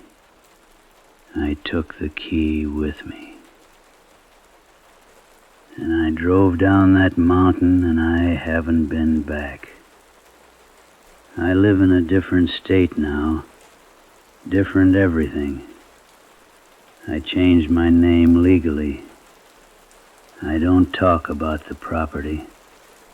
I don't answer letters from lawyers. The house has sat empty for near about 30 years now, and I don't know what's happened to it. I don't know if the gate is still locked. I don't know if someone else in the family has found it, opened it, taken over where my uncle left off. But I know this. Whoever inherits that place next, whoever finds that letter with "Keep the Gate Locked" written at the bottom, they're going to face the same decision, the same curiosity, the same slow understanding that the rules exist for a reason. And friend, listen now, because this is important. You listen to me. If you ever find yourself on a high ridge in Appalachia, if you ever see trees with silver bark growing in a perfect row, if you ever find a gate standing alone in the forest, with fog thicker on one side than the other, don't open it. Don't touch the fruit. And don't ever listen to what the roots have to say in your dreams. Some things are locked away because they belong locked away. Some rules are written in blood and terror because the people who wrote them understood bone deep what happens when you break them. Wind howling through branches. Keep the gate locked, friend. Keep your own gates locked too. You understand? There are more kinds of gates than the ones you can see. More kinds of locks. More things trying to get through. Stay safe. Stay awake. And if you ever find yourself dreaming of standing in an orchard where the light comes from nowhere, where the fruit is warm, where you can hear your own voice calling to you from inside the trees, you wake up. You wake up right now, and you keep that gate locked. Only rain now, heavy, persistent, endless. End transmission. Archive case file 063. Status: active, unexplained.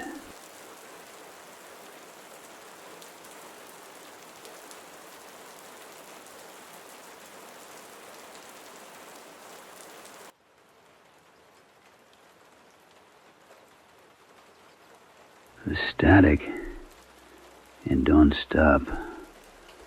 Not even when you turn the dial off. No. Let me start at the beginning, the way it happened. My name is Silas Corrigan.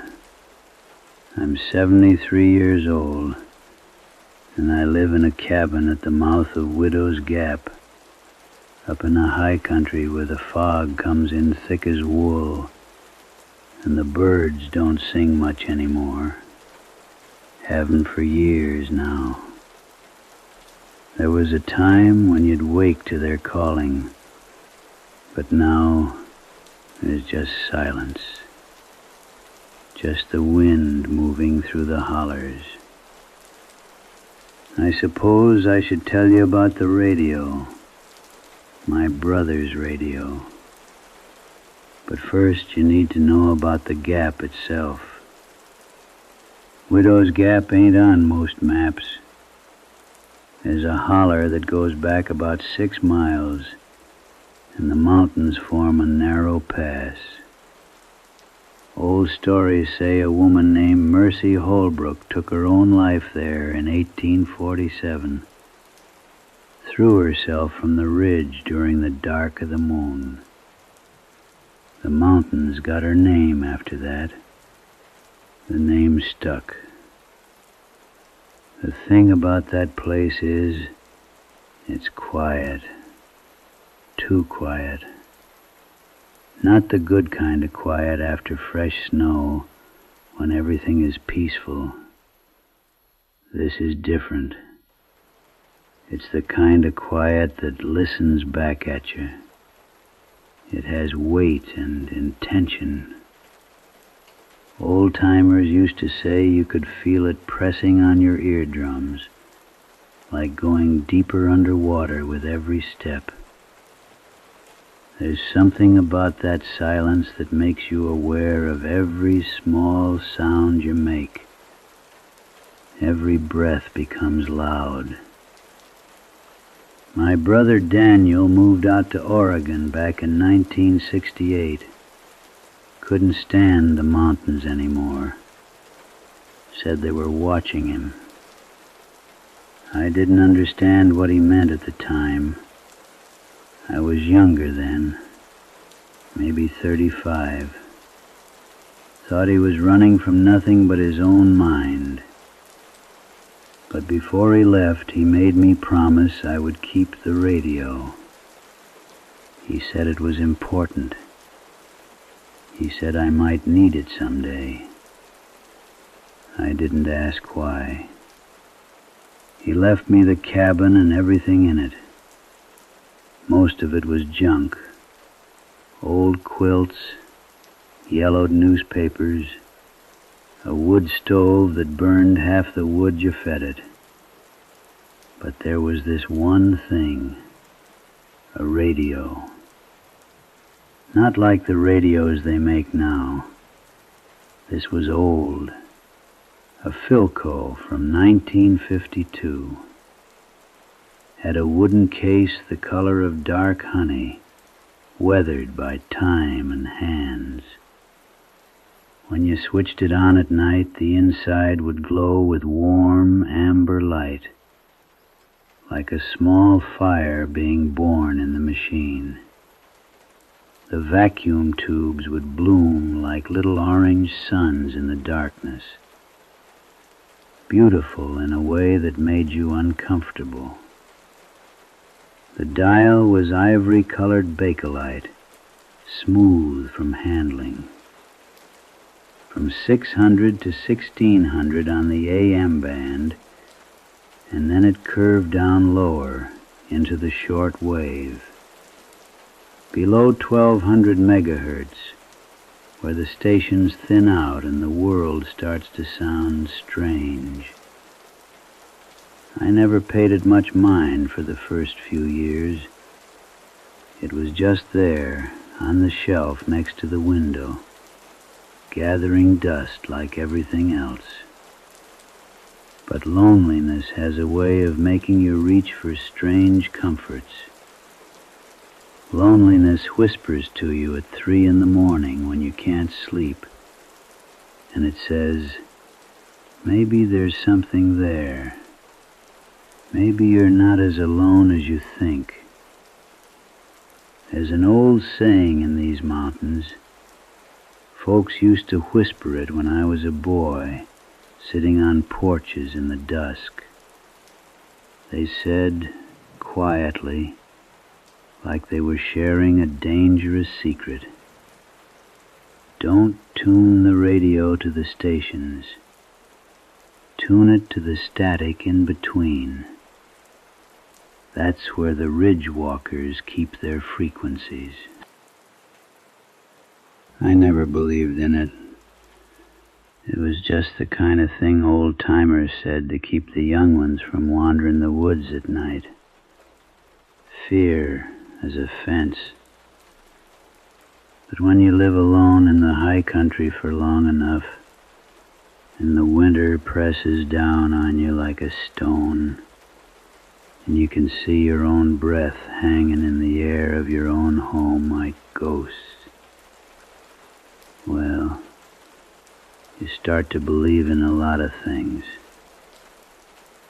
It was late October when this happened. The fog had come in 3 days before and hadn't lifted. It comes in thick here sometimes, especially in the gap. The moisture gets trapped between the ridges and it just settles, stays. You can't see more than 10 feet from your door. The world becomes just fog and dark shapes of trees, and everything beyond that might as well not exist. I had been sitting by the stove drinking cold coffee from a tin cup. The coffee had been hot 12 hours before. Now it had that bitter, over-steeped taste that coats your tongue.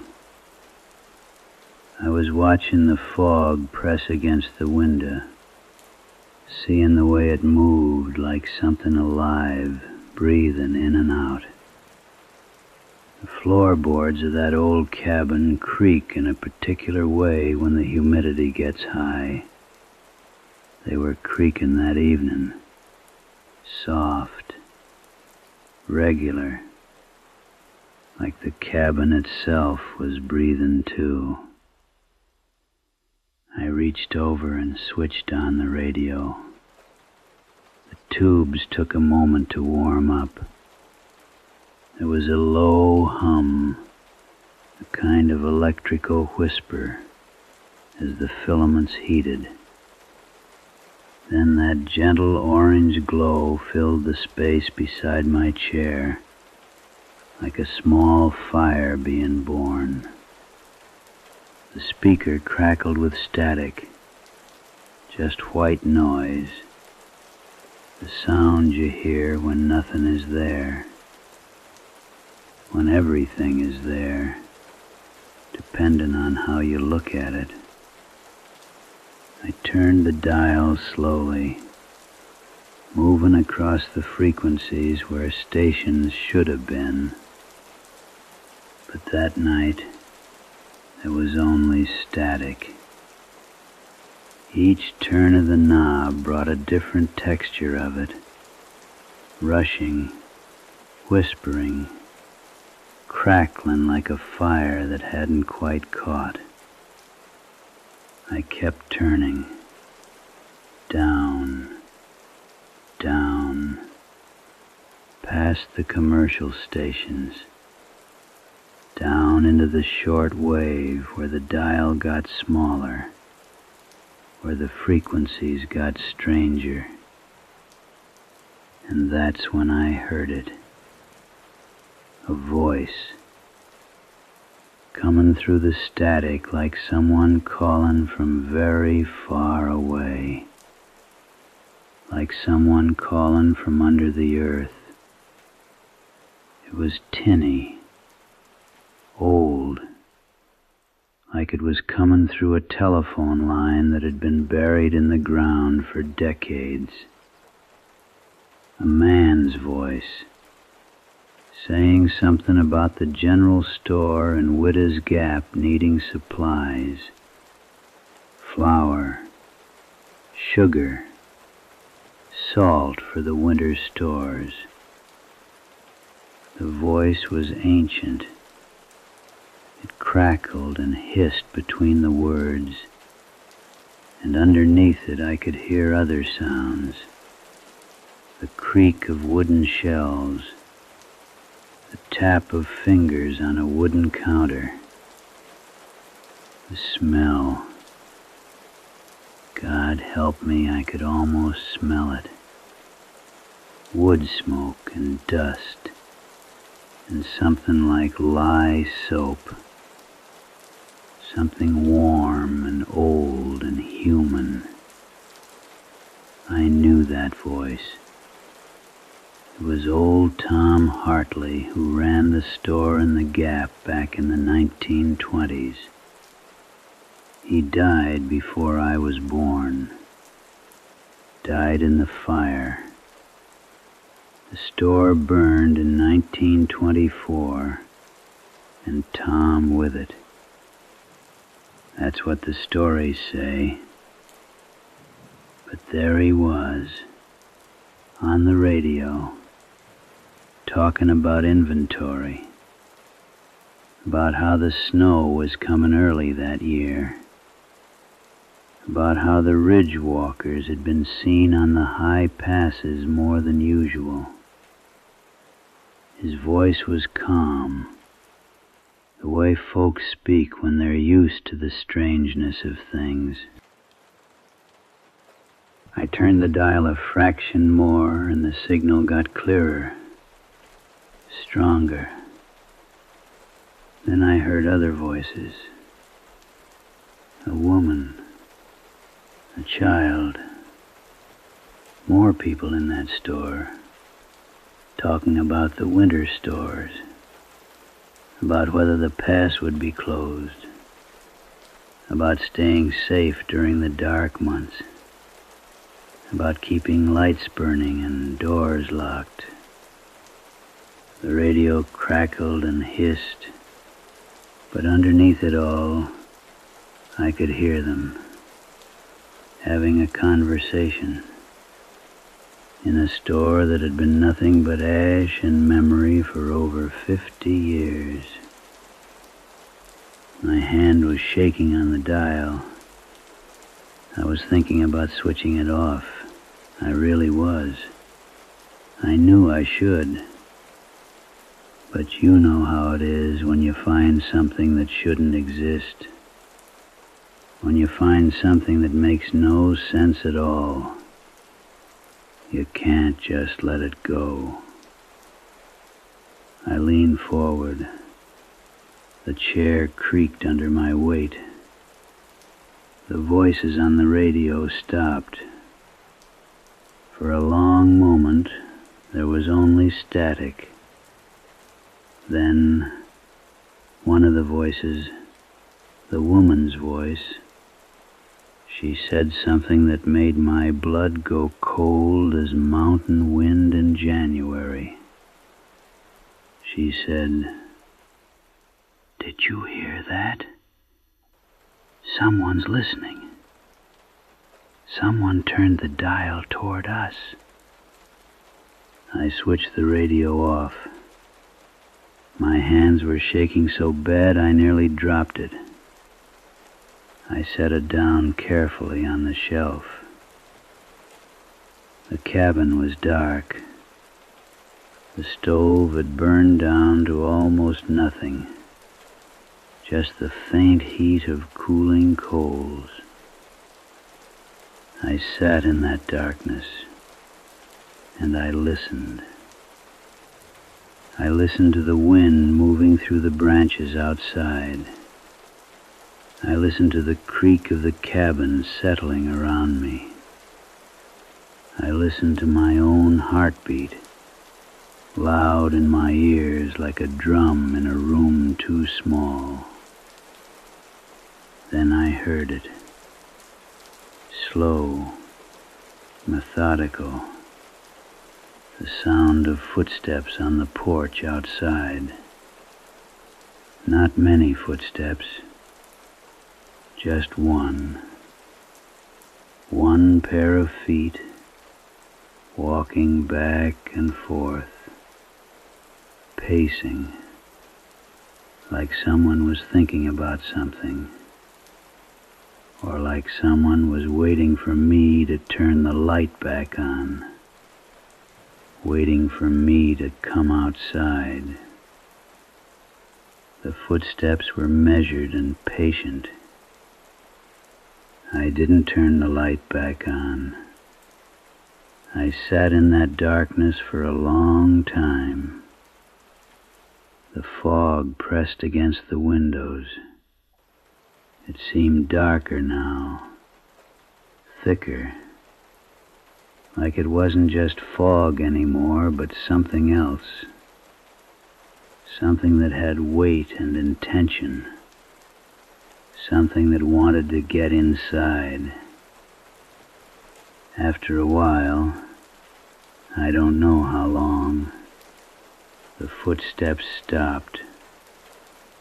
The porch went silent, but I could hear something else.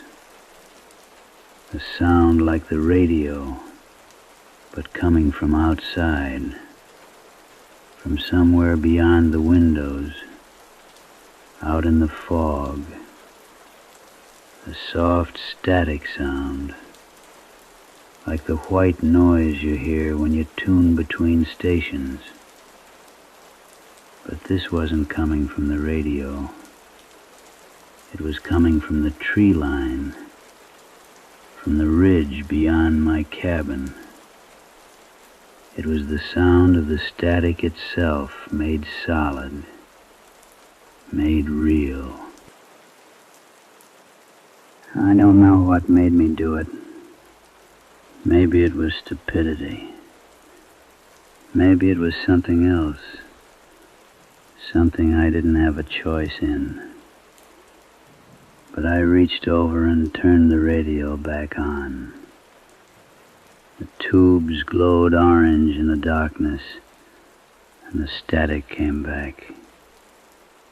And now the static outside and the static from the radio seemed to be talking to each other, calling back and forth, like they recognized each other. The voices came back, but they were different this time. They were describing my cabin, every detail, the exact room I was sitting in. They described a cold cup of coffee next to my chair. They described the way the orange light from the radio tubes reflected in the dark window. They described me, sitting, listening, afraid. They described my face, my exact expression, and they described what I did next, before I did it, before I even knew I was going to do it. One voice said, "He's going to get up now. He's going to move to the window. He's afraid, but he's still going to look. He has to know." And I did. I got up. My legs were stiff. I walked to the window, and I looked out into the fog. The static from outside got louder, clearer, and for just a moment, just a sliver of a moment, I saw something in that fog. Movement, shapes, figures walking through the white, moving between the trees like they knew exactly where they were going, walking toward the cabin. They were tall, and they moved with a gait that wasn't quite right. Their heads were tilted, like they were listening, like they were tracking something, like they could hear my heartbeat from where they stood. I pulled the curtain shut. I don't remember much after that. There's a blank space, like something was stolen from that night. The radio was still on in the morning. The tubes were dead. All of them burned out at once. The dial was turned all the way to the bottom, to a frequency that doesn't exist on any radio I've ever seen. The number was too low. It went into numbers that shouldn't be there. The fog lifted the next day. The birds came back, mostly. But every night now, when the dark comes and the wind moves through the gap, I can still hear it. That static sound, coming from somewhere in the high country, coming from the ridge beyond the trees. It sounds like it's waiting, like it's patient, like it knows I'm listening, and it doesn't mind. And sometimes, when I turn on the radio at night, yes, I turned it back on, I don't know why, I can hear voices again. Not the voice of Tom Hartley anymore. Newer voices. Recent voices. People whose names I don't know. People talking about the winter coming. About what lives in the mountains when the lights go out. About how long before the gap claims someone else. They always seem to be waiting for something. Waiting for someone to listen. Waiting for someone to tune the dial between the stations into the frequencies that don't belong to any living place. I never did fix that radio. It sits there on the shelf, dark now, the tube's cold. But I can still hear it sometimes, especially on nights when the fog rolls in thick and the silence gets too heavy and the mountains press down on you like they're trying to keep something in. Or maybe they're trying to keep something out.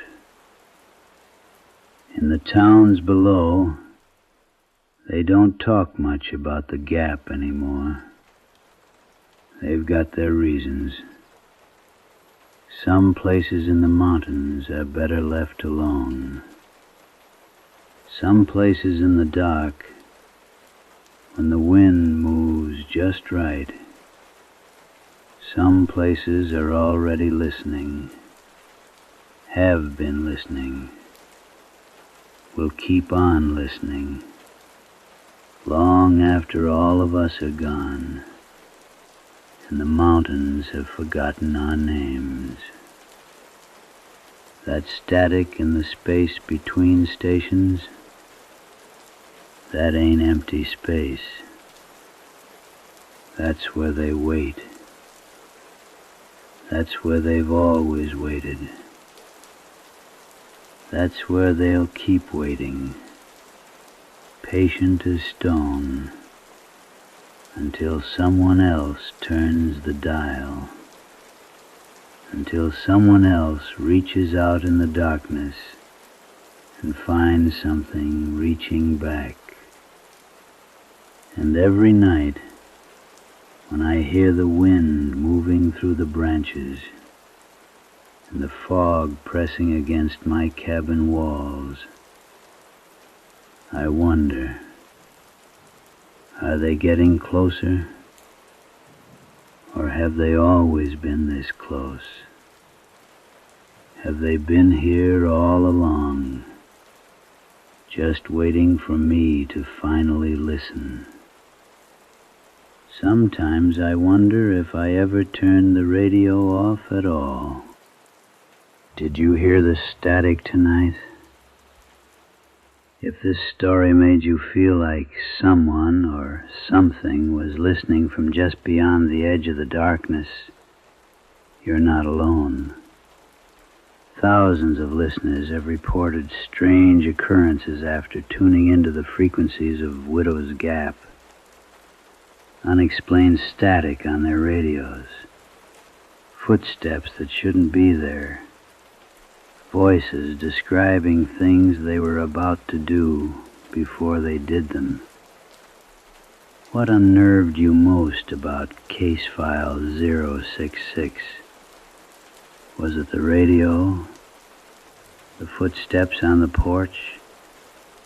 The realization that Silas might never have turned it off? Comment below.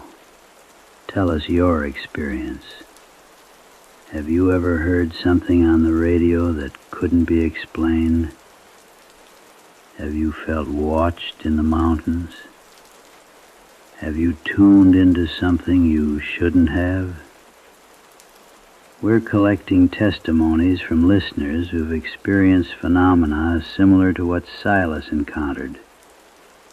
Your story matters. Your experience matters.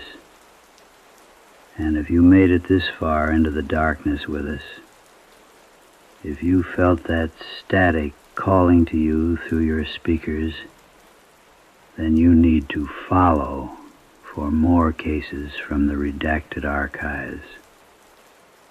Case File 067 is waiting. The Ashford Mirror. But only those who understand the danger should listen. Will you? Follow for Case File 067. Comment with your story. Some frequencies are better left untuned. But you already knew that, didn't you? We'll be listening for your response.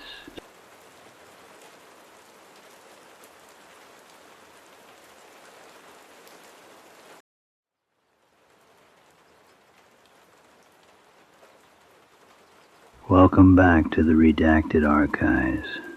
I'm your host, and tonight we're opening Case File 068.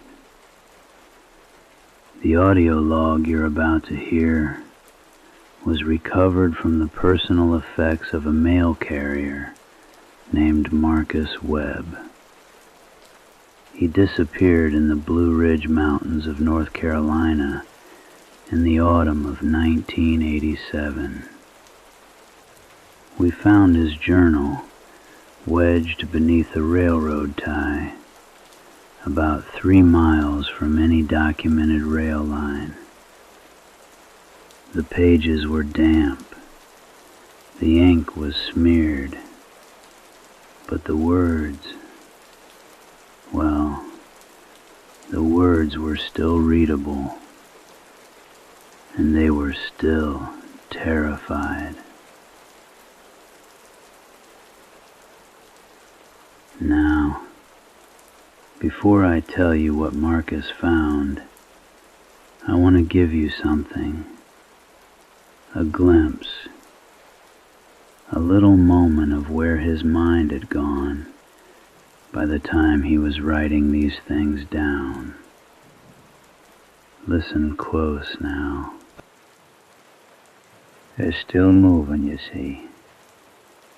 Still moving through the mountain. And they're always looking for the mail. They're always looking for someone who can carry the mail. Now then, let me take you back to where Marcus's story truly begins. Marcus Webb had been delivering mail in those mountains for nearly 8 years by the time of our interest. He knew those roads better than he knew his own neighborhood, better than he knew his own house, some might say. His wife left him in '85, took their daughter with her, and after that, well, the mountains became his companion. That's what Marcus wrote. The mountains became his companion. And companions, he said, sometimes become something else entirely. The morning in question was the 17th of October.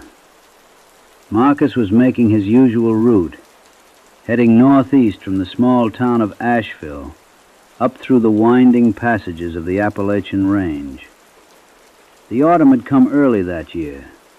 The leaves were already the color of dried blood and rust. The chill in the air was unnatural, biting deeper than it should have for the season. He noticed, as he drove his little postal truck up a particularly narrow road, that he'd come to a place he didn't recognize. Now, Marcus knew every road. He knew every mailbox on every property. But this road seemed to exist in a fold between other roads. It shouldn't have been there at all. He wrote, "The trees seemed to lean inward, as if the forest itself was watching me pass." The road deteriorated rapidly. The asphalt gave way to gravel, and then the gravel gave way to dirt and decomposing leaves. And in the dirt, barely visible beneath the accumulated debris and moss, Marcus saw them. Railroad tracks. Rusted. Old. Impossibly old. They ran parallel to the road, disappearing into the fog that clung to the mountainside like something living, like something breathing, like something with hunger. Marcus stopped the truck. He should have turned around. He knew even then that some part of him knew he should turn around. But instead he got out. He followed the tracks. They led him to a place that should not have existed. The station was Victorian in design. Genuinely Victorian, the kind you see in photographs from the 1880s. The wood was painted deep burgundy, though the paint was peeling away in long, thin strips. There was a covered platform, a ticket window boarded up, and above the entrance, in letters so faded they were barely visible, a name, Ravencrest Station. Marcus had delivered mail for 8 years in those mountains. There was no Ravencrest Station. There had never been a Ravencrest Station. Not on any map, not in any directory, not in any of the historical records that were housed in the little museum in Asheville. Yet there it stood. The fog was thicker here, seeming to emerge from beneath the ground itself. It smelled of wet coal and ozone. That's the exact phrase Marcus used. Wet coal and ozone. A smell like a lightning strike mixed with the deep, damp smell of something that had been underground for a very long time. He approached the station. The door was unlocked. The hinges made no sound when he opened it. Inside, the air was even colder. The fog had followed him in. Or perhaps it had always been inside, suspended in the dead, stale atmosphere like a secret kept by the station itself. And there, on the wall of the ticketmaster's office, was a clock. The clock was enormous, a thing of Victorian craftsmanship. Its face was cream-colored, with numbers in a style that was definitely not modern. not from this century or the last. The hands were brass, ornate, moving with mechanical precision. The hands were moving, but they were moving backward. Marcus watched it for what he said felt like hours. He couldn't say for certain. Time felt strange in that place, elongated, stretched like taffy. The clock's hands moved backward steadily, slowly, the way a normal clock would move forward, inexorable and patient. And the ticking sound it made, that relentless rhythm, sounded like something was counting down. Something was measuring something out, but in reverse. Something was counting toward an end that had already happened. The waiting room of the station was divided into several wooden benches. Each bench faced toward the interior, toward where the train tracks would emerge from the fog outside. And sitting on each bench, positioned with terrible precision, were figures. Passengers. They were not human, though they had been given the human shape. They were made, Marcus wrote, of corn husks and river mud. The husks had been woven into something approximating a body. The mud had been packed into the woven structure, hardening and cracking with age. Their clothing was made of the same material, or perhaps it had rotted into the same material. It was difficult to tell where the body ended and the garment began. But the worst part was their faces. They had no eyes. Where eyes should have been, there was simply dried husk, puckered and collapsed inward. The mouths were voids, empty spaces where you might imagine a mouth should be. Some of them had what might have been hair, but it was the color and texture of dead grass. And they were arranged, each one, in the exact same posture, sitting forward slightly, hands resting on their laps, their heads tilted at the same angle, as if they were all listening to something that Marcus could not hear. But of course he could hear it.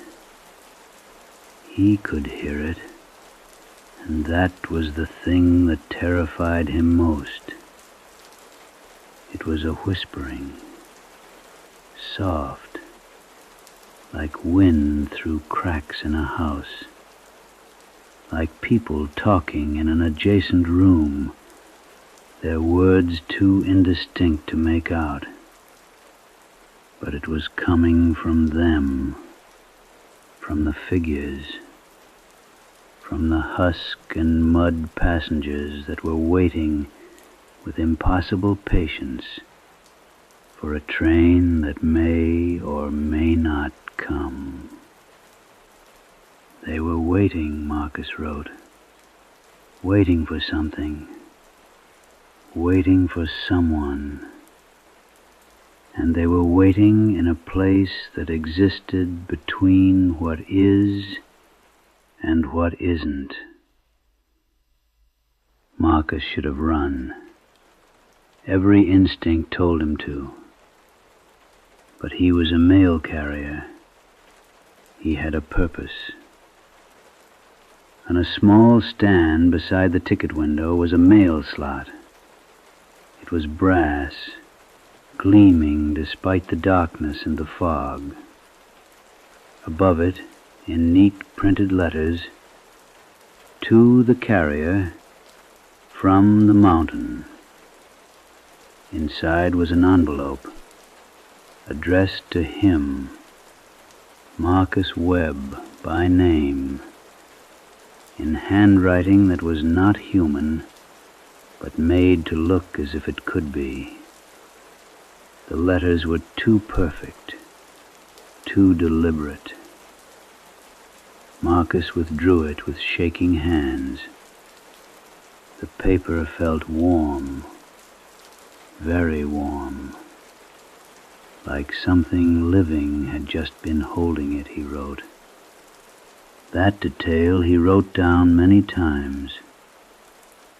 He opened it. Inside was a blank sheet, but as he looked at it, words began to appear, not written, appearing, emerging, as if revealed by something invisible, or as if the paper had always contained them, and his eyes were only now learning to see them. The message was simple, but its simplicity was terrifying. Keep the mountain beating. When Marcus looked up from the letter, the station was no longer empty. Where there had been fog, there was now clarity. Where there had been silence broken only by whispers, there was now the distinct, undeniable sound of an approaching train. It came through the fog slowly, carefully, as if the fog itself was resisting its passage. The engine was black, ornate, festooned with decorative metalwork that seemed to shift and move when Marcus wasn't looking directly at it. And in the windows he could see them, not the husks on the benches, other figures, sitting in the cars, looking out at the platform with those empty, sunken faces. The train stopped. The doors opened with a sound like a sigh. The husks began to move, short, jerking motions, as if remembering how to move, or being moved by something else. They filed past Marcus without acknowledgement. None touched him, but as they passed, he felt a coldness, not temperature, but something deeper, a coldness that drained something essential. When the last had boarded, the train whistle sounded. The same whistle from the beginning, he realized. How long ago? Minutes? Hours? He couldn't say. The train began to move, not forward, but downward, into the ground. The track softened, and the train descended as if sinking. The fog rose to meet it, obscuring it. Within moments, it was gone. The station was empty. The clock still ticked backward. Marcus ran, back through the fog, back to the tracks, back to the forest. His truck was where he'd left it, though he had no sense of elapsed time. His watch had stopped. All his clocks had stopped. When he got home and checked the television, only 15 minutes had passed from when he'd left the main road until he'd returned. 15 minutes. Over the following weeks, Marcus tried to find Ravencrest Station again. He retraced his route dozens of times. He walked every inch of those mountains, looking for the rusted tracks, the Victorian building, the fog that smelled of wet coal and ozone. But it was gone, if it had ever been there at all. The envelope, however, remained. Marcus kept it in his desk. The blank page was still blank, but he understood its message. Keep the mountain beating. Keep the mountain beating.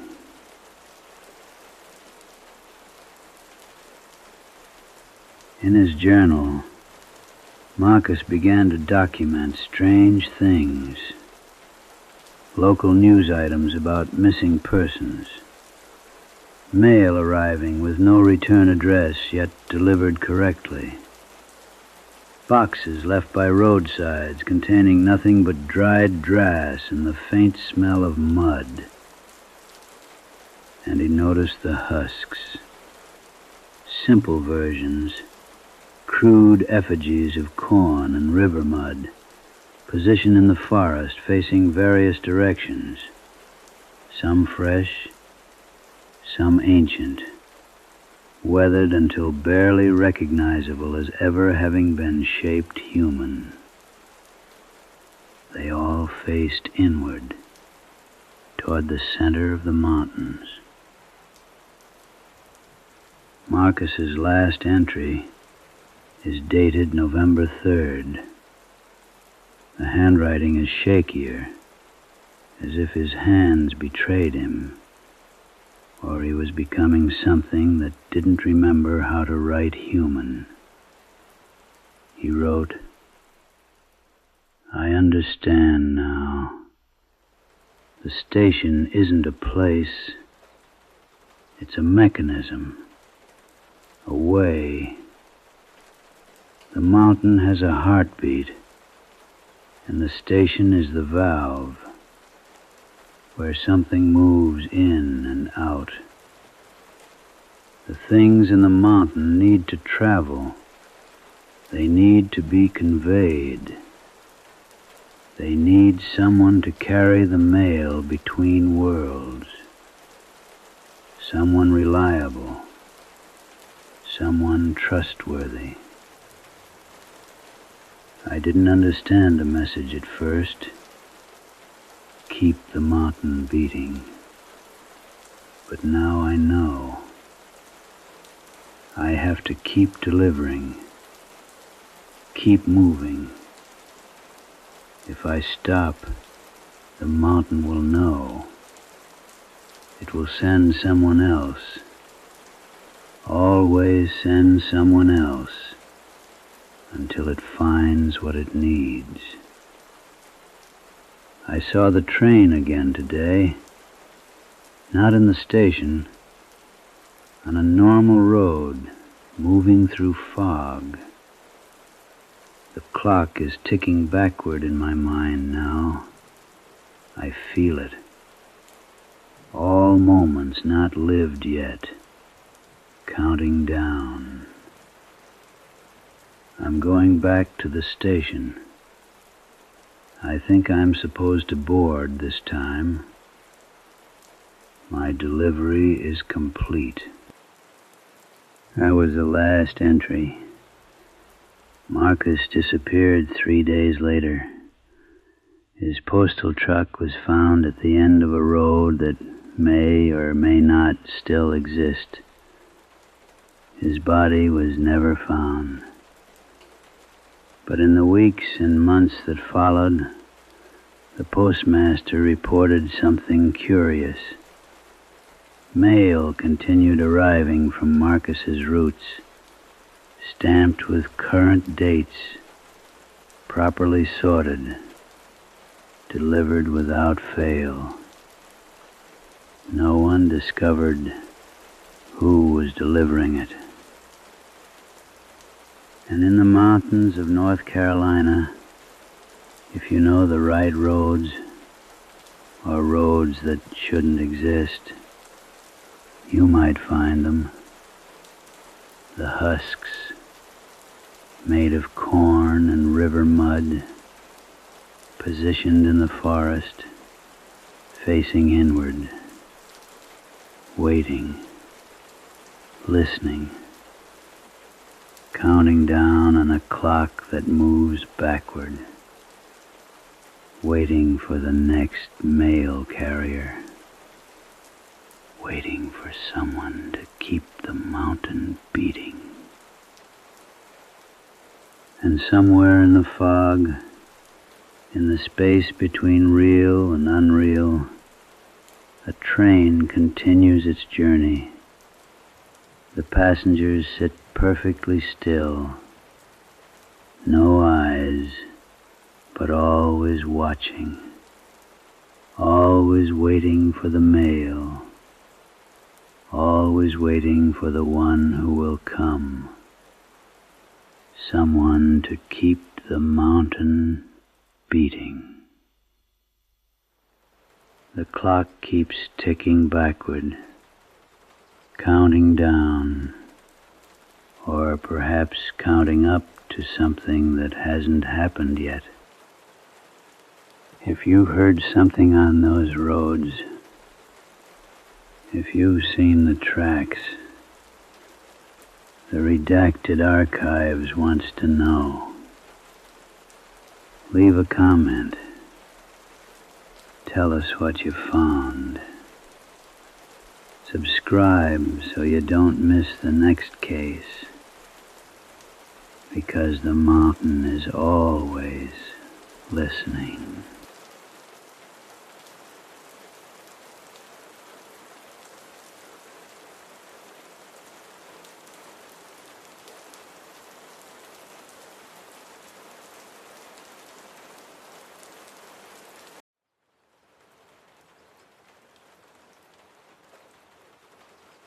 And that's when I understood. The field had taken my heartbeat first. I could feel the absence where it should have been. That empty chamber behind my ribs, just hollow. And then my breathing went. No panic, mind you. Can't panic when the panic itself is being harvested out of you. I stood there in what used to be corn, only it was bone, all bone and teeth clicking in the breeze, and I could hear the thresher coming through the rows. Not a sound exactly, a thrumming, a pulling, and I realized then, that everything I'd come down into that valley to find, every answer about what happened to that land, every terrible secret the mountains had buried, it had been waiting for someone to walk into the quiet. And now the quiet was walking into me. My name is Harold Crane. I spent 56 years surveying the mountains, reading the land, mapping watersheds. In June of 1948, I was working near the Little Tennessee River in Loudoun County, Tennessee. What I didn't have was any map that included the valley I found. The topography of that region was mapped down to every creek, except for one place. Right there in the middle, The paper stopped making sense. A blank spot, like someone had cut it away with a razor blade. Not cleanly. The edges were still there, but that valley, it was like someone erased it so carefully that they left the space where it used to be. I found it by accident, getting turned around, coming out of dense hemlocks. The sun was high, the way it gets in June, and I stepped out onto a sudden flatness. The mountains just stopped. The air changed. The temperature dropped 20 degrees. My breath fogged in the June heat. The light had a quality I'd never seen, like it came through very old glass, distorted, thin. Before me was a valley filled with corn, but this corn was bone white, utterly drained of color. The stalks looked brittle. The wind went still when it touched them. I took compass readings. The field was approximately 320 yards long, 150 wide.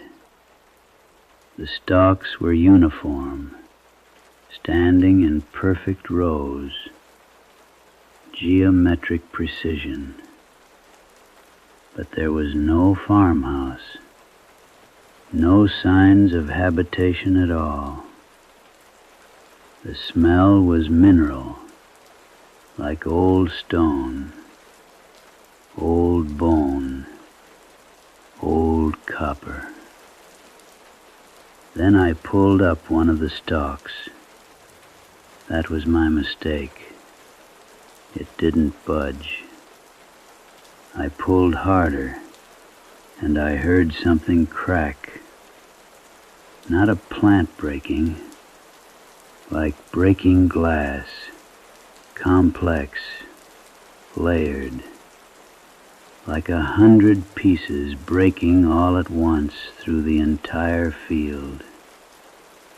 Every plant made that sound, a synchronized cracking, like the whole thing was one organism, and I'd heard it. The sound lasted 3 seconds, long enough for my nervous system to move my legs. I stepped back, hand tingling. Nothing happened. The stalks stood in their rows. The light remained strange. The silence came back, heavier, more deliberate. I told myself it was a trick of the ears, wind carrying sound in particular ways. And then I walked into it anyway. The moment my first boot touched the earth between the rows, the temperature dropped another 10 degrees. I could see my breath in front of me, the small clouds dissipating into that thin, strange light.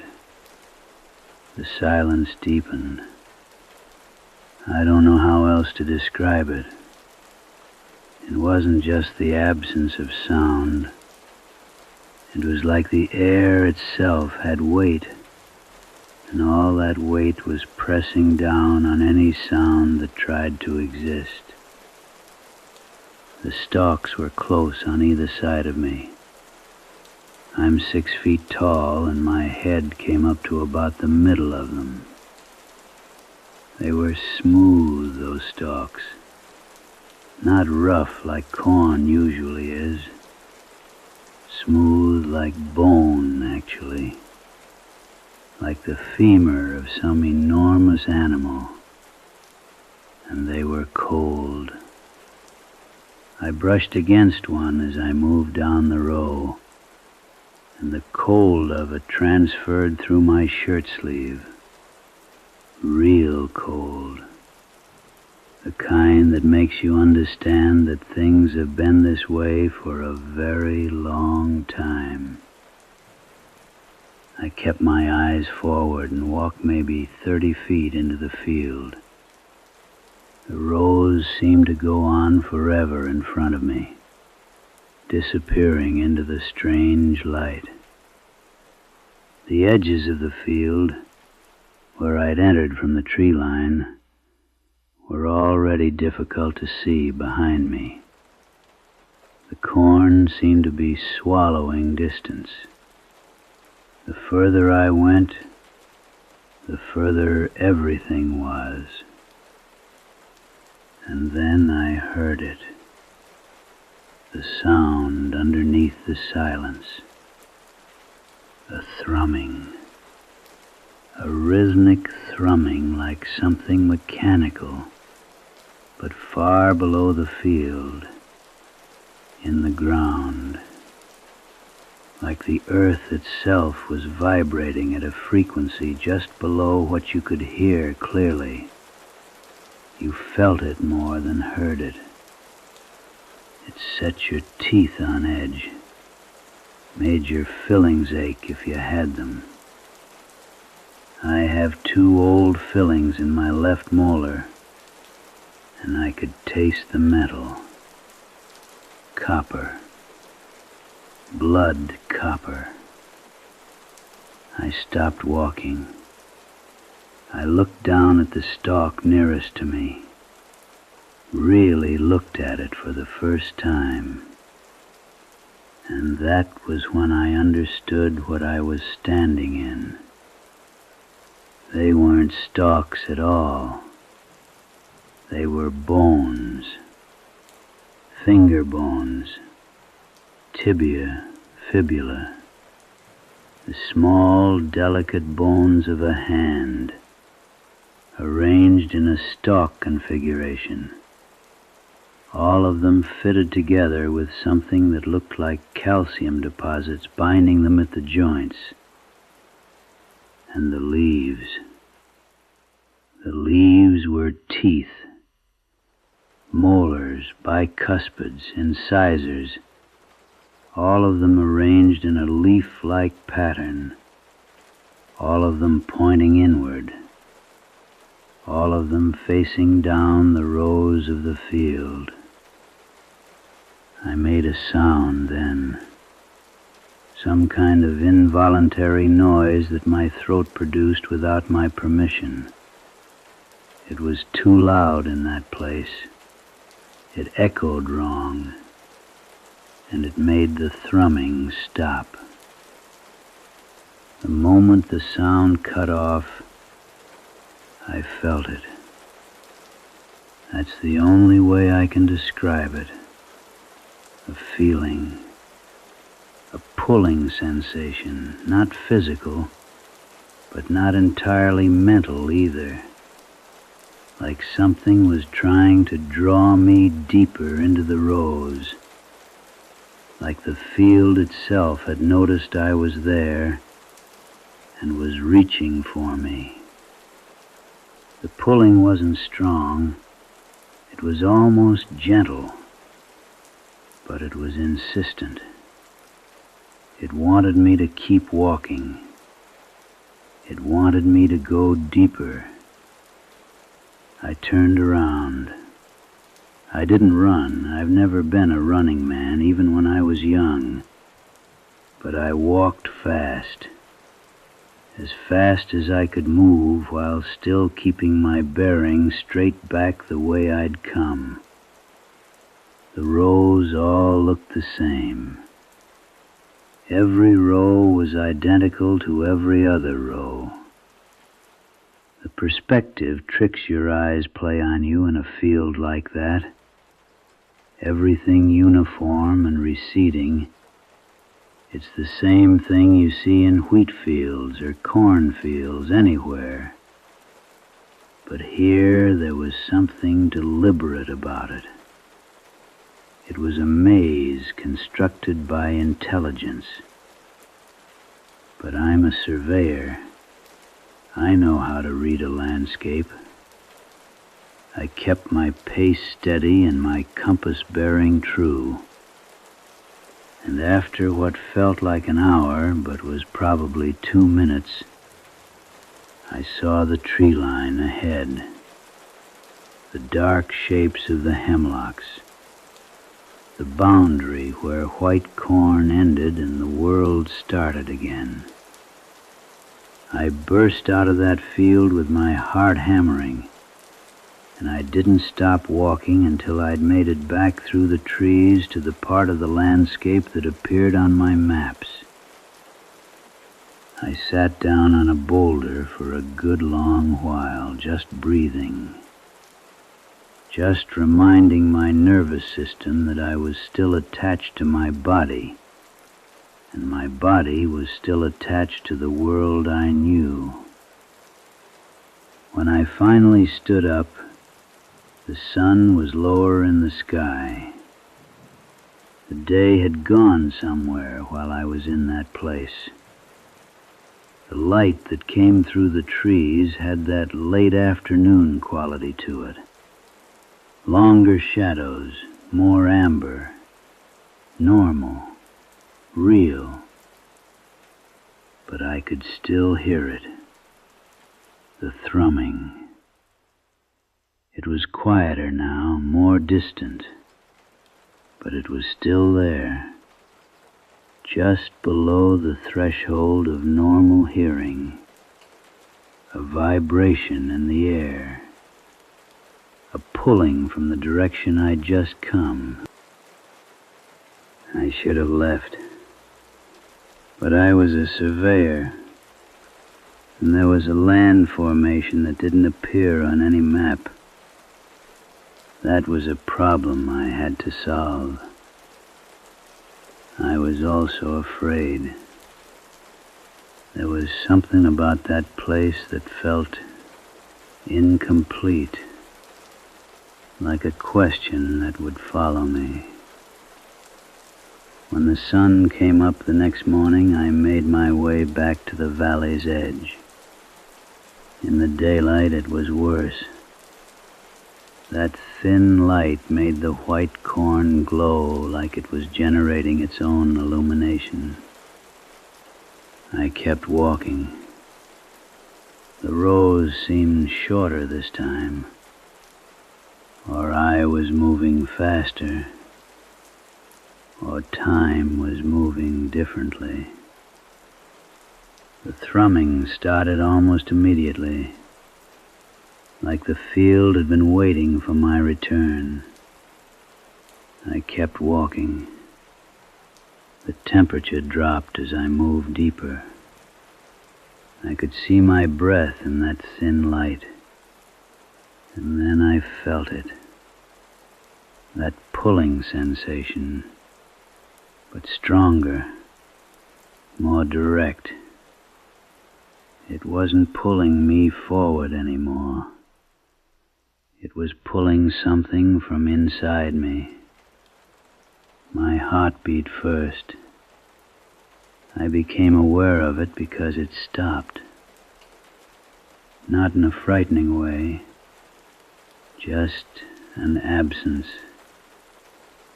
I was walking through a field of bones, and suddenly there was no heartbeat in my chest. It was like a sound I'd been hearing my whole life, so constant I never noticed it. And now it was gone. I could feel that absence like a hole. I tried to turn back, but the rows had rearranged themselves. All the same. The light was all the same. The stalks, the bones, pressed closer. These were human bones. Finger bones arranged like fingers, but too many of them. And the teeth, human teeth, arranged with sharp edges facing inward. My breathing left me next. Not suddenly. My lungs still moved, but the air wasn't going in or out. No exchange. No intake. Just the sound of breathing without the substance of it. That's when I understood. The field was harvesting me. Not my body. My internal sounds. The sounds that make you, you. The rhythms that keep you tethered to the world you know. My heartbeat had been first. My breathing second. I could feel other things lining up. The sound of blood moving through my veins. The electrical signals in my brain. Everything was waiting in line, and the field was patient. I ran then. I didn't care about direction. I just moved, and the stalks tore at my face and my hands, and the bones rattled and clicked together, and I could hear the thrumming getting closer, like the whole earth was vibrating at a frequency that was pulling everything out of me that made a sound.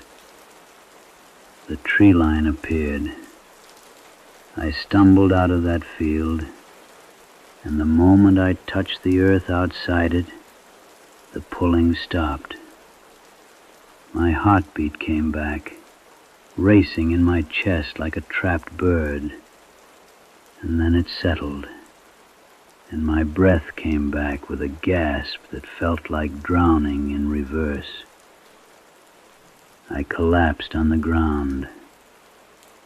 I lay there for a long time, just breathing, just existing.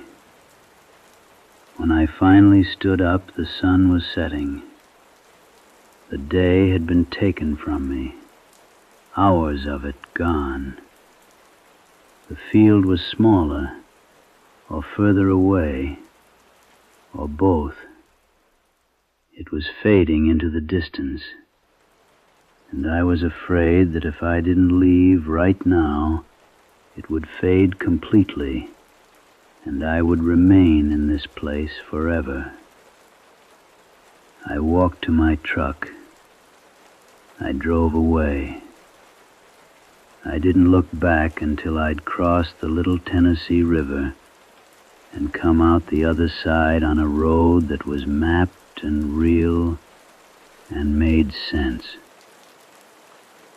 I filed no official report about the Dead Zone Valley. The maps and sketches I made, I destroyed all of it, burned it in my fireplace. I told the Tennessee Department that the survey was impossible due to magnetic anomalies, which was technically true. I never went back. Some questions aren't meant to be answered. Some doors are better left closed. But I followed the news from that region for decades. I watched for missing persons in Loudoun County. I found nothing, which was almost worse than finding something, because nothing meant that place was still there, still waiting, still growing.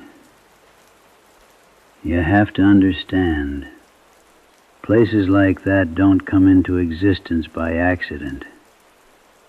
Something had to feed them. Someone had to tend them. But no one was disappearing. That meant people had to find that valley first. You had to step through the tree line at exactly the right spot. You had to find the blind space on the map. You had to be lost before you could be found. I'm old now, 83. My hands shake.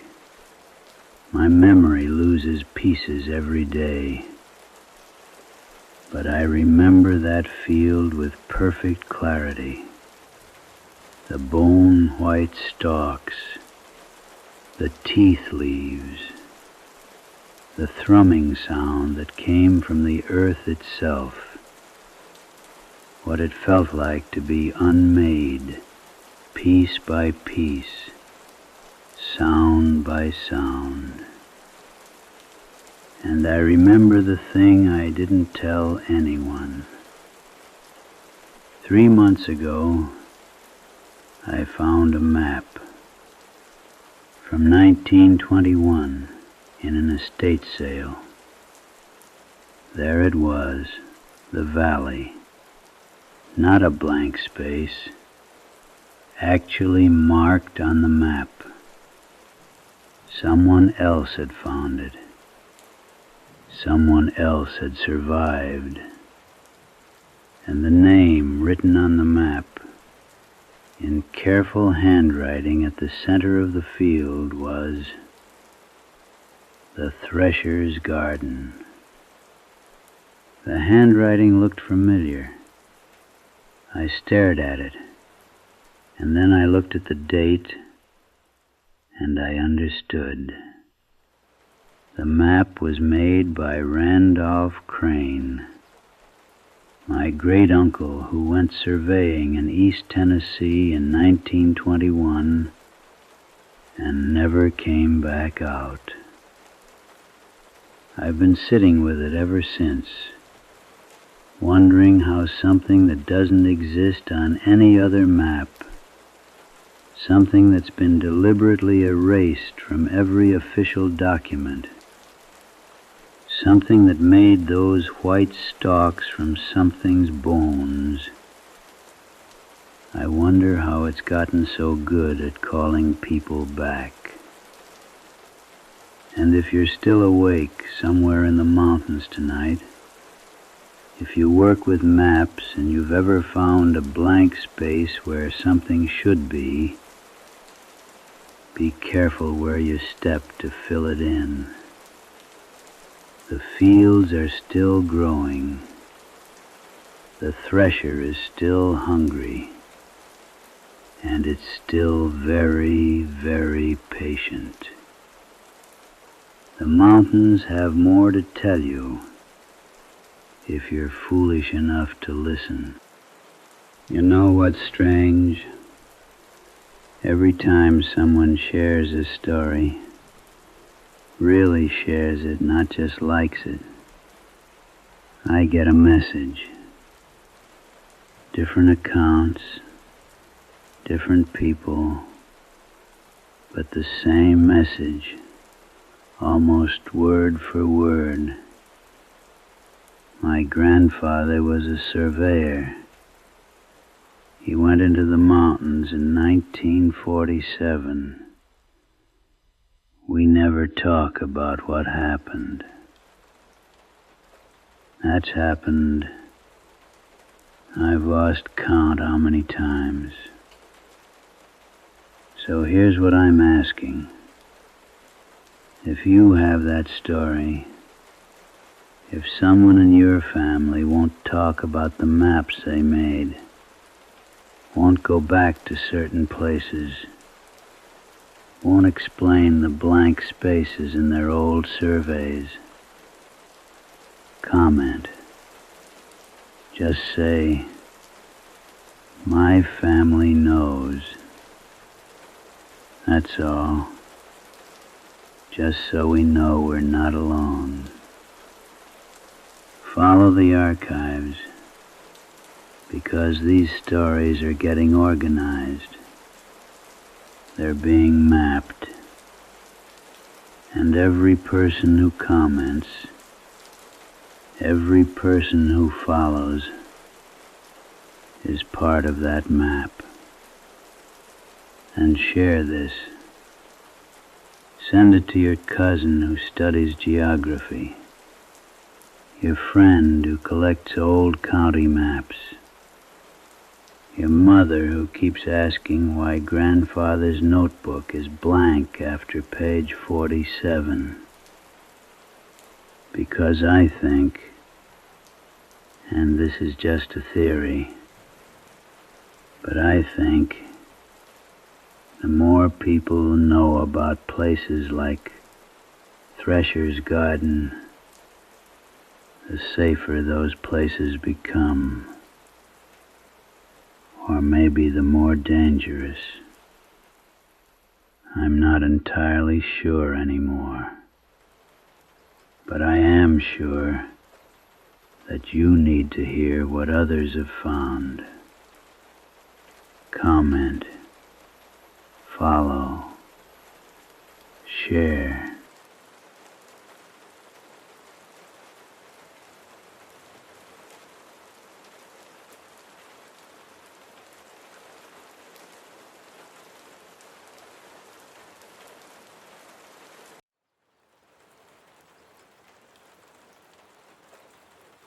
It's the silence that gets you first.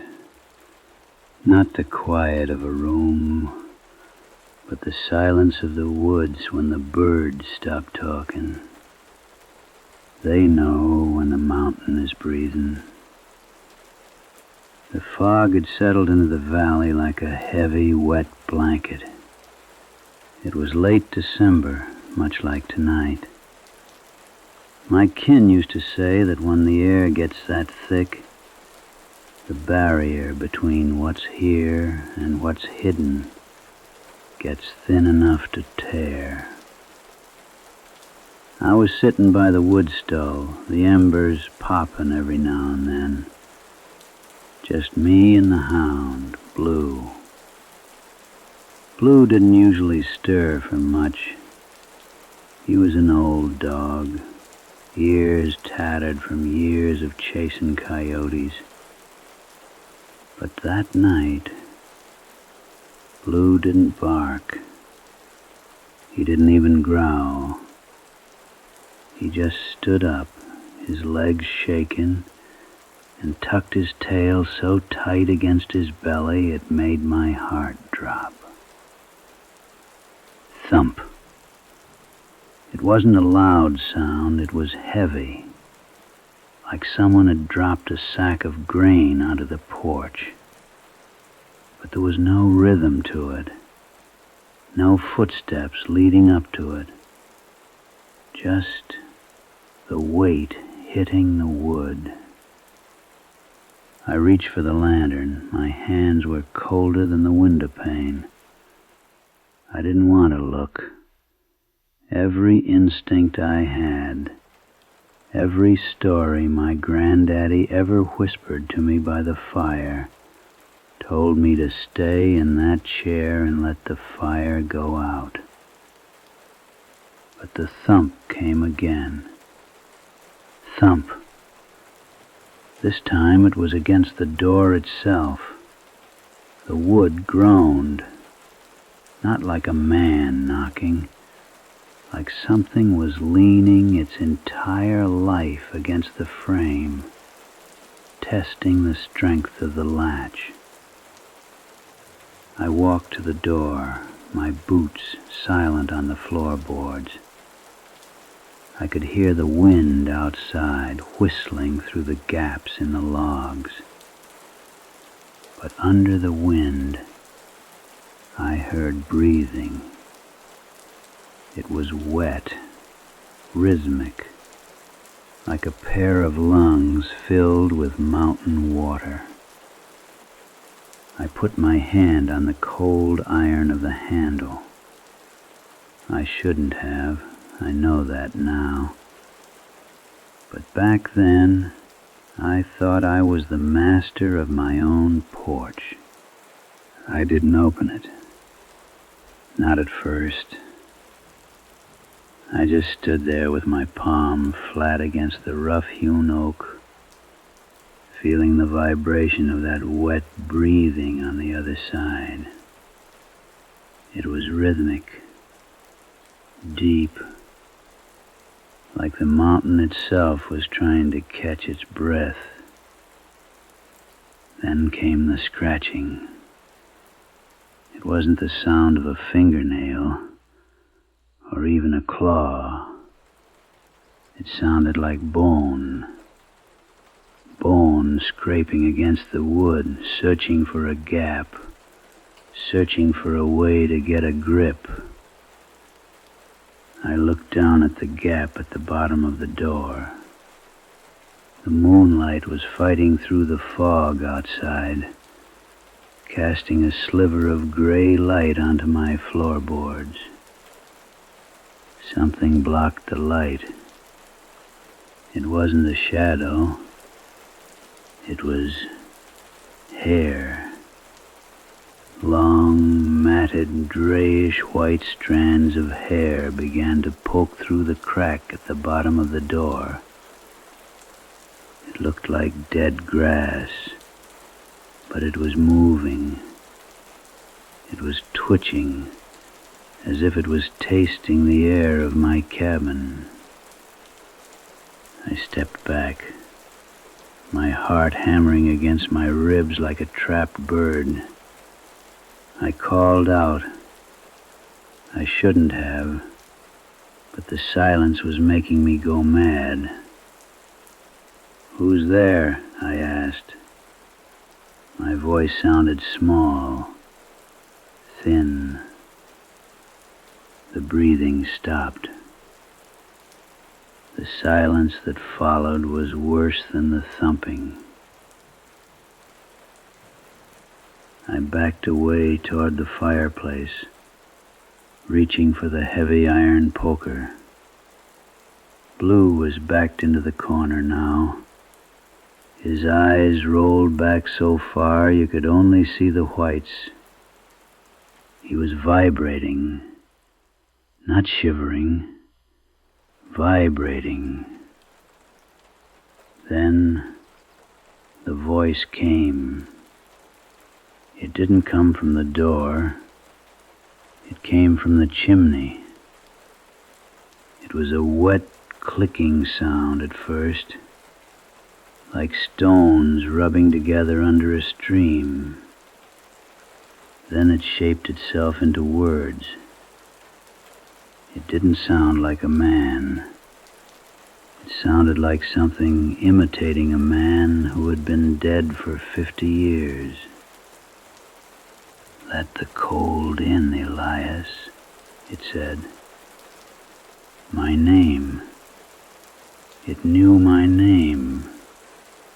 But the voice, it sounded like my granddaddy. The same gravelly drawl, the same way he used to clip his S sounds. But my granddaddy had been under the soil in the family plot for 10 winters. I looked up at the flue. The soot was falling down in small black clouds. Something was up there. Something was coming down the narrow dark of the chimney, squeezing its way toward the embers. I realized then that the thing at the door, it was just the distraction. The mountain doesn't just knock. It finds the gaps you forgot to close. I stood there frozen, the iron poker heavy and cold in my grip.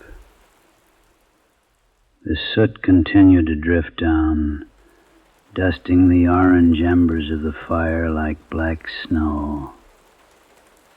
Scratching at the door hadn't stopped, but it had changed. It was softer now, more deliberate, like it was tracing the grain of the wood, memorizing every knot and crack in the oak. It was looking for the weak spots. The voice from the chimney didn't speak again right away. Instead, there was a sound like leather stretching, a slow, agonizing creak of something too large forcing itself into a space meant only for smoke. I looked at the windows.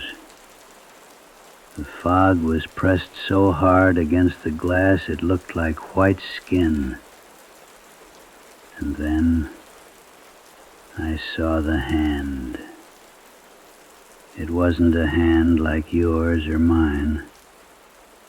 The fingers were too long, with too many knuckles, and the skin was the color of a drowned log. It didn't tap on the glass. It just slid. It smeared the frost away, leaving a clear trail so whatever was out there could peer in. I could see one eye. It was pale. No pupil. Just a milky, clouded orb that caught the flickers of my dying fire. It didn't blink. It just stared at me, watching my chest heave, watching the way my knuckles had turned white around the poker. It was waiting for the fire to go out. In these mountains we have a saying, the fire keeps the soul in the body. As long as that wood was burning, there was a barrier. But I was running low on logs. The pile by the hearth was down to 2 thick pieces of hickory and some kindling. Outside, the wind began to howl, but it didn't sound like wind anymore.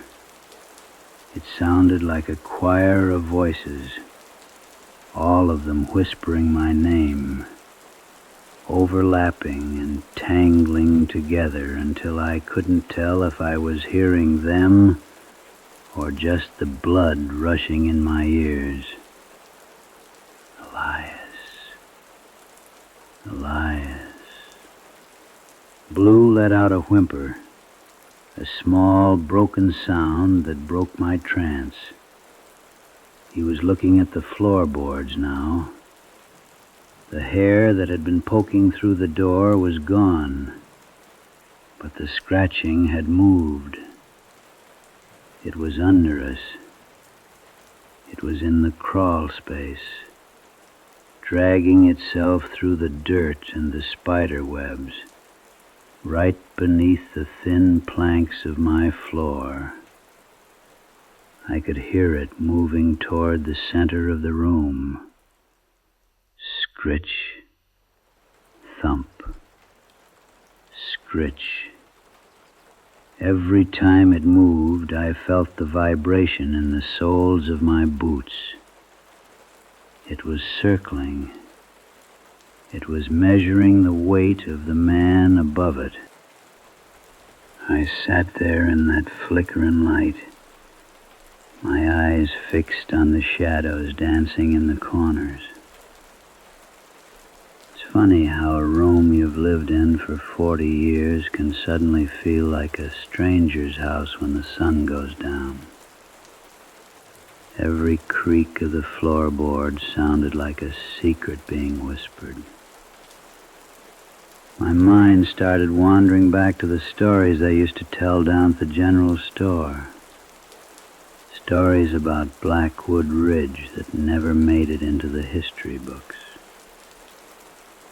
They say back in the late 1800s, a whole family vanished from a cabin not 3 miles from where I'm sitting. No blood, no struggle, just gone.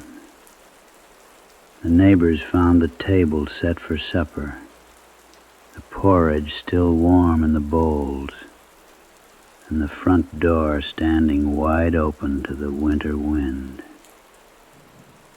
They called it the hungry winter. People said the mountain took them because they stopped listening to the signs. They stopped leaving the offering at the edge of the tree line. My granddaddy always left a bowl of cream or a bit of dried meat on the stump out back. I used to laugh at him. I called it superstition. But sitting there with that thing scratching under my feet, I wasn't laughing anymore. I was thinking about that empty cabin.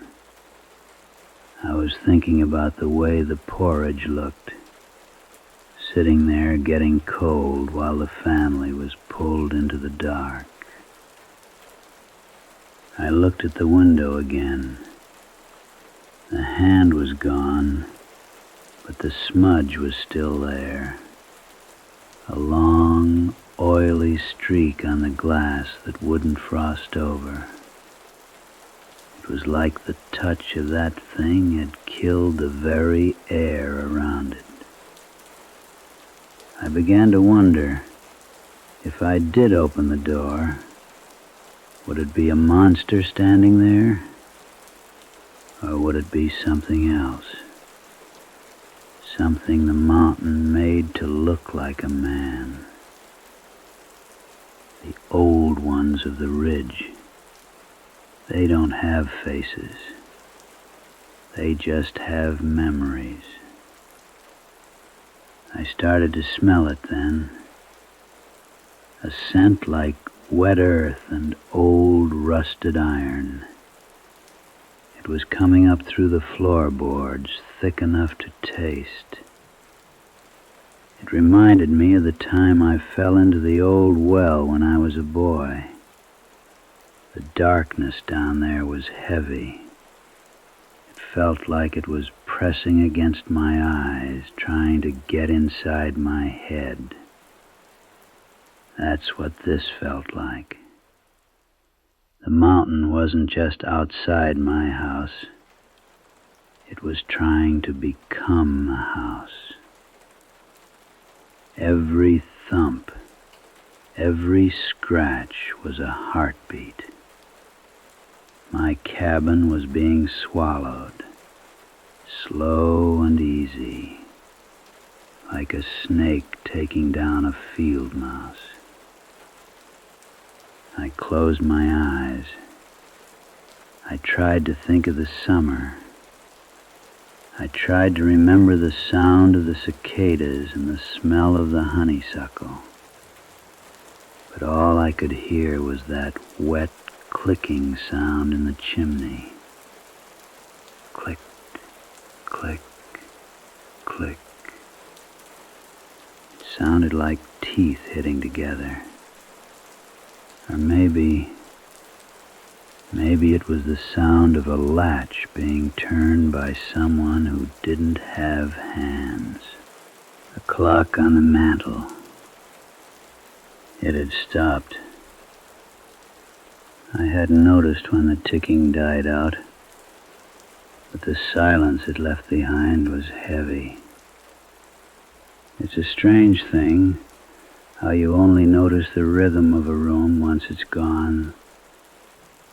Without the clock, the night felt like it had no beginning and no end. It was just one long, cold moment. I watched the way the wood smoke curled inside the glass of the lantern. Round and round, slow and gray. It reminded me of the mist that rolls off the creek in mid-July. I tried to anchor myself to that thought. I tried to feel the ghost of the summer heat on my skin. But the mountain wouldn't let me leave. Every time I started to drift, a floorboard would groan at the other end of the kitchen. Not a loud snap, but a slow, pressured creak, like something heavy was shifting its weight, just an inch at a time. I kept my eyes on the floor, watching the dust motes dance in the dying orange light of the hearth. I thought about the foundations of this house, deep stone, laid by my great-grandfather's hands.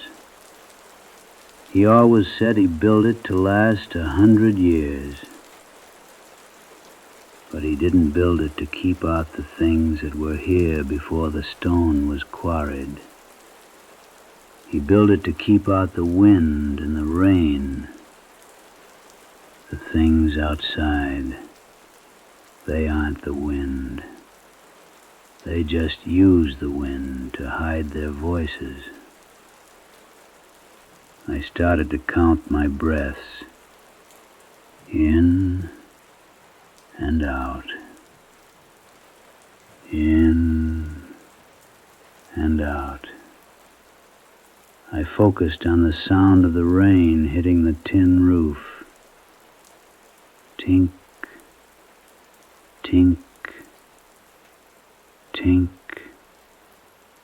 It's a metallic sound, sharp and cold. But if you listen long enough, it becomes a song about the high ridges and the deep pines. I let that song fill my head, pushing out the clicking from the chimney and the scratching from the door. I was still afraid, but it was a tired fear now, a fear that had grown heavy and dull, like a rusted blade. I knew I just had to make it to the first light, just one more hour of shadow, just one more hour of holding the line. I didn't open the door. I didn't look up the chimney. I just sat. I watched those last 2 logs of hickory turn to glowing ash, watching the sparks dance upward, disappearing into the black. I sat there for what felt like hours, listening to the mountain try to get in, and listening to the fire tell it no. Eventually, the scratching stopped. The weight left the porch. The wet breathing faded away, replaced by the steady, rhythmic drumming of the rain against the tin roof. Blue finally closed his eyes, his head resting on his paws, his breathing matching the pace of the rain. The sun didn't come up all at once. It leaked into the hollow, a pale gray light that didn't bring much warmth, but it brought the morning. When I finally worked up the courage to step outside, the fog was gone. But the porch, the wood was scored with deep, jagged grooves, and the soot in the fireplace was disturbed, as if something had reached down and then pulled itself back up into the dark. I don't go out much after dark anymore. I keep the fire high, even in the summer, because I know that out there, in the deep folds of the Appalachians, there are things that remember my name, things that are still waiting for the fire to go out. But for now, the house is quiet. The rain is steady. The mountain is sleeping. And you should too. Just listen to the rain. Listen to the hum of the air. There's nothing left to fear tonight. The door is locked. The fire is warm. Just sleep.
Listen now. Listen close. Because the words I'm about to speak to you, they got to be heard slow. Got to be heard in the quiet of your own room, in the dark, where the sound of this old voice is the only thing keeping you tethered to what you know to be real. You know, most folks, most of them believe that silence is what you get when sound goes away. They think of silence like it's empty, like it's the absence of something. But I'm here to tell you different. I'm here to whisper to you about silence that ain't empty at all. Silence that's full of presence. Silence that's breathing. What I'm about to tell you tonight, it's about a place up in the Smokies where 3 men went in the autumn of 1987, and only one of them came back out. And even he, well, even he didn't come back the same. They say he sat in that hospital room for 17 days without speaking a single word. 17 days of absolute, perfect silence. And when they asked him what happened, when they finally got him to open his mouth, all he did was smile. Just smiled and smiled. And they say if you listen to the recording of that smile, you can hear something underneath it. A rustling, like leaves that ain't never seen sunlight. That's case file 070. That's the velvet damp. And by the time this story reaches its end, you're going to understand why silence, friend, why silence is the most dangerous sound of all. Let me take you back now, back to October of '87, when the fall was just beginning to paint the mountains in shades of rust and amber. The Smokies were beautiful that time of year, the kind of beautiful that makes your chest ache, the kind that makes you feel small and temporary. A man named William Reeves set out from Gatlinburg on a Saturday morning. He was a photographer back then, young still, probably about 35 years old. Tall fella, wore these thick glasses that always seemed to be slipping down his nose. He had a degree in forestry from some university down in Tennessee, and he'd become obsessed, and I do mean obsessed, with documenting the old logging camps that had been abandoned after the Depression and the post-war years. William had heard rumors about a particular camp. The locals called it the Green Logging Camp, though nobody quite remembered why. Maybe it was because of how everything up there had gone green. Maybe it was something else. He drove a beat-up Jeep up a mountain road that was barely more than a suggestion, really. More a scar through the trees than anything official. And the deeper he went, the quieter things got. not peaceful quiet. You understand the difference? There's the quiet you get in a library. That's peaceful. It's chosen. But this was the quiet of a place that had rejected sound.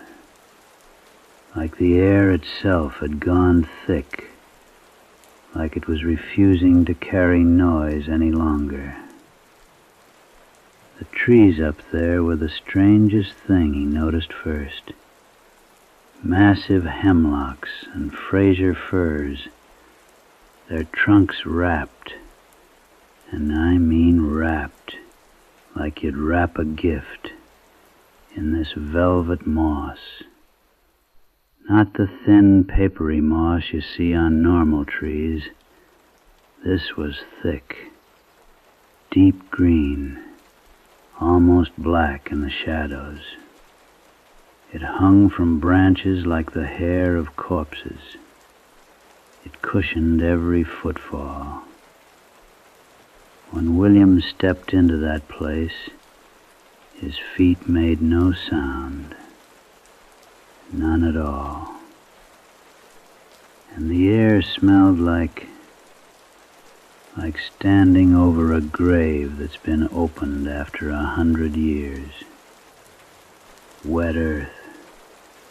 Decay that was also somehow alive. That contradiction, that's important. Decay that was still feeding something. The clearing where the camp building stood revealed itself slowly, like a photograph developing in chemical baths. 3 large structures, what looked like a main lodge, a workers' dormitory, and a workshop where the logging machinery had been abandoned, left to rust and return to the earth. All of them, every surface, was covered in that impossible moss. Even the metal parts had it. Moss growing on steel, which shouldn't be possible. But there it was. What struck William most wasn't the decay or the abandonment. It was the silence. Complete, absolute, total silence.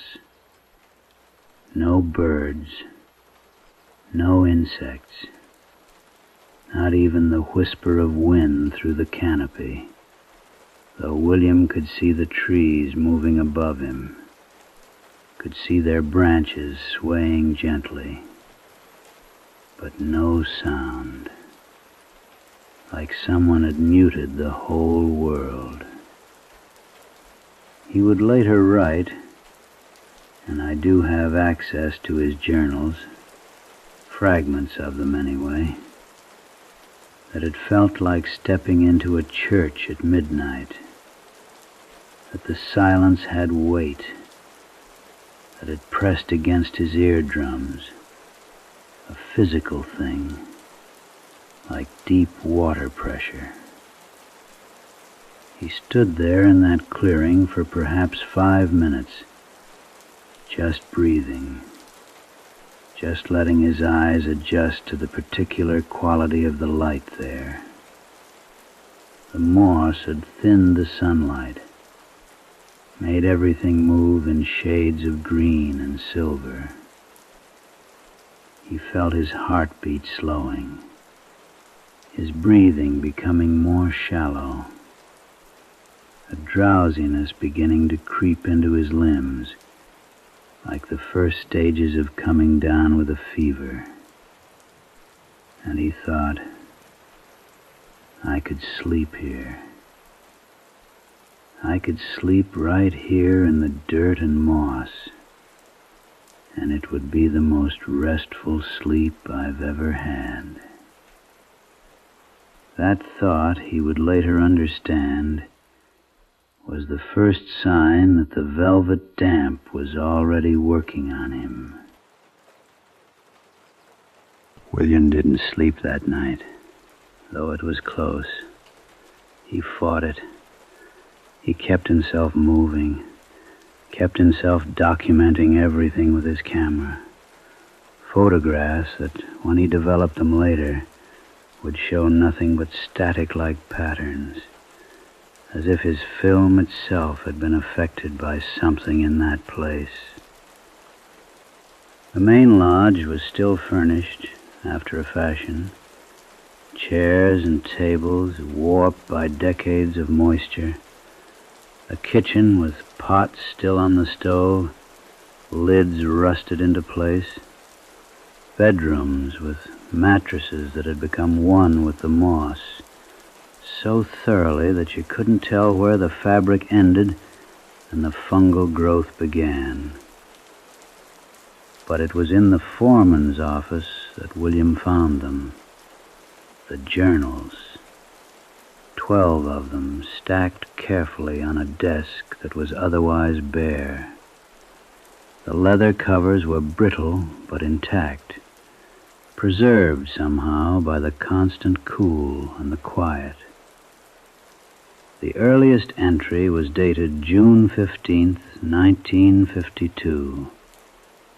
William's hand shook as he opened the first volume. And I want you to understand, there's a particular fear that comes from finding evidence that other people before you have walked into the same trap. That knowledge, that prior warning written in a dead man's hand, it changes everything. The entries began mundane. Weather turning, logged 16 acres, men in good spirits. Found a peculiar moss in the eastern section, green as anything I've ever seen. Beautiful, really. But as the weeks progressed, the tone shifted. The handwriting, you could see it in photographs William took, began to deteriorate. Letters becoming inconsistent, sentences fragmenting. By August of that year, the entries read like this: the moss. It's in the logging site itself now, thick as carpet. Men don't complain about felling timber anymore. Don't complain about anything. Just work. Work quiet. Work silent. The sound of the axes is muffled. Everything muffled. I wonder if something is growing in my ears. I wonder if something is... The next entry, dated a week later, I understand now. The moss isn't a plant. It's a listener. It listens so perfectly, so completely, that sound itself begins to suspect it doesn't exist. It drinks sound. It drinks voices. It drinks the will to speak. 3 men came to me today, and they wanted to leave. They tried to speak, but the moss had reached up their throats and into their mouth. They couldn't make words, just breathing, just the sound of breathing, which is no sound at all. The final entry, written in what appeared to be scratches, barely legible. I'm not sleeping. I haven't slept in, I can't remember. Time is moss now. Everything is moss now. I can feel it in my chest. It's soft. It's kind. It's singing. Can you hear it? Can you hear how quiet it is? How perfectly, beautifully quiet?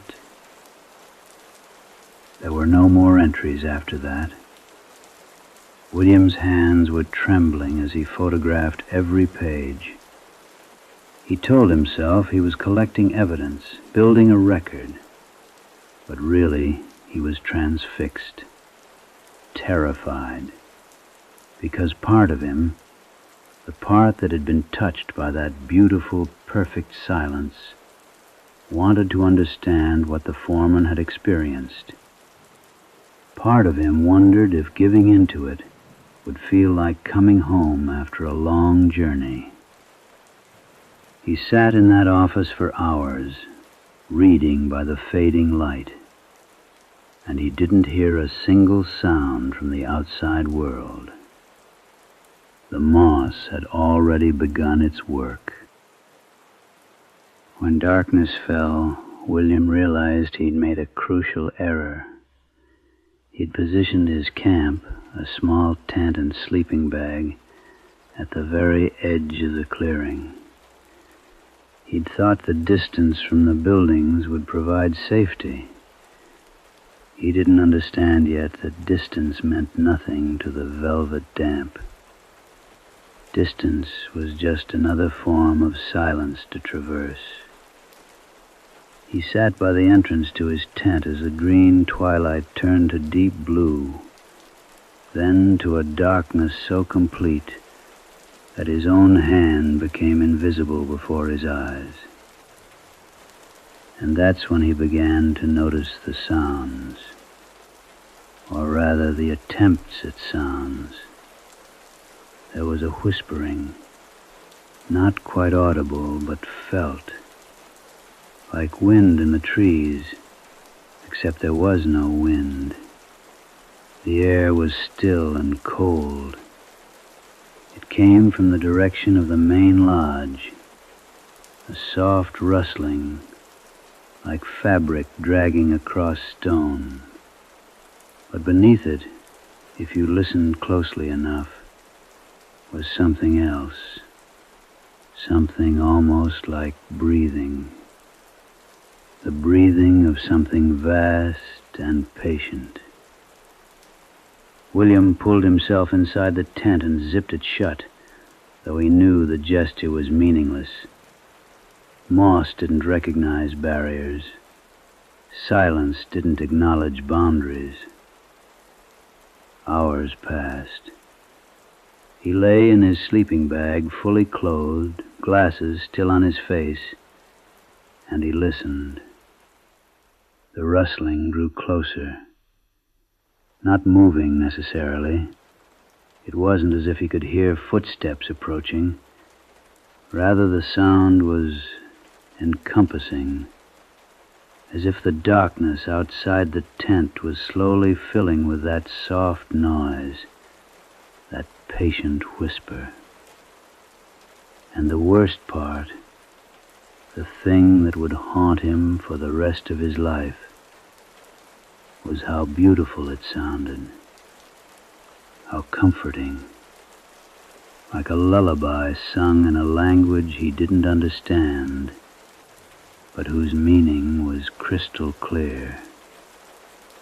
Sleep, rest, stop fighting, join the silence, stop being separate, stop being loud, stop.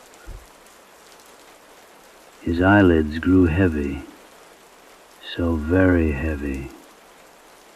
He kept catching himself nodding off, his head falling to his chest, and then jerking awake with an almost violent start. But each time he startled, he was a little less alarmed. The next time would be easier to surrender to. The next time, the next time, the next time. Somewhere around midnight, though time had become strange, elastic, unreliable, he heard something that made his heart stutter. A knock on the tent fabric. Not an aggressive knock, gentle, curious, like someone tapping at a window to wake you from a dream. He didn't answer. He held his breath. The knocking came again, 3 times. Tap, tap, tap. And then he heard it. A voice. His own voice. Not speaking words, just making that soft rustling sound, that almost breathing, almost whispering that he'd been hearing all night. It was him. Part of him was already out there. Part of him had already given in to the moss. He screamed, and that's what saved him.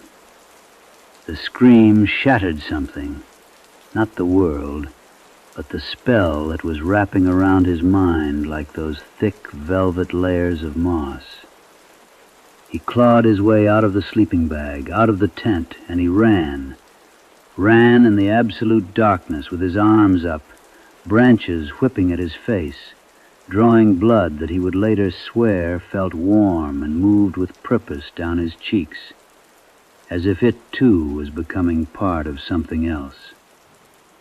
He ran until he found the jeep, ran until he could get the engine started, and even as he was backing up, sliding down that mountain road, he could see in his headlights the moss creeping across the ground behind him, slow and patient, like it had nowhere to be and all the time in the world. Behind him, the forest had gone utterly silent. William made it back to Gatlinburg. He made it to a hospital. The doctors found nothing wrong with him, though he wouldn't speak for 17 days. During that time, the nurses reported the strangest thing. He didn't sleep, but he didn't seem awake either.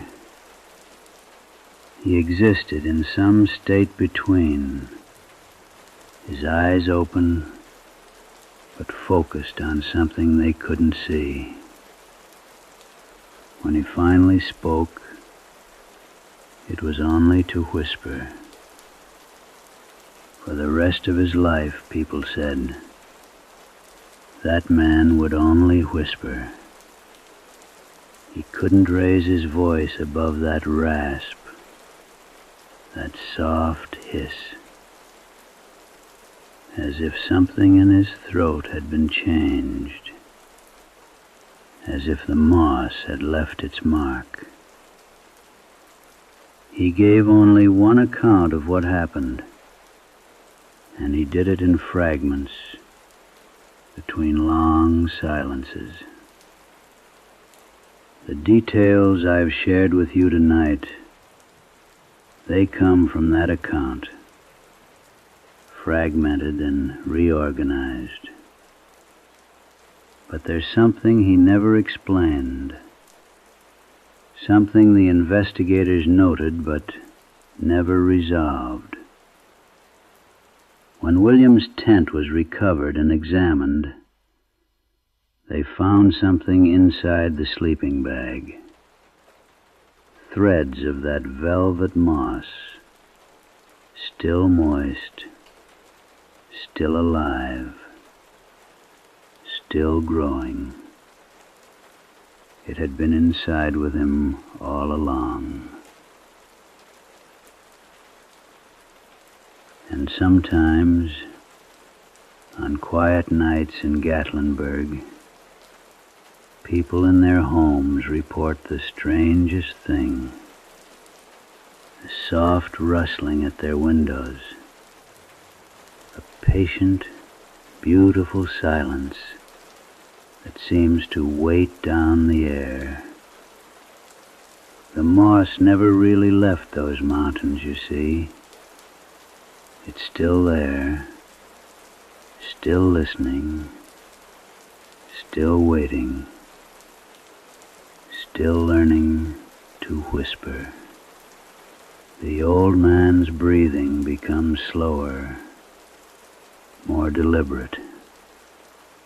A fade to silence, but not quite silence. Almost silence.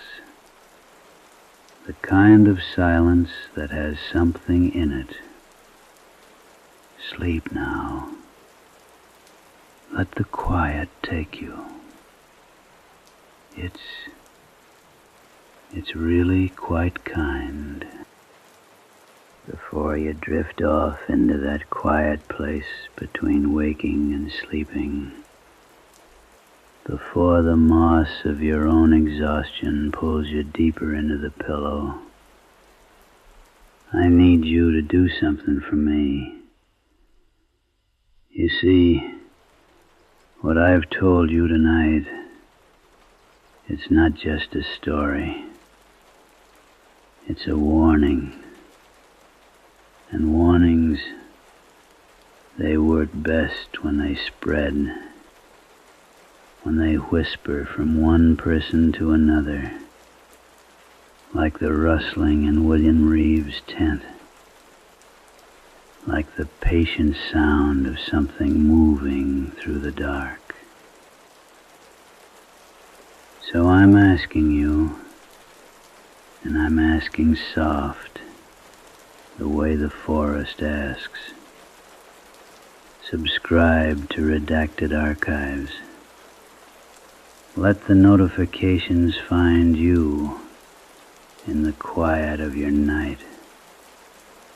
Let them pull you back here to this place where the silence speaks.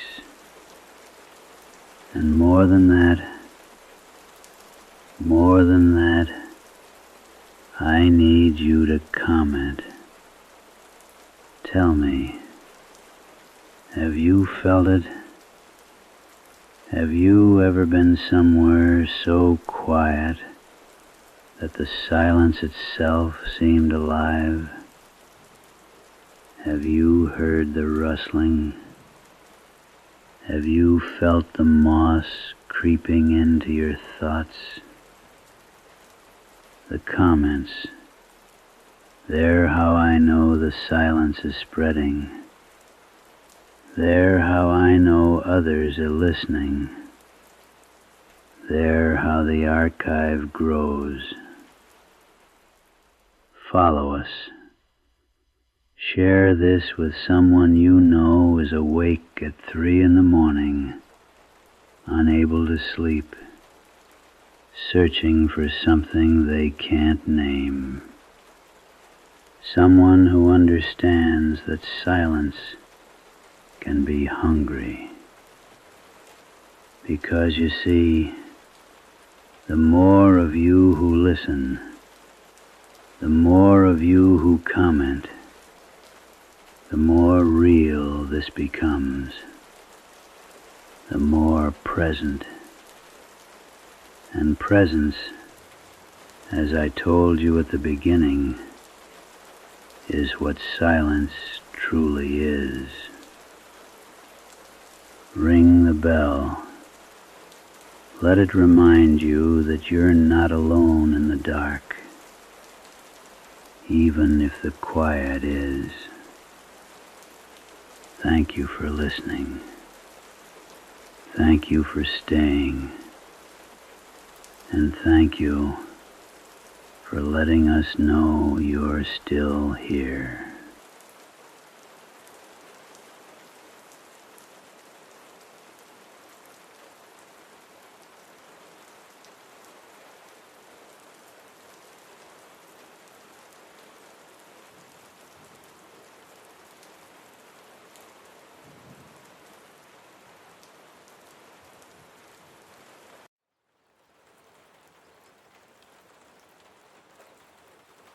Lean back. There we go. Let the weight of the day just fall away. You're up here in the high country now, where the air is thin and the secrets are thick. You don't need to worry about the world down there. Up here, the only thing that matters is the sound of the wind and what it's trying to tell you. I want to tell you about a place my uncle used to call the Silver Thread. It was a creek tucked way back in a limestone gorge where the map makers didn't care to wander. The water was clear, so clear you'd swear you could reach down and touch the bottom. But no one ever did, not if they knew better. The water wasn't just cold, it was hungry. My Uncle Silas, he was a man of logic, a carpenter. He believed in things you could measure with a ruler and cut with a saw. But one autumn, the drought hit the valley hard. The wells went dry. The cattle were lowing in the fields, their ribs poking through their hides like the teeth of a comb. Silas decided he'd hike up to the Silver Thread to see if the spring was still flowing. He took his dog, a blue heeler named Jasper. Jasper was a brave dog. Once took a bite from a copperhead and didn't even whimper. But when they got within a mile of that limestone gorge, Jasper stopped. He didn't growl. He didn't bark. He just sat down in the middle of the trail and started to shiver. Dogs know when the ground under them is hollow. Silas left the dog there and kept walking. The further he went, the quieter it got. You know that silence? The kind that feels like it's pressing against your eardrums? No birds, no squirrels chattering in the brush, just the sound of his own boots on the dry leaves.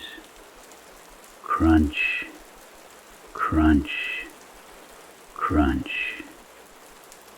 And then he heard it, the water. But it didn't sound like a creek splashing over rocks. It sounded like voices, hundreds of them, all speaking at once, just low enough that you couldn't quite make out the words.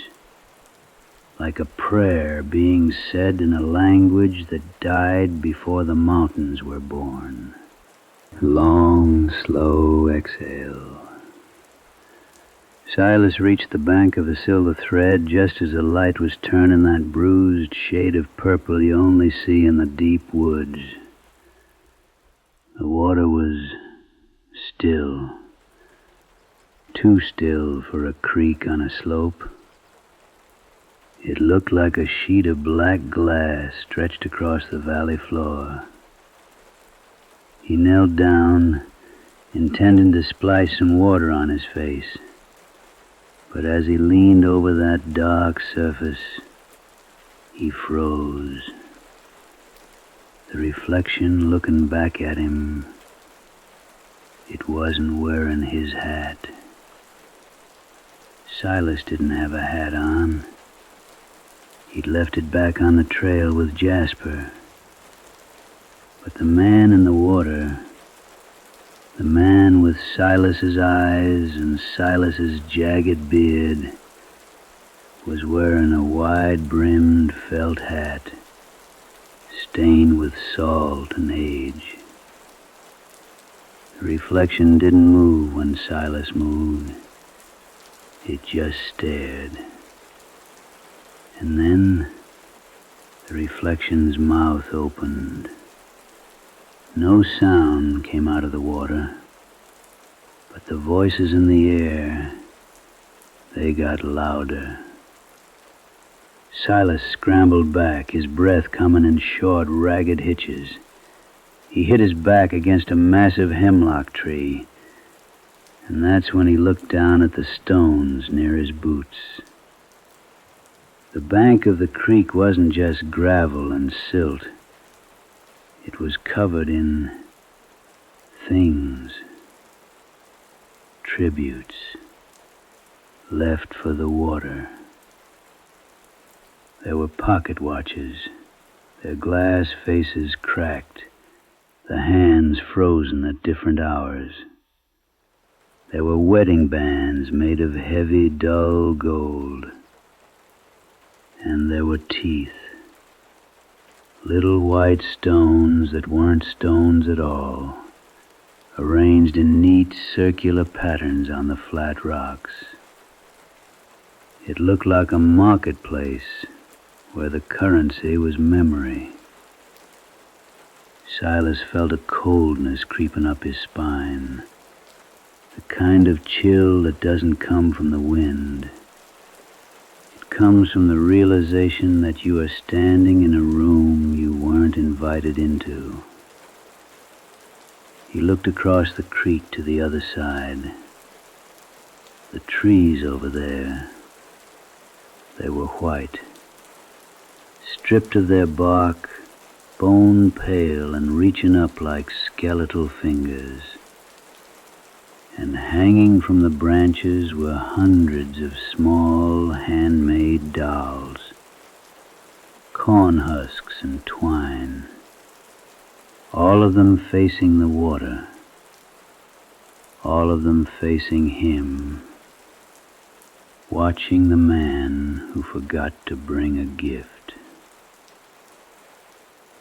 He realized then that the drought hadn't just dried up the wells. It had made the things in the high country desperate.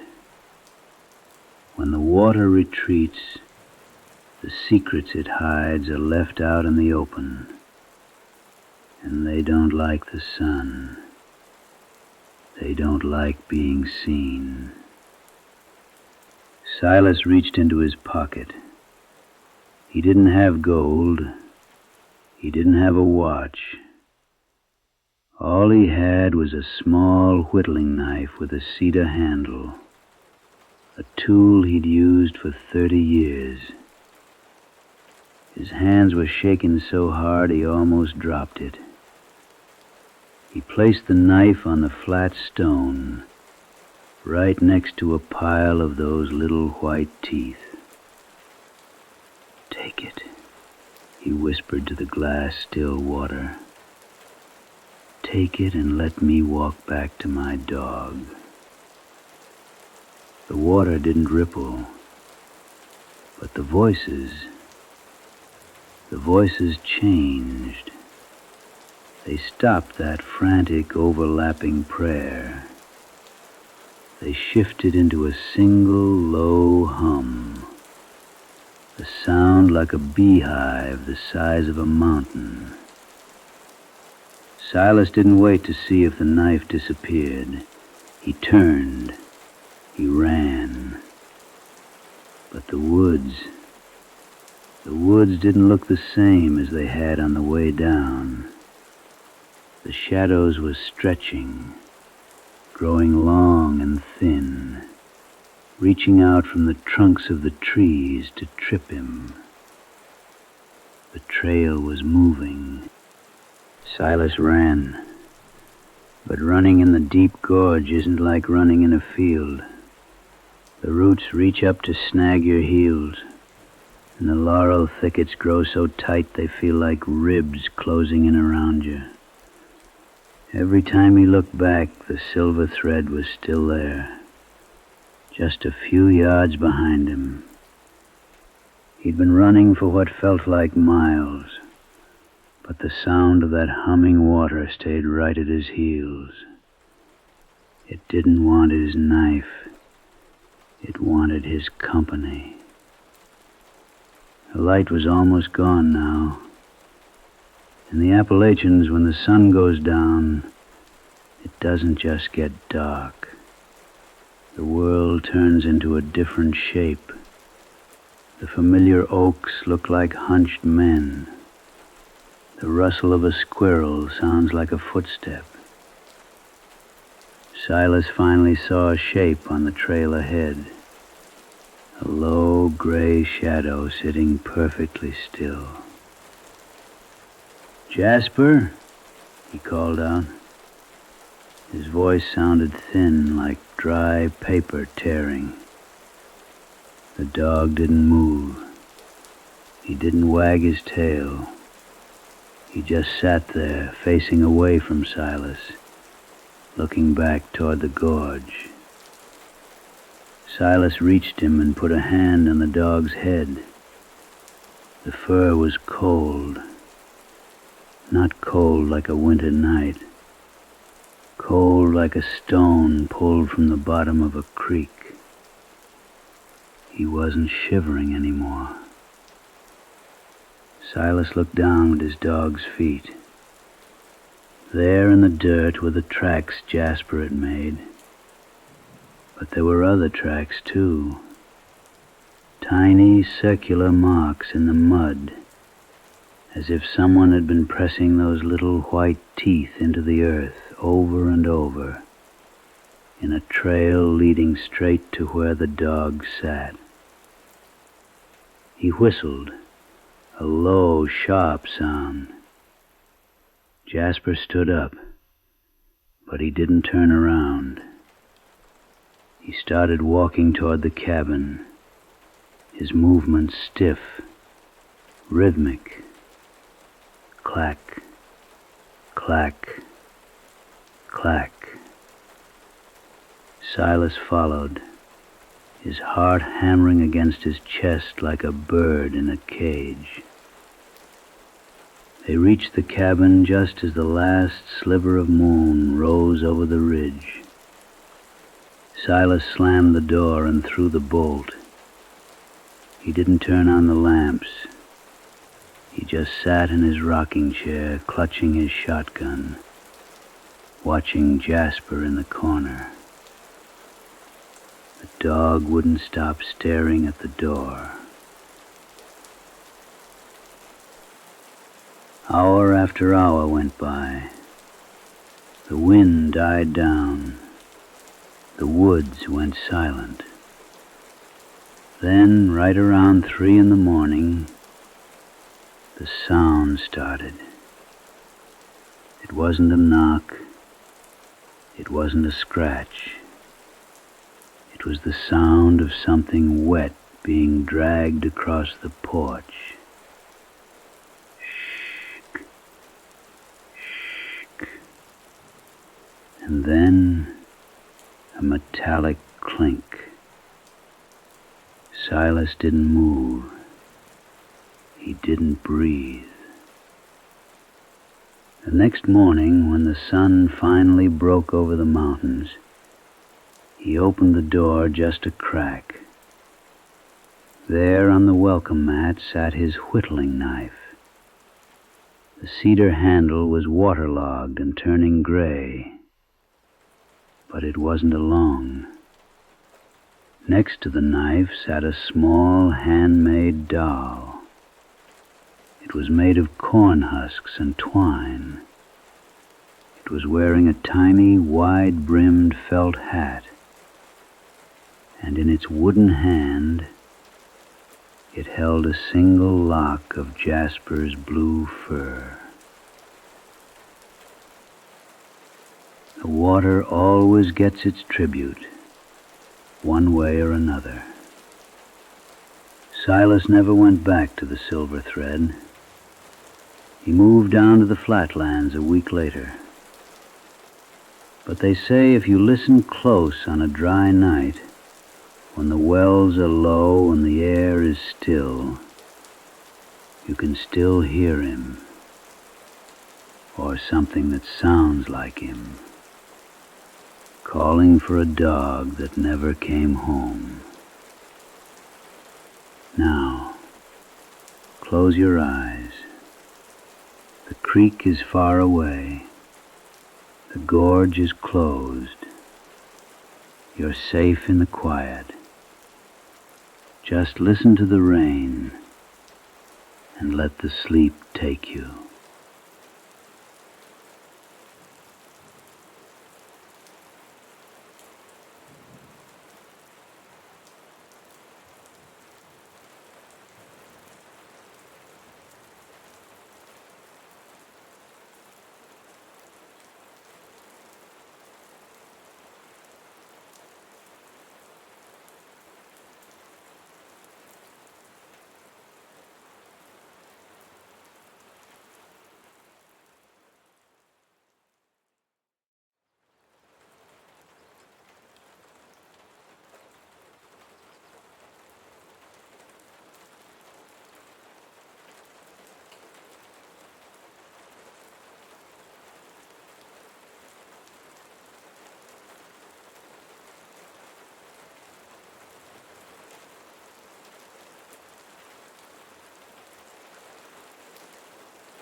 Listen closely.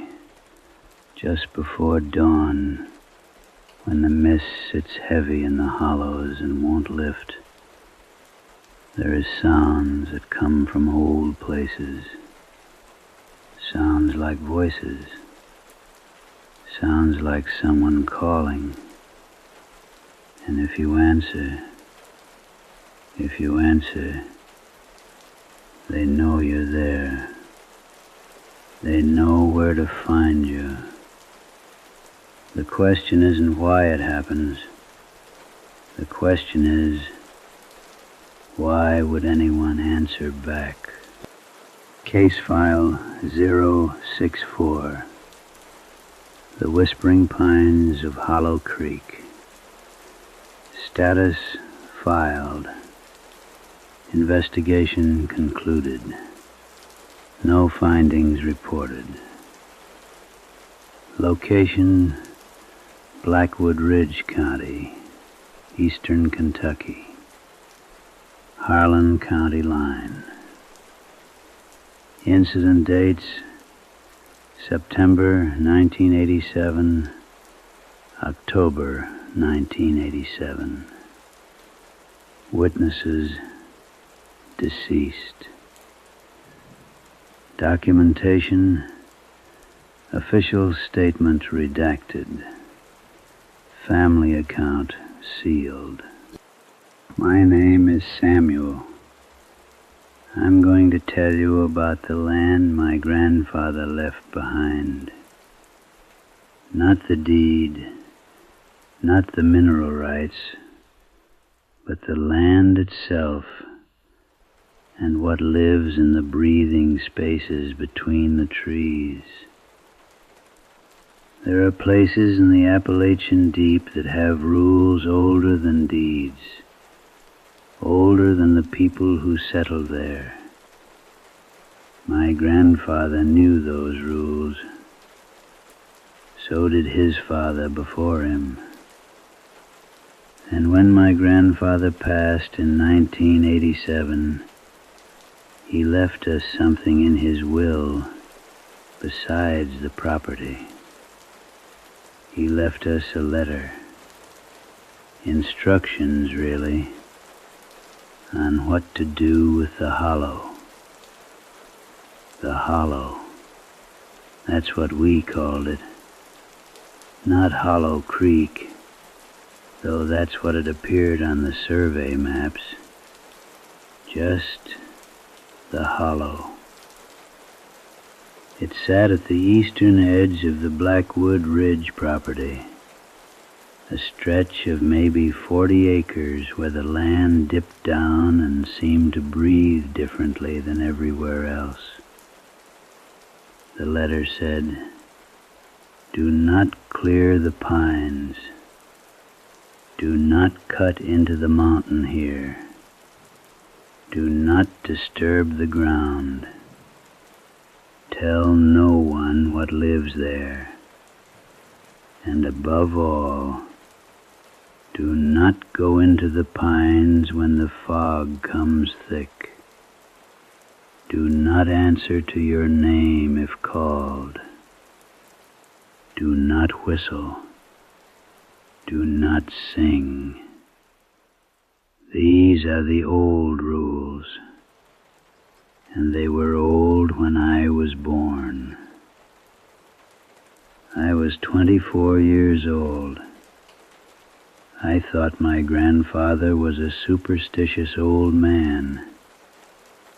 I thought the rules were folklore. I thought I understood what it meant to inherit land. I was wrong about all of it. The rain came that September. Not the crisp, cold rain of autumn, but something heavier. Something that seemed to press down on the mountains themselves. For 3 weeks it did not stop. The rain fell in thick sheets, turning the roads to mud, swelling the creeks until they broke their banks and ran backward into the hollers. My father called me one morning. His voice was tight, controlled in that way old men get when something has frightened them but they refuse to admit it. He told me I needed to come to the property. He told me the fog would not lift from the hollow. He told me something was wrong with the land. I drove out on a Saturday. The rain had finally stopped, but the clouds still hung low, and the mist was unlike anything I'd ever seen. It didn't float above the ground the way fog usually does. It clung to the earth. It coiled around the trunks of the pine trees in the hollow like something alive, something that was breathing in and out, in and out. My father was standing at the edge of his property, smoking a cigarette, looking out at the hollow. He'd aged 10 years in the 2 months since the rains began. His face was gray. "Listen," he said. He didn't look at me. He just pointed toward the pines and said, "Listen to what the wind is doing." I listened. At first I heard only wind, but then I heard something else. Not quite voices, not quite the sound of the trees. It was something in between, something that the wind was carrying through the needles of those ancient pines, something that sounded almost like words, like breathing, like something trying to speak in a language that had died a very long time ago. That started 3 days after the rain got heavy, my father said. It comes and goes, but it's always there now, all day, all night. And last night, he trailed off. He lit another cigarette. His hands were shaking. Last night, he continued slowly, I heard my name, clear as anyone calling across a room. I heard my name, and it was coming from inside the pines. It sounded like the voice of someone I used to know, someone who died when I was a boy. I told him it was the wind. I told him it was the way sound travels in fog, how it can play tricks on you. I said all the things a young man with a college education says to comfort himself in an old man. But I was lying, and he knew it. And somewhere, deep in the part of me that understood the rules my grandfather had written, I knew it too. I stayed at the house for a week. I told myself I was helping. I was checking the property lines. I was making sure nothing had shifted with the heavy rains. This was all responsible adult behavior, the kind of thing you do when you inherit land in the mountains. But really, I was listening. Every evening, when the fog crept back in, I stood at the edge of the hollow, and I listened to what the wind was doing. And each night, it sounded less like random noise and more like speech. Not English, never English, but something structured, something intentional. The sound of lungs breathing in and out, the sound of mouths opening. On the third night, I heard my grandfather's voice. It was calling my name, my full name, Samuel Michael Ashford, the way he used to call me when I was a child and he wanted me to come inside for supper. Warm and familiar and impossible, because my grandfather had been dead for 4 months. My father was inside the house. He heard it too. He came out onto the porch and his face was white and he said, "Do not answer. Samuel, do not answer to that voice. Do you understand me? The rule is absolute." I understood. I stood there in the fog, in the thick breathing fog that seemed to press against my skin, and I did not answer. The voice called again and again. It cycled through different names, different tones. It used voices I recognized and voices that sounded only half human. It tried to draw me in by appealing to things I loved, people I'd lost, and I did not answer. But the thing in the pines, whatever it was, it became more insistent after that. It learned. On the fourth night, it began to mimic me. It began to use my own voice, my own inflections, my own way of speaking.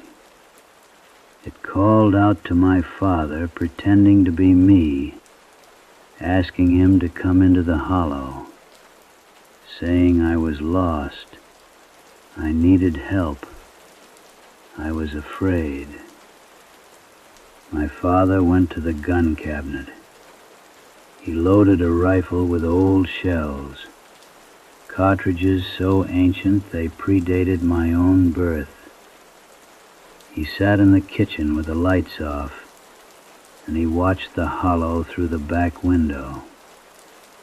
He told me that my grandfather used to do the same thing. Sit watch.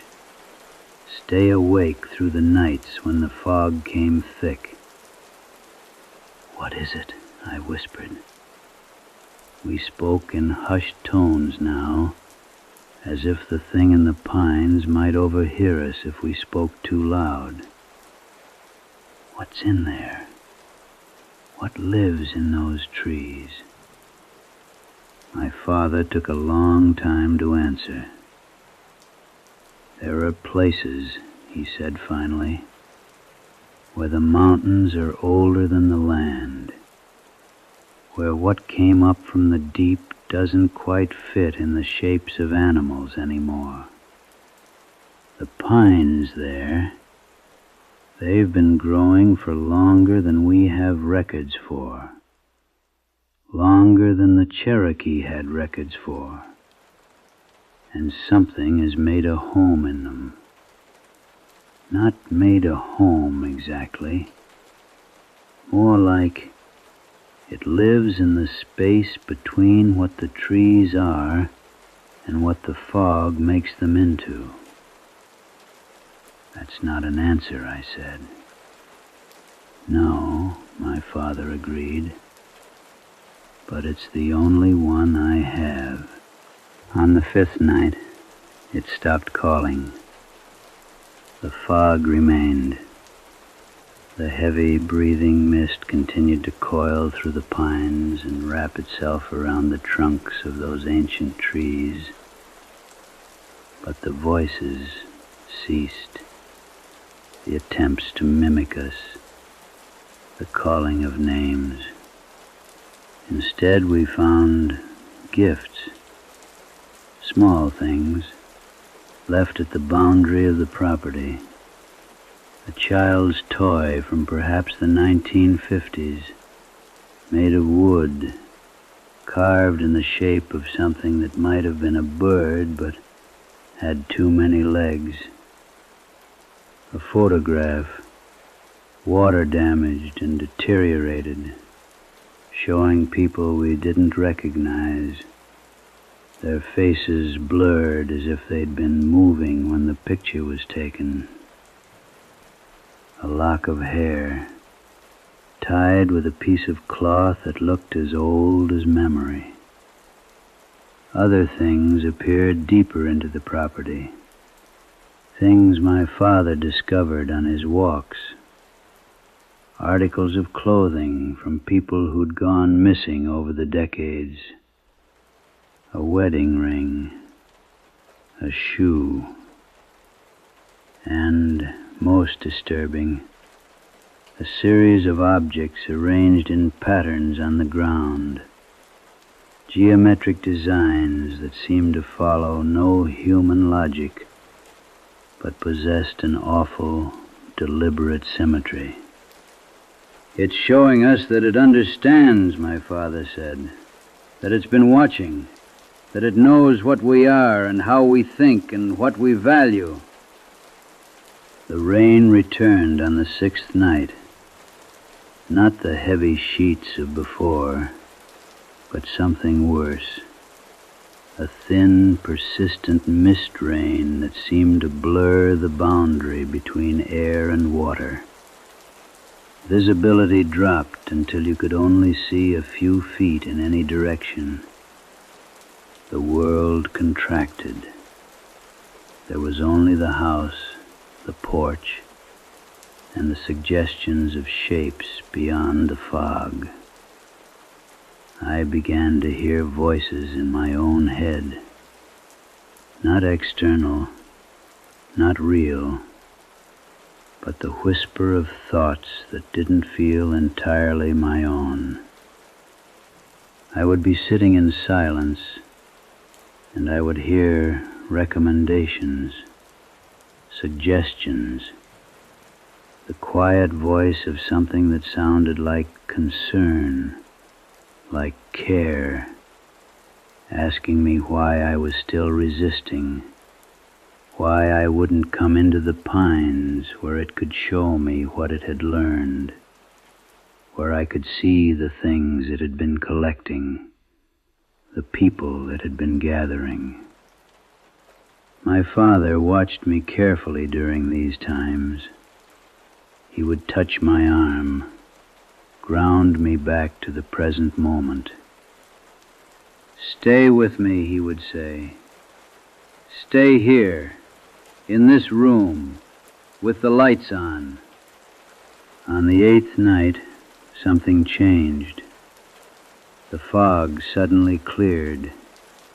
Not gradually, it simply lifted, pulled upward as if by invisible hands, and the stars were visible again. The pines stood revealed in the moonlight, and I could see that something was profoundly wrong with their shape.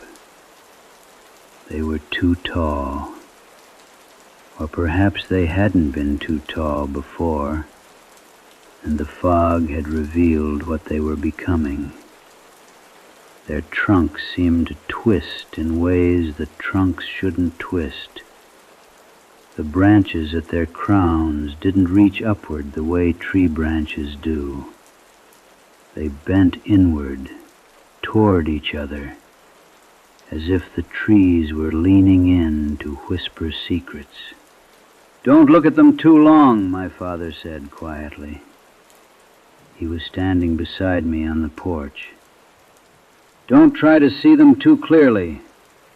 Your eyes will find patterns in them that your mind will struggle to interpret, patterns that weren't meant for us."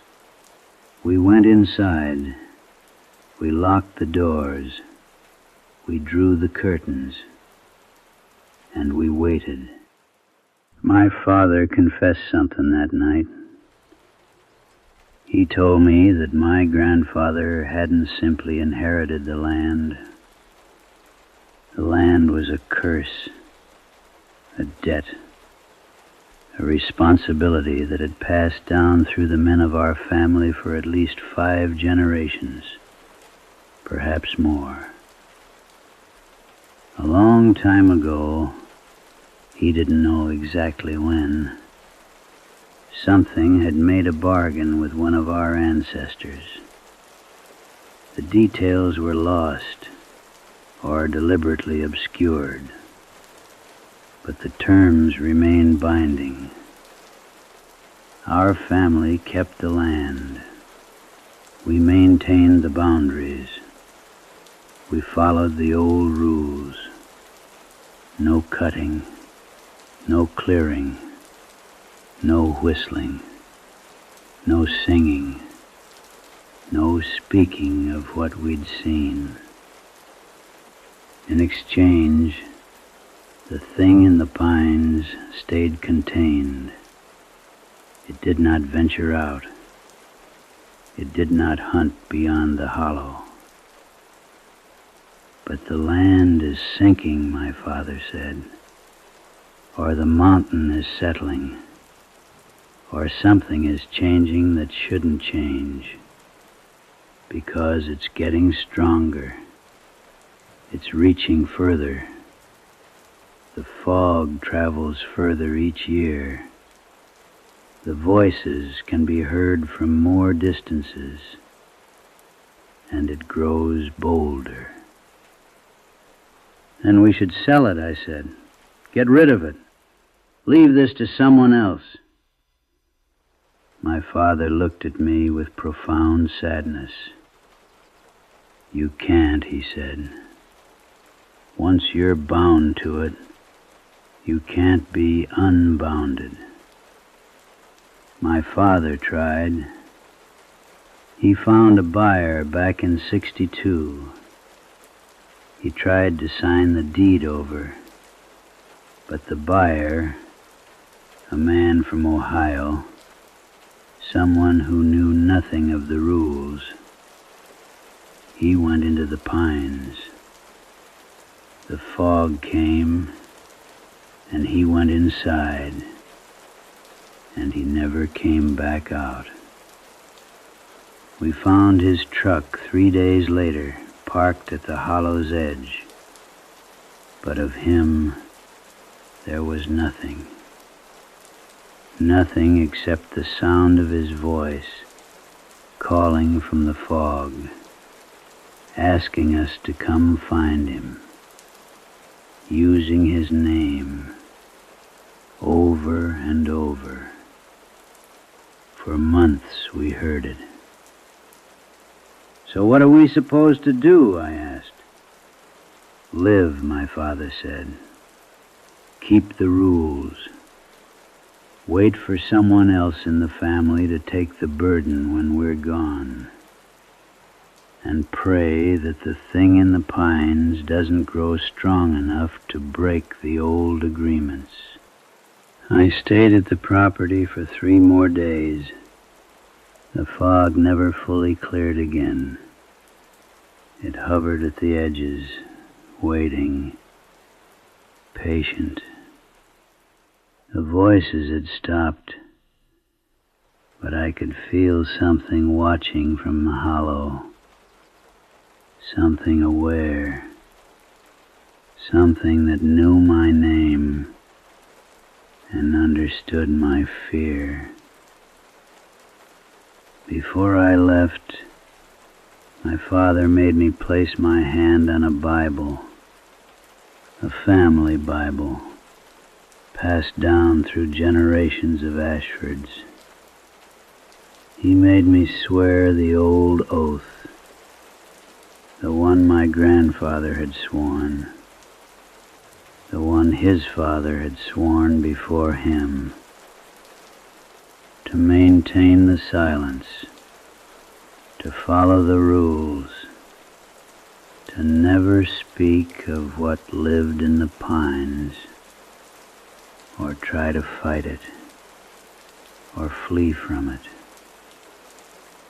to accept the burden when it came to me. I swore, and something in the fog seemed to settle, as if it had heard and approved. I haven't returned to the property in 37 years. My father died 5 years ago, and the land passed to me.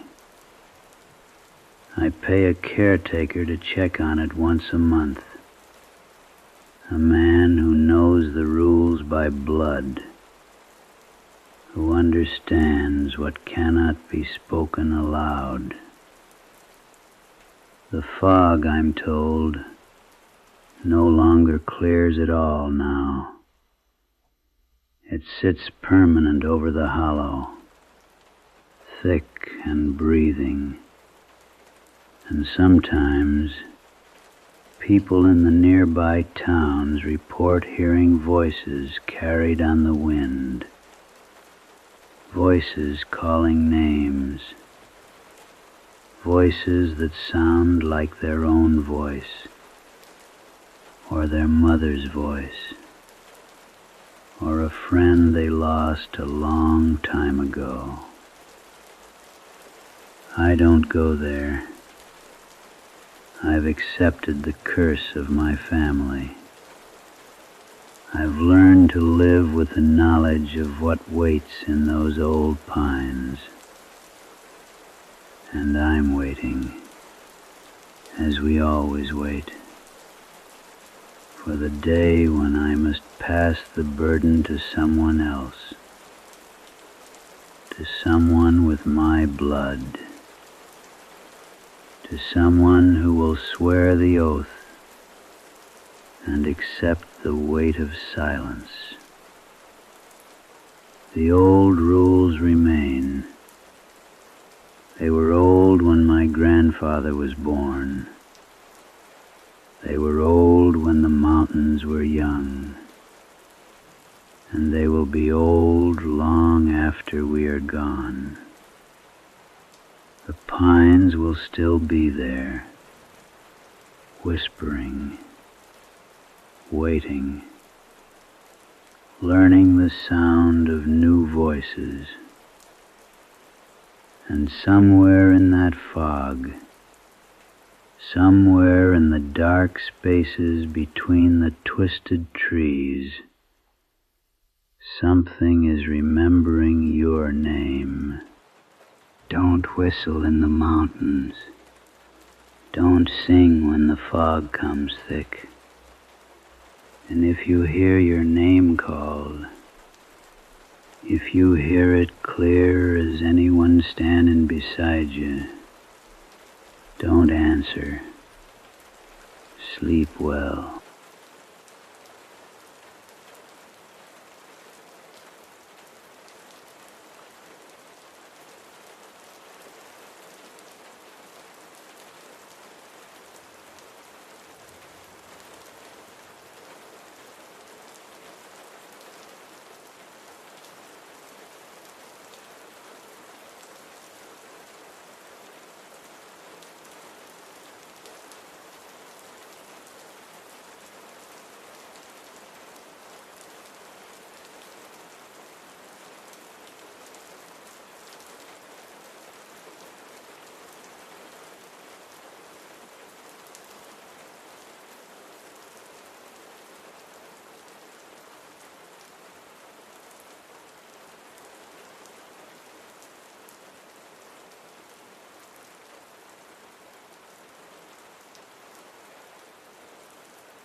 Now, before I tell you how it all came to be, I need to tell you how it ends. Listen close now, and hold that image in your mind like a stone in your palm. Picture it. 20 years from this very night, the holler is gone. Not gone like a place that burned or flooded or was simply abandoned, no. Gone like it was never drawn on no map. Like the hills themselves forgot what used to rest in their crease. The white, it's still there. But there ain't no houses. There ain't no roads marked in yellow. There ain't no mailboxes or fence posts or the metal gate that hung at the end of old Route 7. The trees, those old hemlocks that have stood for longer than my great-grandfather's great-grandfather. They're pale now, like something drained the color right down through their roots. And the ground is soft, powdery. If you was to walk across it, your boots would leave no print. The earth would swallow your footstep and smooth over again, like you was never meant to be there at all. The government men, they don't come no more, because there's nothing left to hide. My name is Henry Garrett, and I've lived in Drowning Creek Holler for 73 years. Born in the house my grandfather built in 1952, when the world was still making some kind of sense. The holler got its name from the creek that runs through it. Narrow and dark, moving slow like it's always half asleep.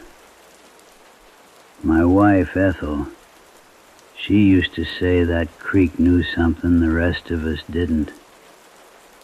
She'd listen to it at night when she couldn't sleep, and she'd say it was telling stories to the stones. Ethel passed 6 years ago.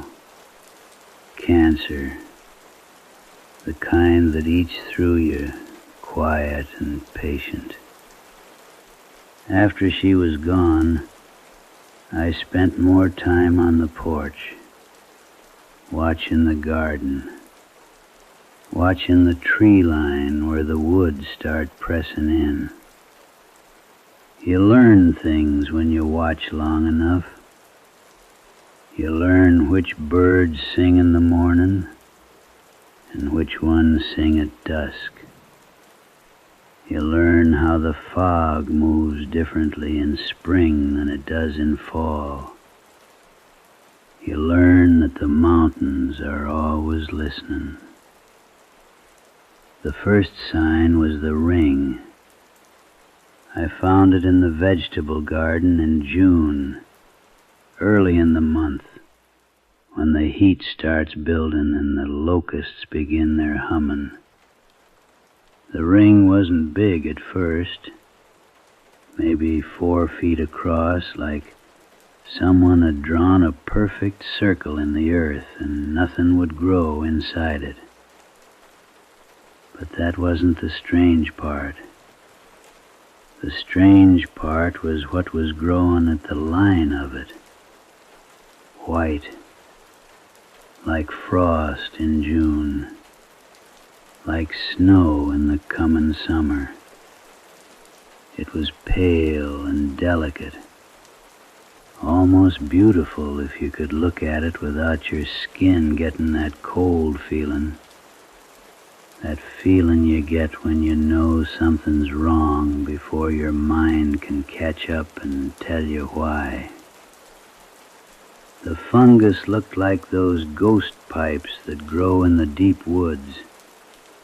Those pale little things that don't need the sun because they're eating the roots of other plants. Ethel had showed me some once, years back. They're parasites, in the gentlest way a parasite can be. But these were different. They were growing in a perfect circle, not scattered, not natural, mathematical. I didn't think much about it at first.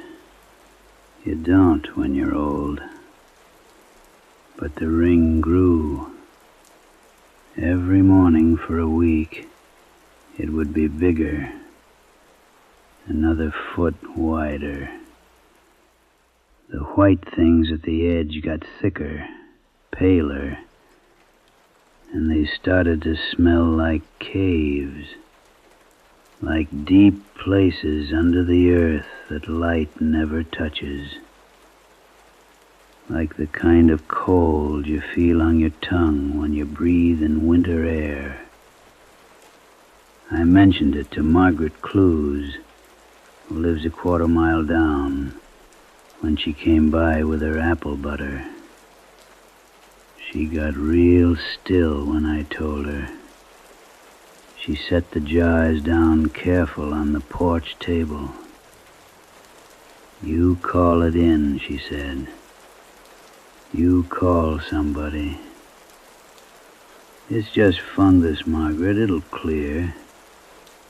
"Henry," she said, using that voice she used when she was about to say something true that you didn't want to hear. "I ain't never seen nothing like what you're describing. You call it in." So I did. I called the county extension office. I spoke to a woman who took notes and said she'd send someone out. Instead, they sent the government men.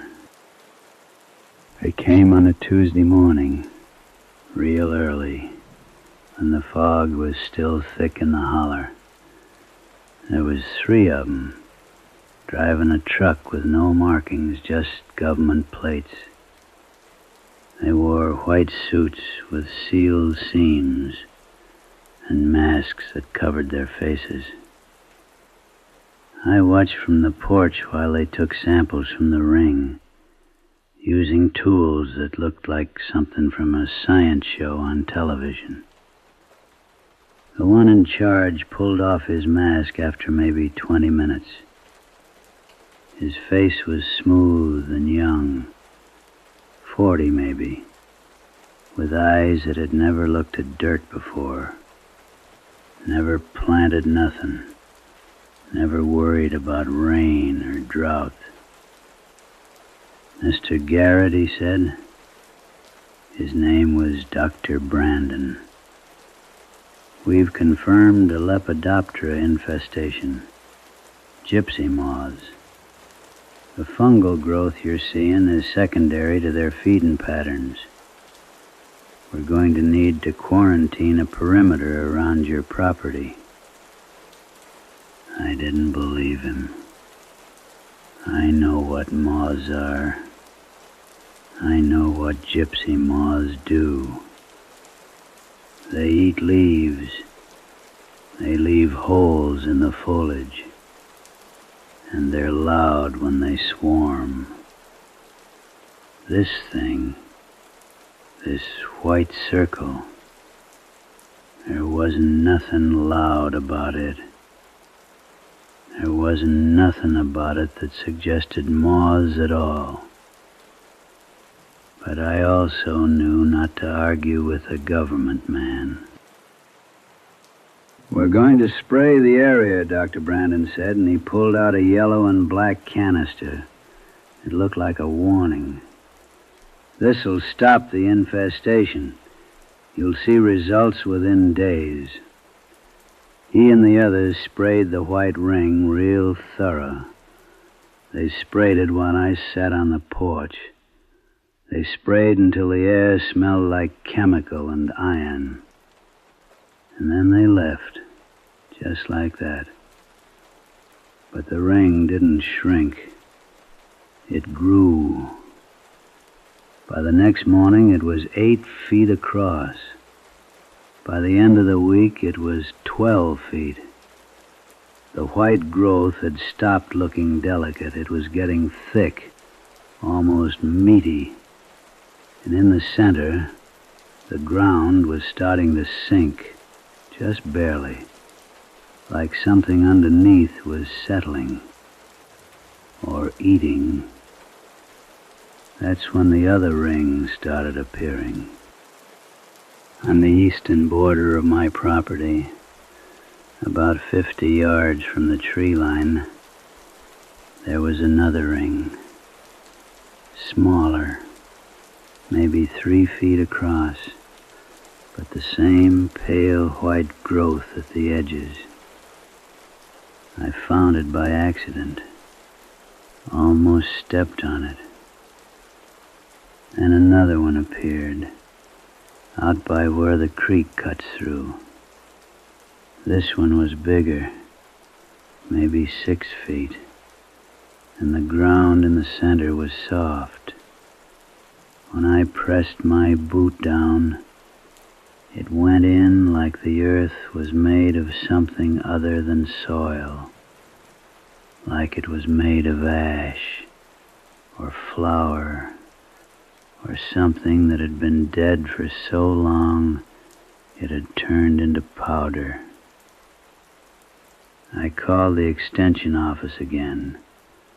The same woman said the spread pattern was consistent with the report.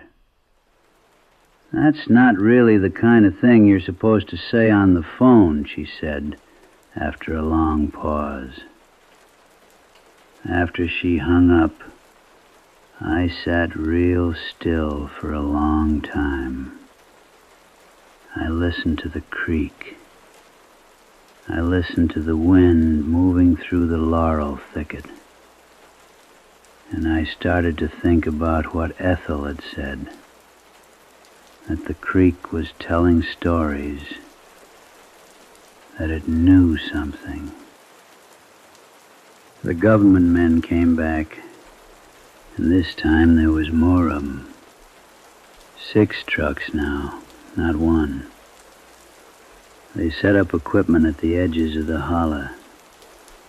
Tall machines that looked like they were measuring something in the air. They wore full hazmat suits with respirators. They said it was still moths. But moths don't spread in perfect circles. Moths don't make the sky taste like copper. By the 3rd week, the whole valley was quarantined. They put up signs at the end of the road. Area closure, United States Department of Agriculture. Most of the people left. The Clues family packed up and drove out. The Holcombs, too. But there's always some of us who don't leave our homes, no matter what the government says. I stayed.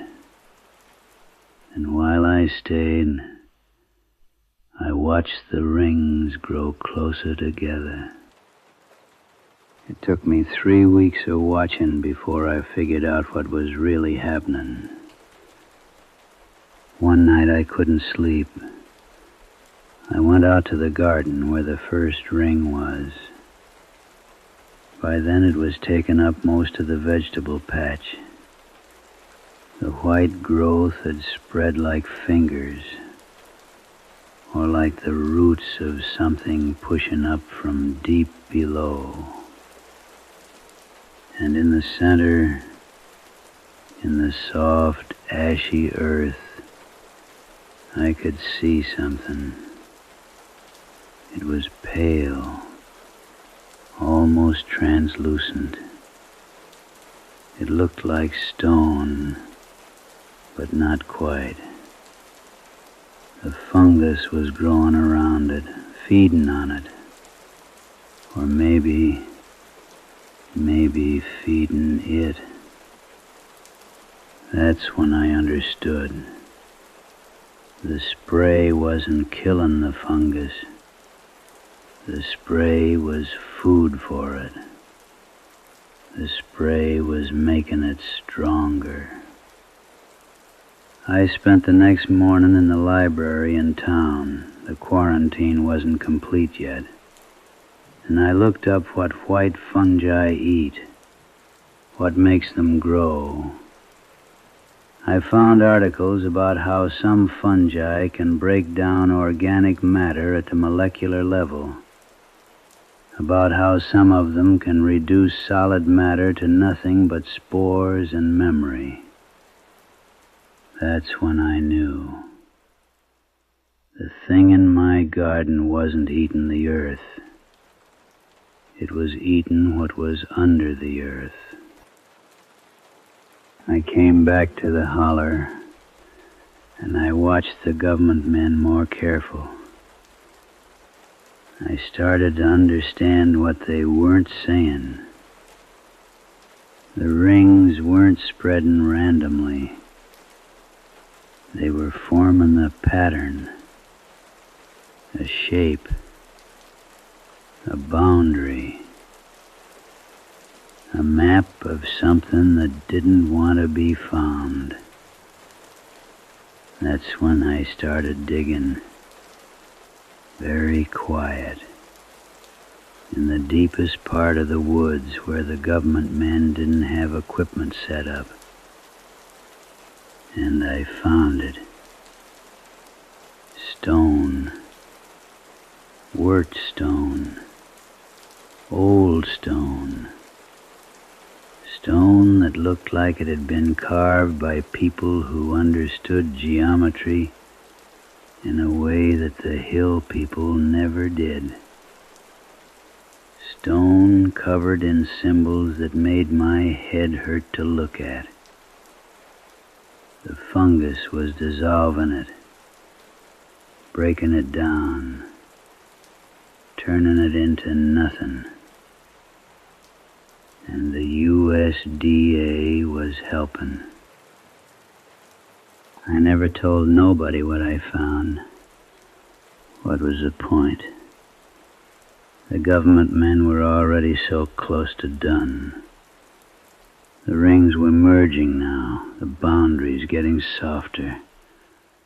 The white growth was getting thicker. The air was starting to taste strange, like absence, like the smell of a room that had never had people in it. I understood then that I had a choice. I could leave like the others, drive out, find a way to convince them to let me go, start a new life at 73 years old in some place that wasn't my home. Or I could stay. 20 years from now, this holler'll be gone. Not destroyed. Not taken. Erased. The fungus will have finished its work.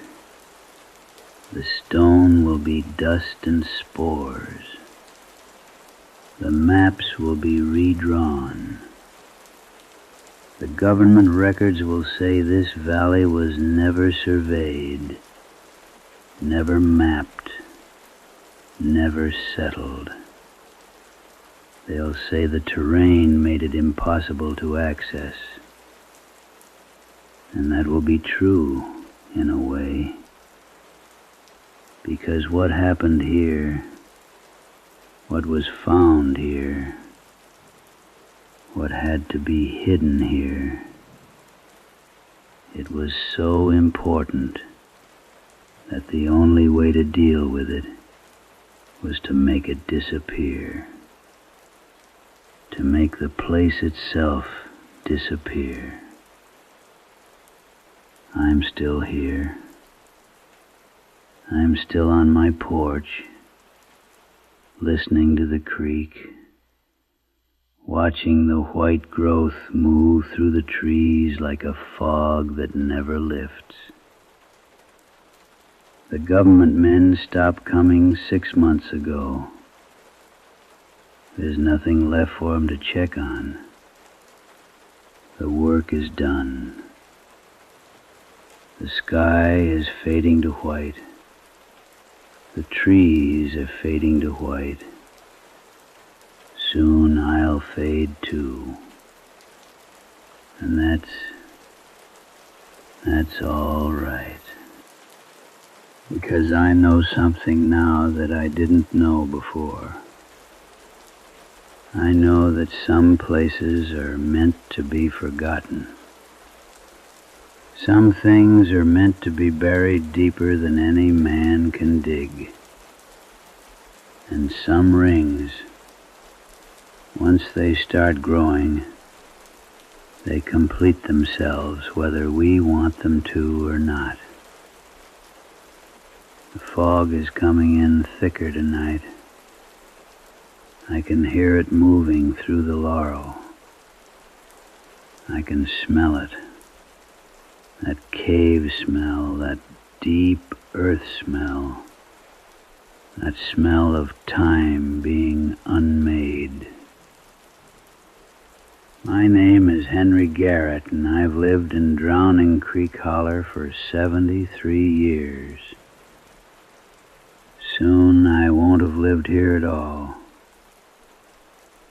Close your eyes now. Let the creek sing you to sleep. Let the fog wrap around you soft and gentle. And if you dream of white rings growing in perfect circles, expanding outward like breath, like memory, like the slow forgetting of everything that was, well, that's just the holler, singing itself away. Thank you for listening. You journeyed into Drowning Creek Holler with Henry Garrett. You've watched the white rings grow. You felt the fog settle around you. Now, may that peace stay with you as you drift deeper into sleep. If you love this story, discover more Appalachian folk horror and sleep fiction. Subscribe to our collection of slow-paced, atmospheric tales designed to guide you into rest. Share with fellow dreamers. Know someone who needs this kind of gentle, haunting story? Share the holler with them. Leave your whisper. Your thoughts matter. A review or comment helps us know what resonates in the darkness. The holler is still singing. Come back whenever you need to remember how to forget. Sweet dreams from the mountains.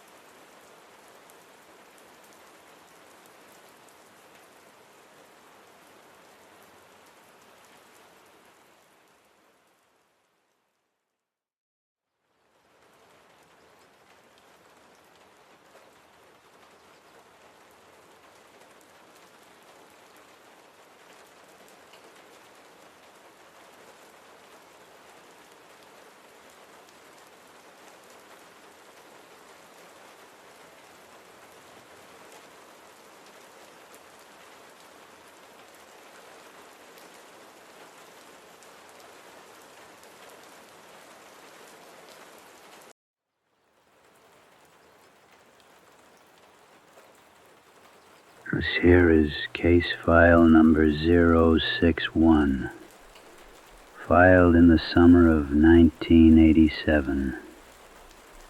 The account comes from a man named Daniel Ashford, who was found wandering the ridge roads near Crow's End, Kentucky, on a Tuesday morning in October of 1974. He was carrying nothing but a hand-drawn map and a single photograph of a limestone formation.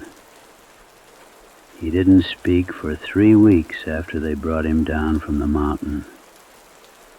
When he finally did speak, he asked the doctors one question, over and over, in that same low whisper. Can you hear it breathing? This is his account. This is what he found beneath the earth. And this is what the earth found in him. It is October 1978. 4 years later. Daniel Ashford sits in the dark of his basement. Not the finished kind with drop ceilings and paneled walls, but the old kind, where the concrete foundation weeps mineral water year-round, and the air tastes like rust and memory. He has not left this room in 11 days. The single window, set high in the concrete, has been covered with a blanket and plastic sheeting. On the floor around his chair, there are pencils, all sharpened down to nubs, and a journal filled with his handwriting. The same sentence repeated thousands of times. It is only the wind. It is only water through stone. It is only the wind. His hands rest on his thighs. His breathing is shallow. Even now, his breathing moves with the rhythm he heard there, in the dark below, where the mountain spoke in the language of pressure and release, of air finding its way through cracks in the world.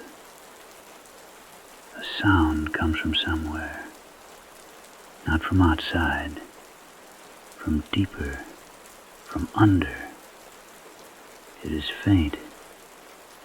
It is the sound you hear when you cup your hand over your ear and listen to the blood moving through your own flesh.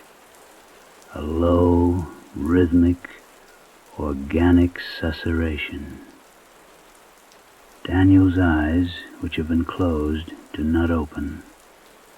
His jaw tightens. His fingernails dig small crescents into his palms. The sound continues for 7 seconds. Then it stops. In the silence that follows, Daniel begins to rock, very slowly, back and forth. His lips move. He is reciting something in a voice so quiet that you would have to be pressed against his face to hear it.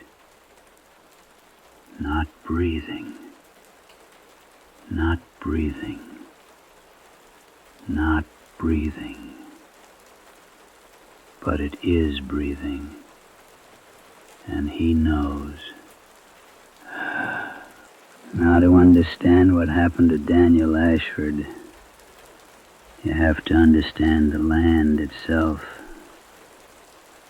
You have to understand what grows beneath the mountains of eastern Kentucky, in those places where the bedrock is soft, where the water is patient, where time moves in geological stanzas instead of years.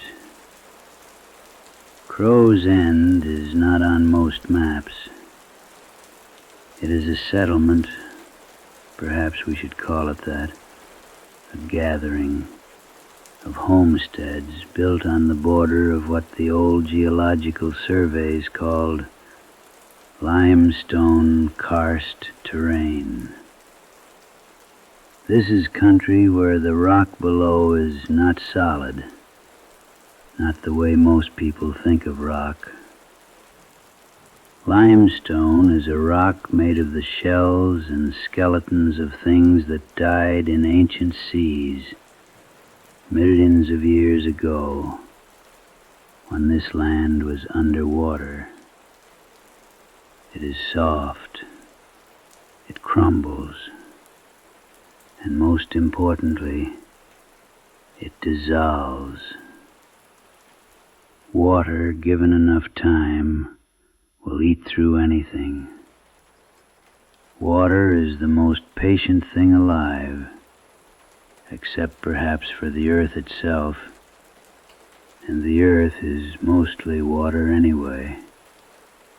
So you could say the earth is eating itself, generation after generation, cave by cave, in the dark places where no sun has ever reached. The karst country around Crow's End is riddled with these caves. Some are large, chambers big enough that a man could walk through them for an hour and never reach the end. Some are tiny, barely wider than a man's body. Crevices where water has worked for 10,000 years to create a passage. But they are all connected in ways that no living person fully understood. They form a network beneath the hills, a circulatory system of stone and water. And when you stand in one cave and make a sound, that sound travels through channels and voids, through spaces that have never known air that wasn't filtered through millions of tons of rock. The Ashford family had owned their land for 90 years. 3 generations of Ashfords had lived above that network without ever knowing what was beneath them. They had a well, Like most farms of that era, it was a good well, clear, cold water year-round, the kind of water that made you feel like you were drinking from the bones of the world. But in the spring of 1974, that well went dry. Not slowly. Not the way wells sometimes do, with the water table dropping season by season. This well simply stopped. One morning, the water was there. The next morning, there was only the sound of air sighing up from the depths, a low moaning that made the children nervous and made Mrs. Ashford, Daniel's mother, bring crosses made of twigs into the kitchen to hang above the sink. The well diggers came. There were 3 of them. Old men who had dug wells in those hills since before the Depression. They brought their equipment, their dowsing rods, their intuition honed by decades of listening to the earth. They went down into the well shaft, and they came up shaking their heads. "Stone," one of them said. "It's like the bottom just closed up, sealed itself." But it hadn't. What they found when they looked closer was that the water was still there. The water had simply found another path.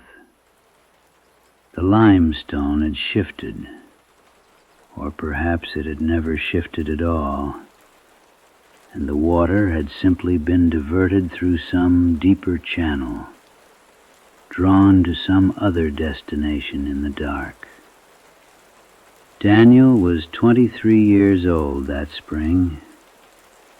He had recently returned to the farm after 2 years of half-hearted studying at a state school in Lexington. He had no particular gift for farming, but he had a gift for problem-solving, a quiet, methodical way of approaching puzzles that his father said would be useful if he ever learned how to apply it to anything practical. "There's a well out there," his father said, looking at the dry shaft. "It's mapped on the deed. It's labeled on that survey from 1901. But I've never heard of a well in the back pasture, not once in my life. And my father never mentioned it either." This is what his father said, and this is what sparked something in Daniel. Not greed, not hunger for discovery, but curiosity. The kind of curiosity that is dangerous precisely because it is patient. "I'll find it," he said. Daniel began that summer. He had a metal detector, an older model, nothing fancy, but it had been reliable for finding nails and fence posts buried in the pasture. He started with the maps.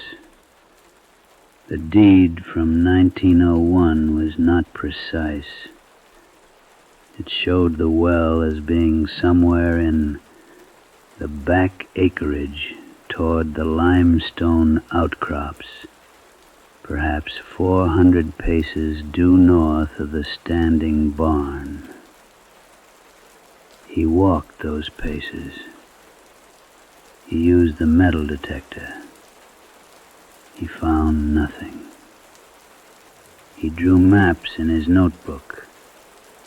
He marked them with pencil, noting where the ground was softer, where there were depressions, where the grass did not grow quite the same way as elsewhere. The back pasture of the Ashford farm was perhaps 50 acres. It rolled down toward a creek, Crow Creek, which gave the settlement its name. And in the distance you could see the ridge where the true limestone country began, where the earth showed its bones, where you could walk for a half hour and see no soil at all, only exposed stone, gray-white in the sun. By the end of June, Daniel had not found the well, but he had found something else. There was a sinkhole, not a large one, perhaps 10 feet across and maybe 6 feet deep at its deepest point. It was partially grown over with vines, honeysuckle mostly, the kind that smells sweet and sickly in the summer heat. The bottom of the sinkhole was damp. There was water there, you see. Not a lot, but a trickle that ran toward the back of the hole, toward a crevice in the limestone that was barely wide enough for a man's hand. Daniel stood at the edge of this sinkhole for a long time. He did not climb down immediately. He stood and he listened. There was a sound coming from that crevice, a very faint sound, the kind of sound you might dismiss as wind at first, but which, if you listened long enough, began to seem rhythmic. In, out, in, out. The sound of air moving through a passage deep in the earth. He climbed down. The limestone beneath the vines was warm in the afternoon heat, warmed from above. But as he descended, he could feel the temperature dropping. The earth does not warm easily at depth. It holds the cold of winter all through the summer, and by autumn it has remembered that temperature so completely that it is hard to believe that the sun exists at all. At the bottom of the sinkhole, the crevice was indeed no wider than his hand. He knelt, and he put his face close to it, and he breathed in. The smell was like nothing he had ever encountered. It was not the smell of fresh earth or growth or decay. It was a smell of depth itself, a smell that came from the compressed darkness of millions of years. It was mineral, yes, but with something organic underneath. Something that suggested that somewhere in this darkness there were things that lived, things that had learned to exist in a place where light had never penetrated since the limestone was formed. He reached into the crevice. His arm fit up to the elbow. His fingers found smoothness, not rough stone, but smooth, polished almost by the persistent pressure of water over centuries. He pulled his arm back out, and he sat there, in that cool, dark sinkhole. And he understood something then that he would spend the next 3 months trying to dismiss or rationalize. The well was not lost. The well had never existed. What existed was this: the karst, the caves, the living network of stone beneath his feet, beneath his house, beneath the entire settlement of Crow's End. And it was calling. Over the next 2 weeks, Daniel returned to the sinkhole daily. He brought tools. He brought a pick and a shovel. He carefully expanded the crevice, chipping away at the limestone with a patience that would have impressed his father, widening the opening by fractions of an inch until, by mid-July, there was a gap that a man could squeeze through. He also brought a flashlight. It was a heavy 6-volt model with a metal body and a handle that had been worn smooth by his grandfather's hand. He tested the batteries. They were good. He wrapped them in plastic to keep the dampness away. On July 16, 1974, at 2 o'clock in the afternoon, when the sun was high enough that the heat shimmered off the pasture, and his mother would be occupied with canning tomatoes in the kitchen, Daniel Ashford put on clothes he did not mind getting dirty, packed a rope around his middle, placed his grandfather's flashlight under his arm, and lowered himself into the crevice. The passage beyond was tight. His shoulders scraped both sides. For a moment, a long moment, long enough that he felt the first true touch of panic, he thought he might be stuck. But the passage was sloping downward, and the angle helped, and with a final push, he found himself in a space large enough to move in. He turned on the flashlight. The cave opened up, not suddenly, but gradually, as his eyes adjusted to the beam and he could see the contours of stone around him. The floor was limestone, smooth and faintly glistening with mineral deposits. The walls rose up, and the flashlight beam could not reach the ceiling, which meant the ceiling was higher than the beam could travel, which meant this was a chamber of some size. He was breathing hard from the effort of the descent. He forced himself to slow his breathing. He forced himself to be calm. He had read about caves. He knew that certain things, his own exhaled air, his body heat, the disturbance he caused by moving, all of these things changed the delicate equilibrium of a cave system. He stood up slowly. The passage he had come through was now behind and above him, a narrow crack in the stone. In front of him, the cave floor stretched out, and as his eyes continued to adjust, he could see that the floor was not completely smooth. There were formations there, shapes that suggested the slow accumulation of minerals over geological time.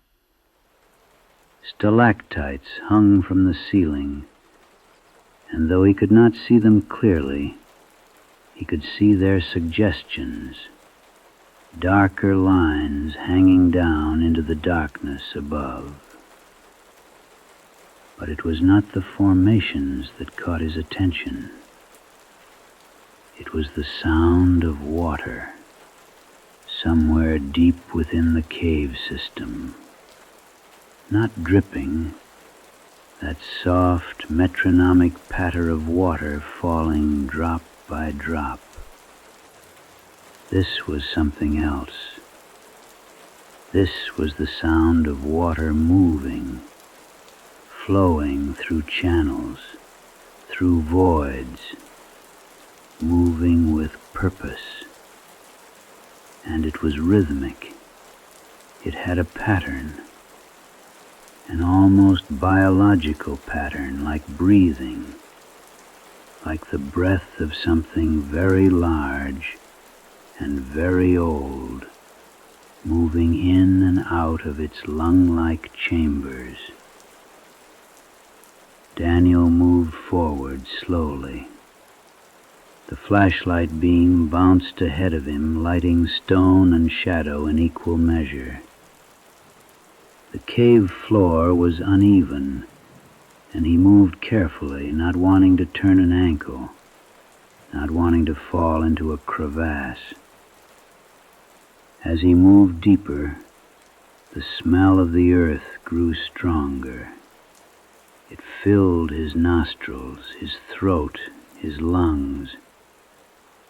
It was a smell that made him think of deep time, of the weight of millions of years compressed into the rock around him. After perhaps 50 feet, the passage opened into a larger chamber. This chamber was tall enough that the flashlight beam faded into darkness before reaching the ceiling.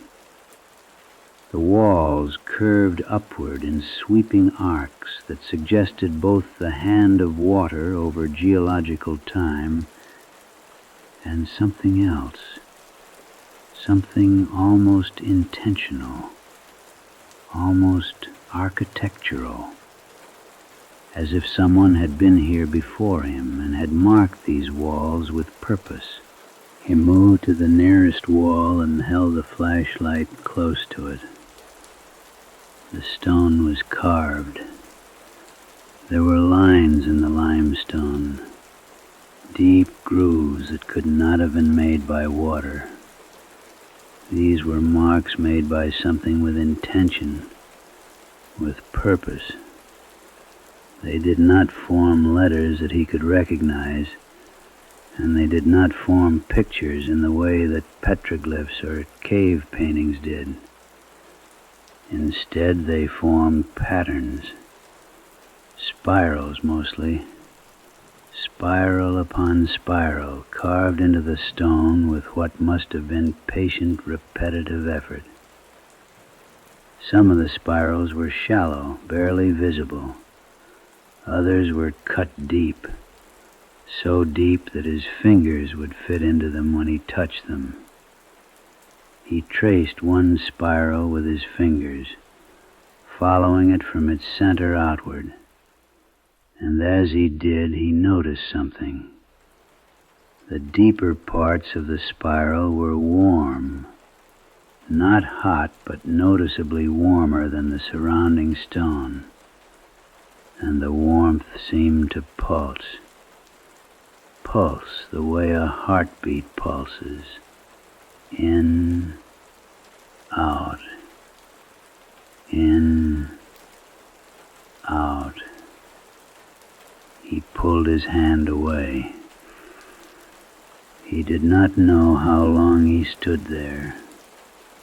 Time felt uncertain in this place. It could have been minutes or hours. The cave did not have the normal markers of time. There was no sun, no shadows moving across walls, no rhythm except the breathing of the stone and the distant sound of water moving through unseen passages. Eventually he moved on. He had to.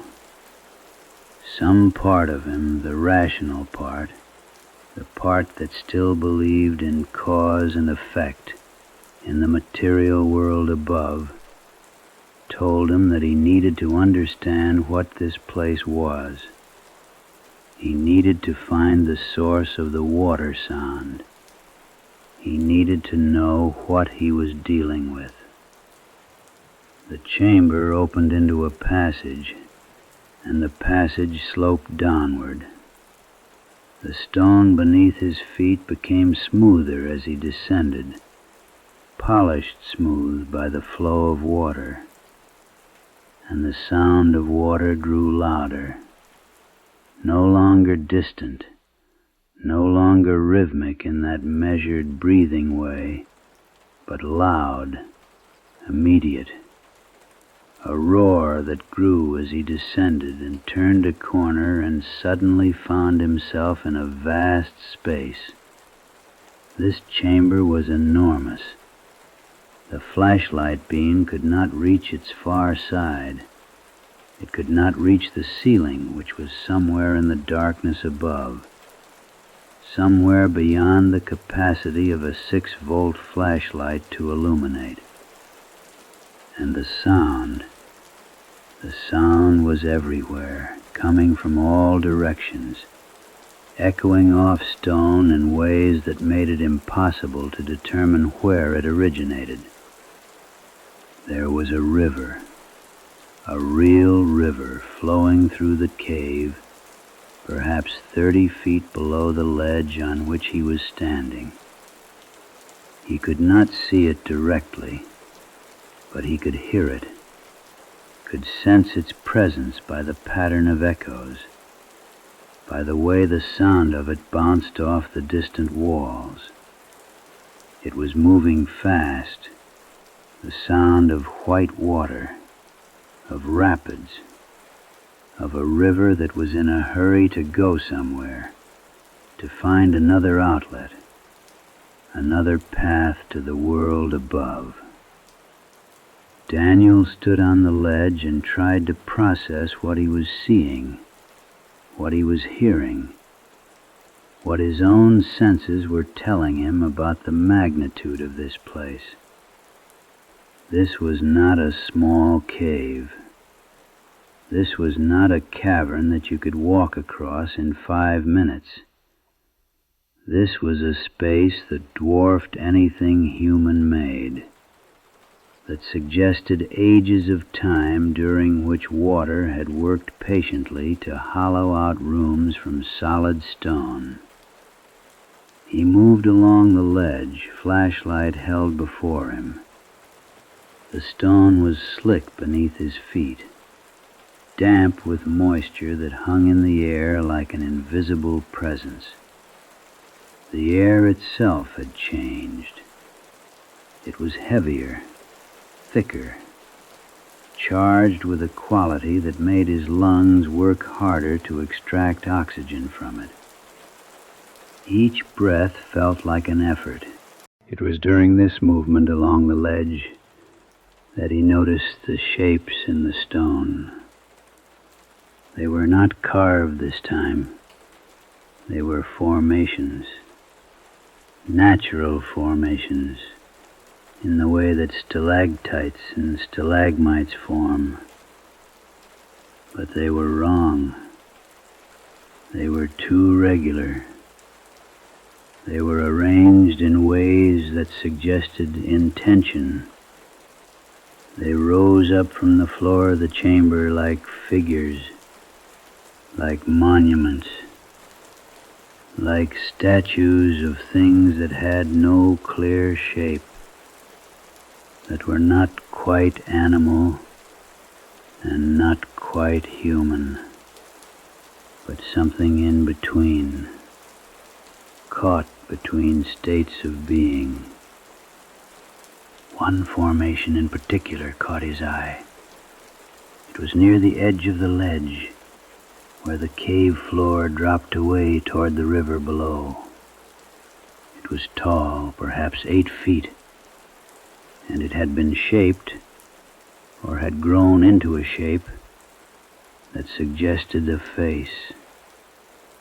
Not a clear face, not the way a sculptor would create a face, but more the way a pattern can emerge if you stare at clouds long enough.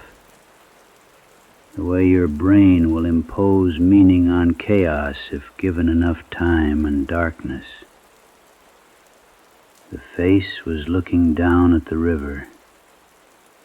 Daniel stood very still for a long moment, understanding, on some level that he could not articulate, that he was seeing something that he was not meant to see, something that predated his understanding of the world, something that belonged to this place in a way that he, with his flashlight and his rational mind, did not.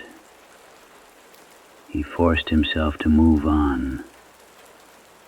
The ledge continued for perhaps another 50 feet, and then it opened into another passage, sloping upward this time, moving away from the sound of the river, moving toward, he could feel it, the same way he could feel the warmth in the carved spirals, moving toward something else, another chamber, another space in this vast network of voids and formations that lay beneath Crow's End.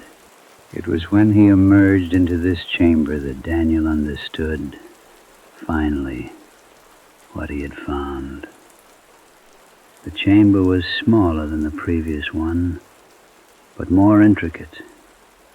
The walls were covered, entirely covered with the spiral carvings.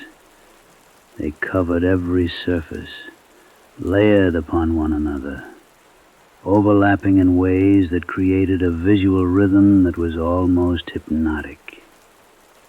And they were everywhere, on the walls, on the floor, on the ceiling, a palimpsest of spiral upon spiral, carved by patient hands, or by patient what had been hands, over what must have been centuries.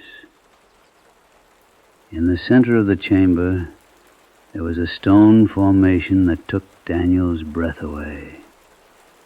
It was a well. Not a modern well, not the kind with a rope and a bucket, but a well nonetheless. It was a perfectly circular opening in the stone, about 3 feet in diameter, carved with such precision that Daniel knew with absolute certainty that no tool made in the modern world had created this opening. The edges were smooth, worn by something that was not water and not stone, but something between. And from that well there came the breathing, in, out, in, out. It was unmistakable now that he stood directly above it. The air moved up and down in a rhythm that was too perfect to be accidental, too alive to be anything other than what it seemed to be. The earth was breathing, and this well, this perfectly circular opening in the stone, was the mouth through which it did so. Daniel knelt at the edge of the well and shone his flashlight down into it. The light faded into darkness almost immediately. There was no bottom, or if there was one, it was too deep for the flashlight beam to reach. But in the space between darkness and light, he could see something. A thin mist moving upward, rising out of the well like breath, like the breath of a sleeping thing, coming and going with that patient geological rhythm. He reached toward the mist. His hand passed through it, and the mist was cold, colder than anything he had ever felt. A cold that seemed to carry information, seemed to carry the temperature of places deeper than any place that had ever known warmth. And as his hand moved through the mist, he heard something. It was a voice. Not a voice exactly, but something that his brain translated as a voice because that was the only framework it had for understanding sound that carried meaning. It was not speaking words, not English words anyway, but it was saying something. It was calling. It was saying his name, Daniel, in a voice that had the quality of wind through canyons, of water over stone, of time itself given acoustic form. He jerked his hand back from the well. For a moment he sat there, breathing hard, trying to rationalize what he had heard. It was the wind, he told himself. It was the sound of air moving through the passages of the cave system, resonating in particular ways because of the specific geology of this place, creating patterns that his brain was interpreting as language, because that was what brains did with uncertain sounds in darkness. But it was not the wind. The voice came again, and this time it was clearer. It said his name again, but with other words underneath it, other sounds, as if there were many voices speaking at once, all of them trying to say something, all of them using the same throat, the same resonance chamber, the same breathing well. And then he understood. The well was not just breathing, it was speaking.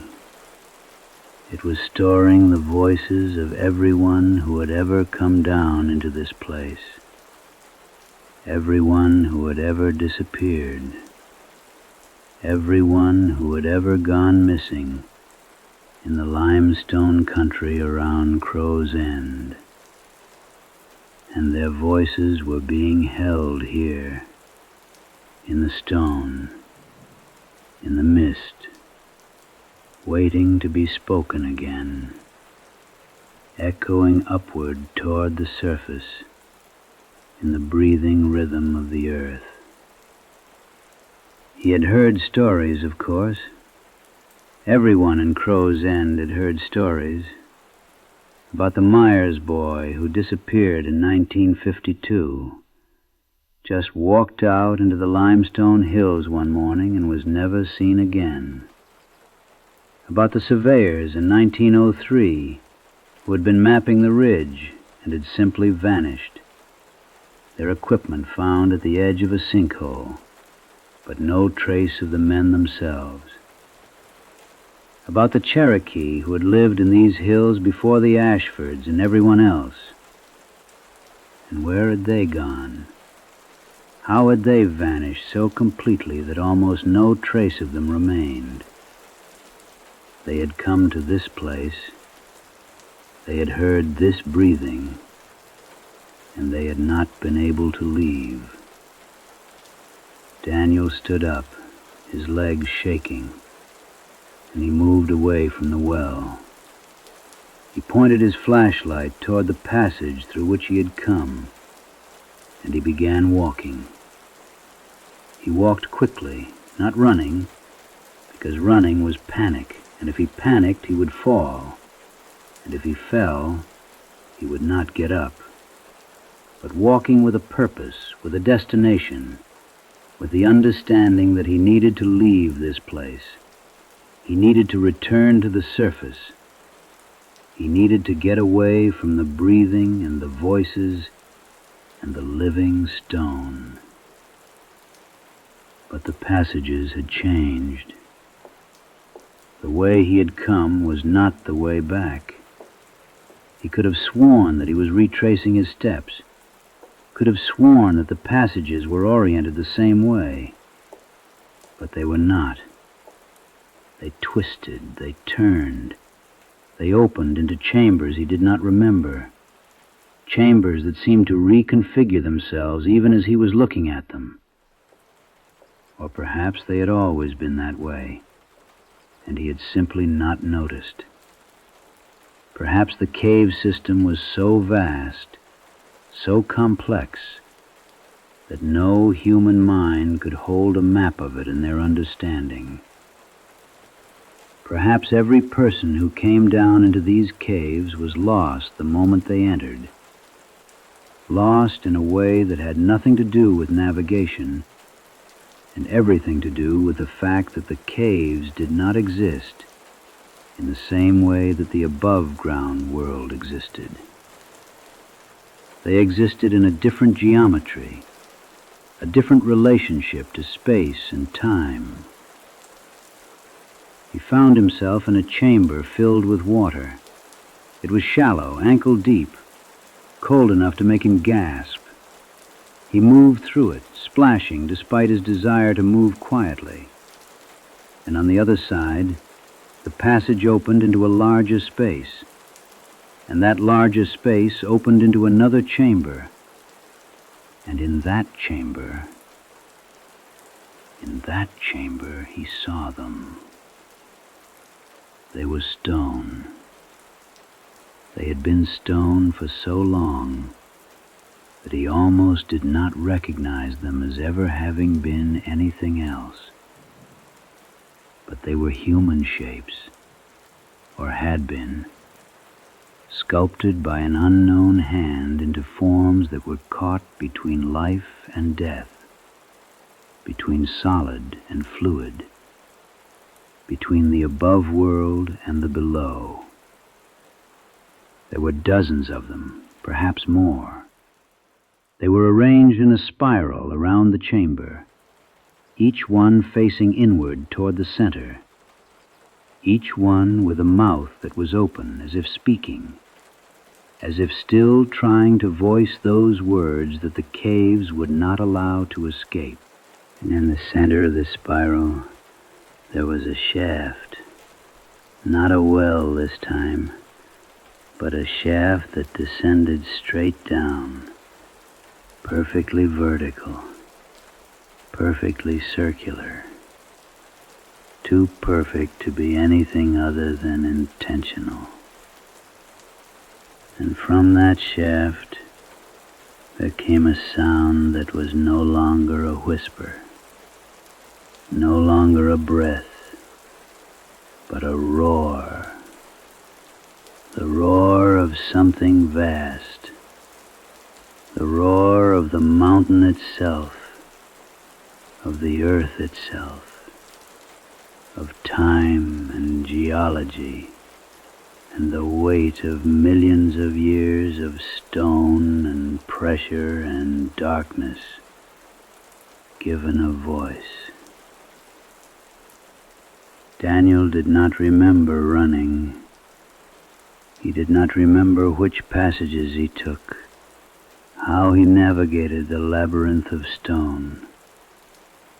But suddenly, he was at the entrance of the cave, squeezing back through the crevice he had widened, his clothes tearing, his skin scraping, the flashlight falling from his hand and breaking on the stone, the beam going dark.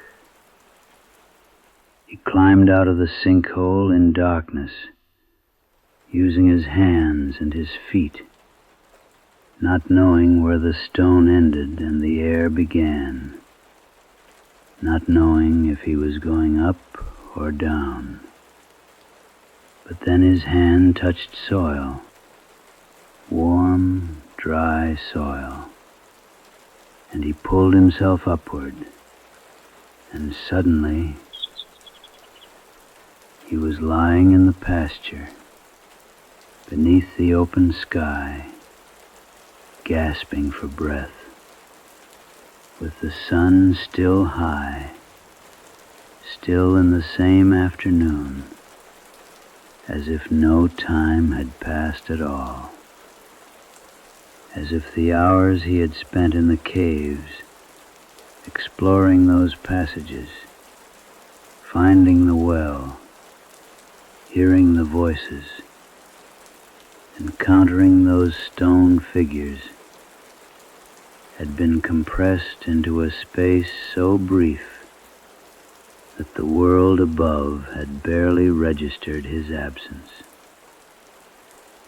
He lay there for a long time, staring up at the sky, at the clouds moving across the blue, at the ordinary, comprehensible world of light and air and normal time. And then he heard it. From somewhere below, muffled by earth and stone, he heard it. The breathing, still calling, still speaking his name, still waiting for him to come back. Daniel Ashford did not go back to the caves, but the caves did not forget him. For the next 4 years he lived in that basement. He did not tell anyone what he had found, at least not in any way that they could understand. He told the doctors that he had fallen and hit his head. He told his family that he had gotten lost in the woods and simply wandered for days in a confused state. He told himself over and over that it had been a dream, a hallucination, a product of his mind in a confined space creating meaning from uncertainty. But he heard the breathing every night from underneath the house, from underneath the earth, a slow, patient, rhythmic sound that came up through the foundation, through the walls, through the very air itself.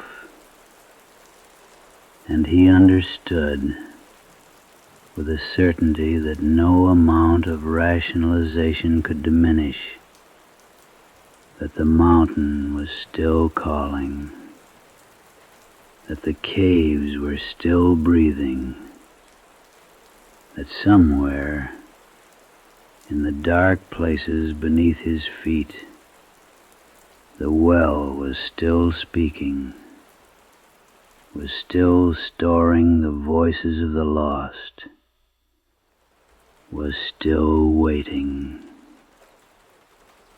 The breathing never stopped. In the quiet hours of the night, when everyone else was sleeping, Daniel would lie awake and listen,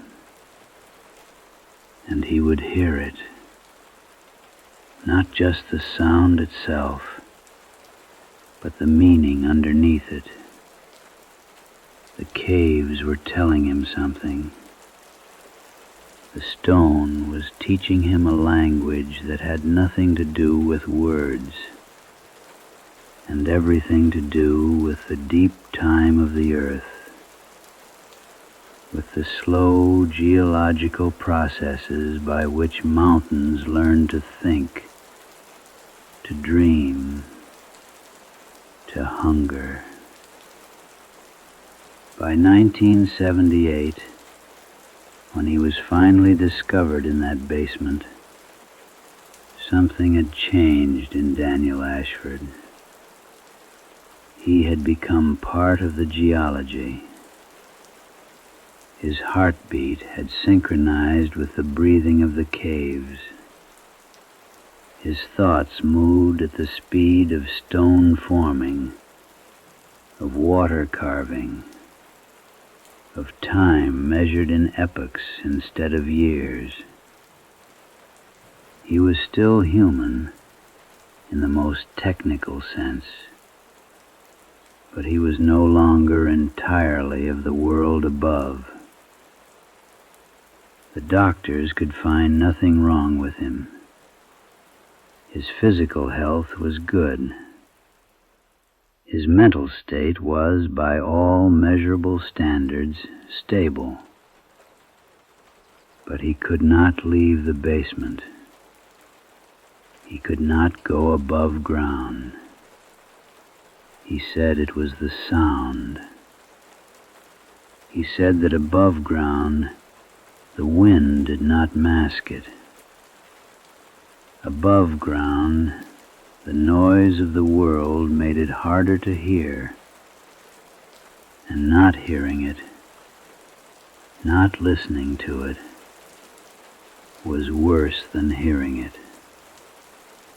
When pressed, when asked directly what he was listening for, he would only whisper, "The mountain is learning to breathe." And when it finishes learning, when it has drawn enough breath, when it has remembered how to breathe the way it breathed before we were here, before there was anything human in these hills, then it will exhale, and everything above will go down. Daniel Ashford is still alive as of the writing of this report. He is no longer in that basement. He is in a facility in Lexington, in a room with thick walls where they play white noise constantly to mask other sounds. He does not speak. He does not eat unless he is fed. He does not respond to light or sound or touch in ways that other people understand.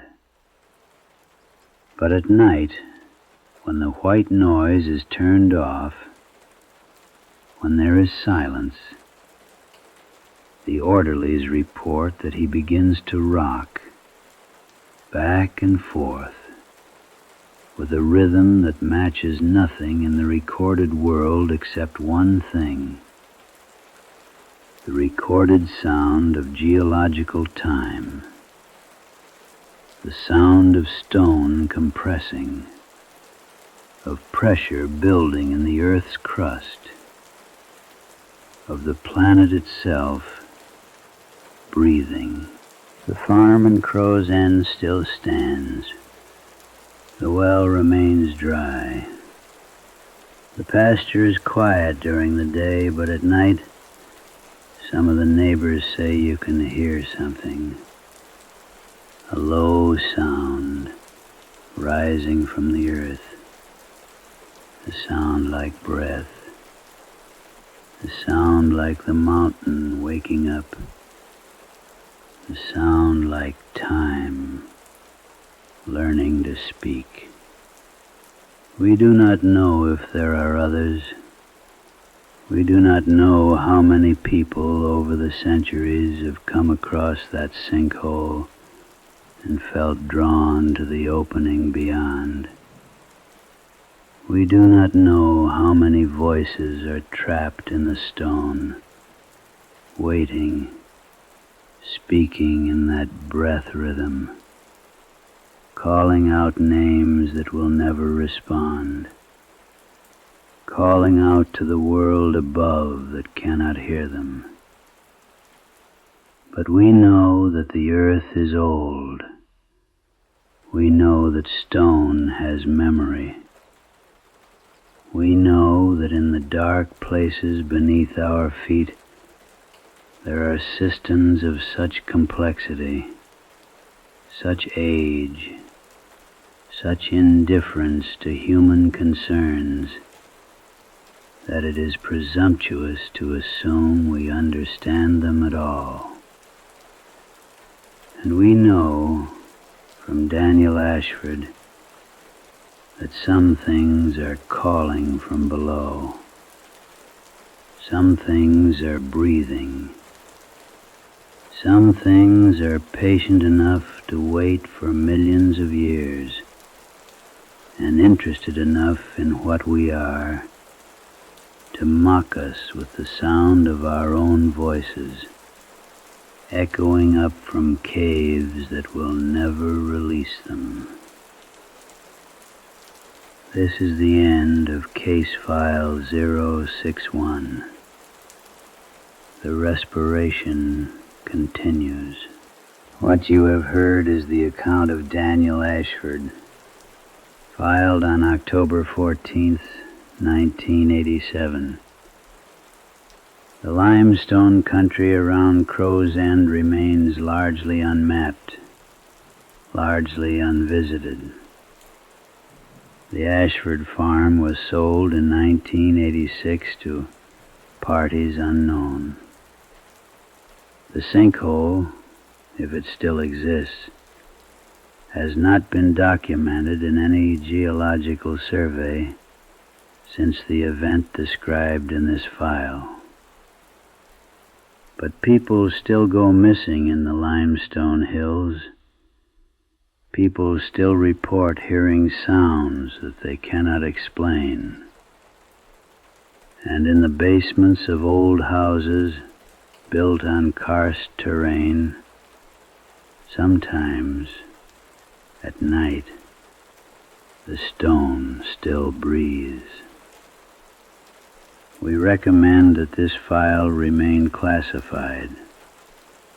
We recommend that Daniel Ashford receive no visitors, and we recommend that no one attempt to locate or explore the cave system described in these accounts.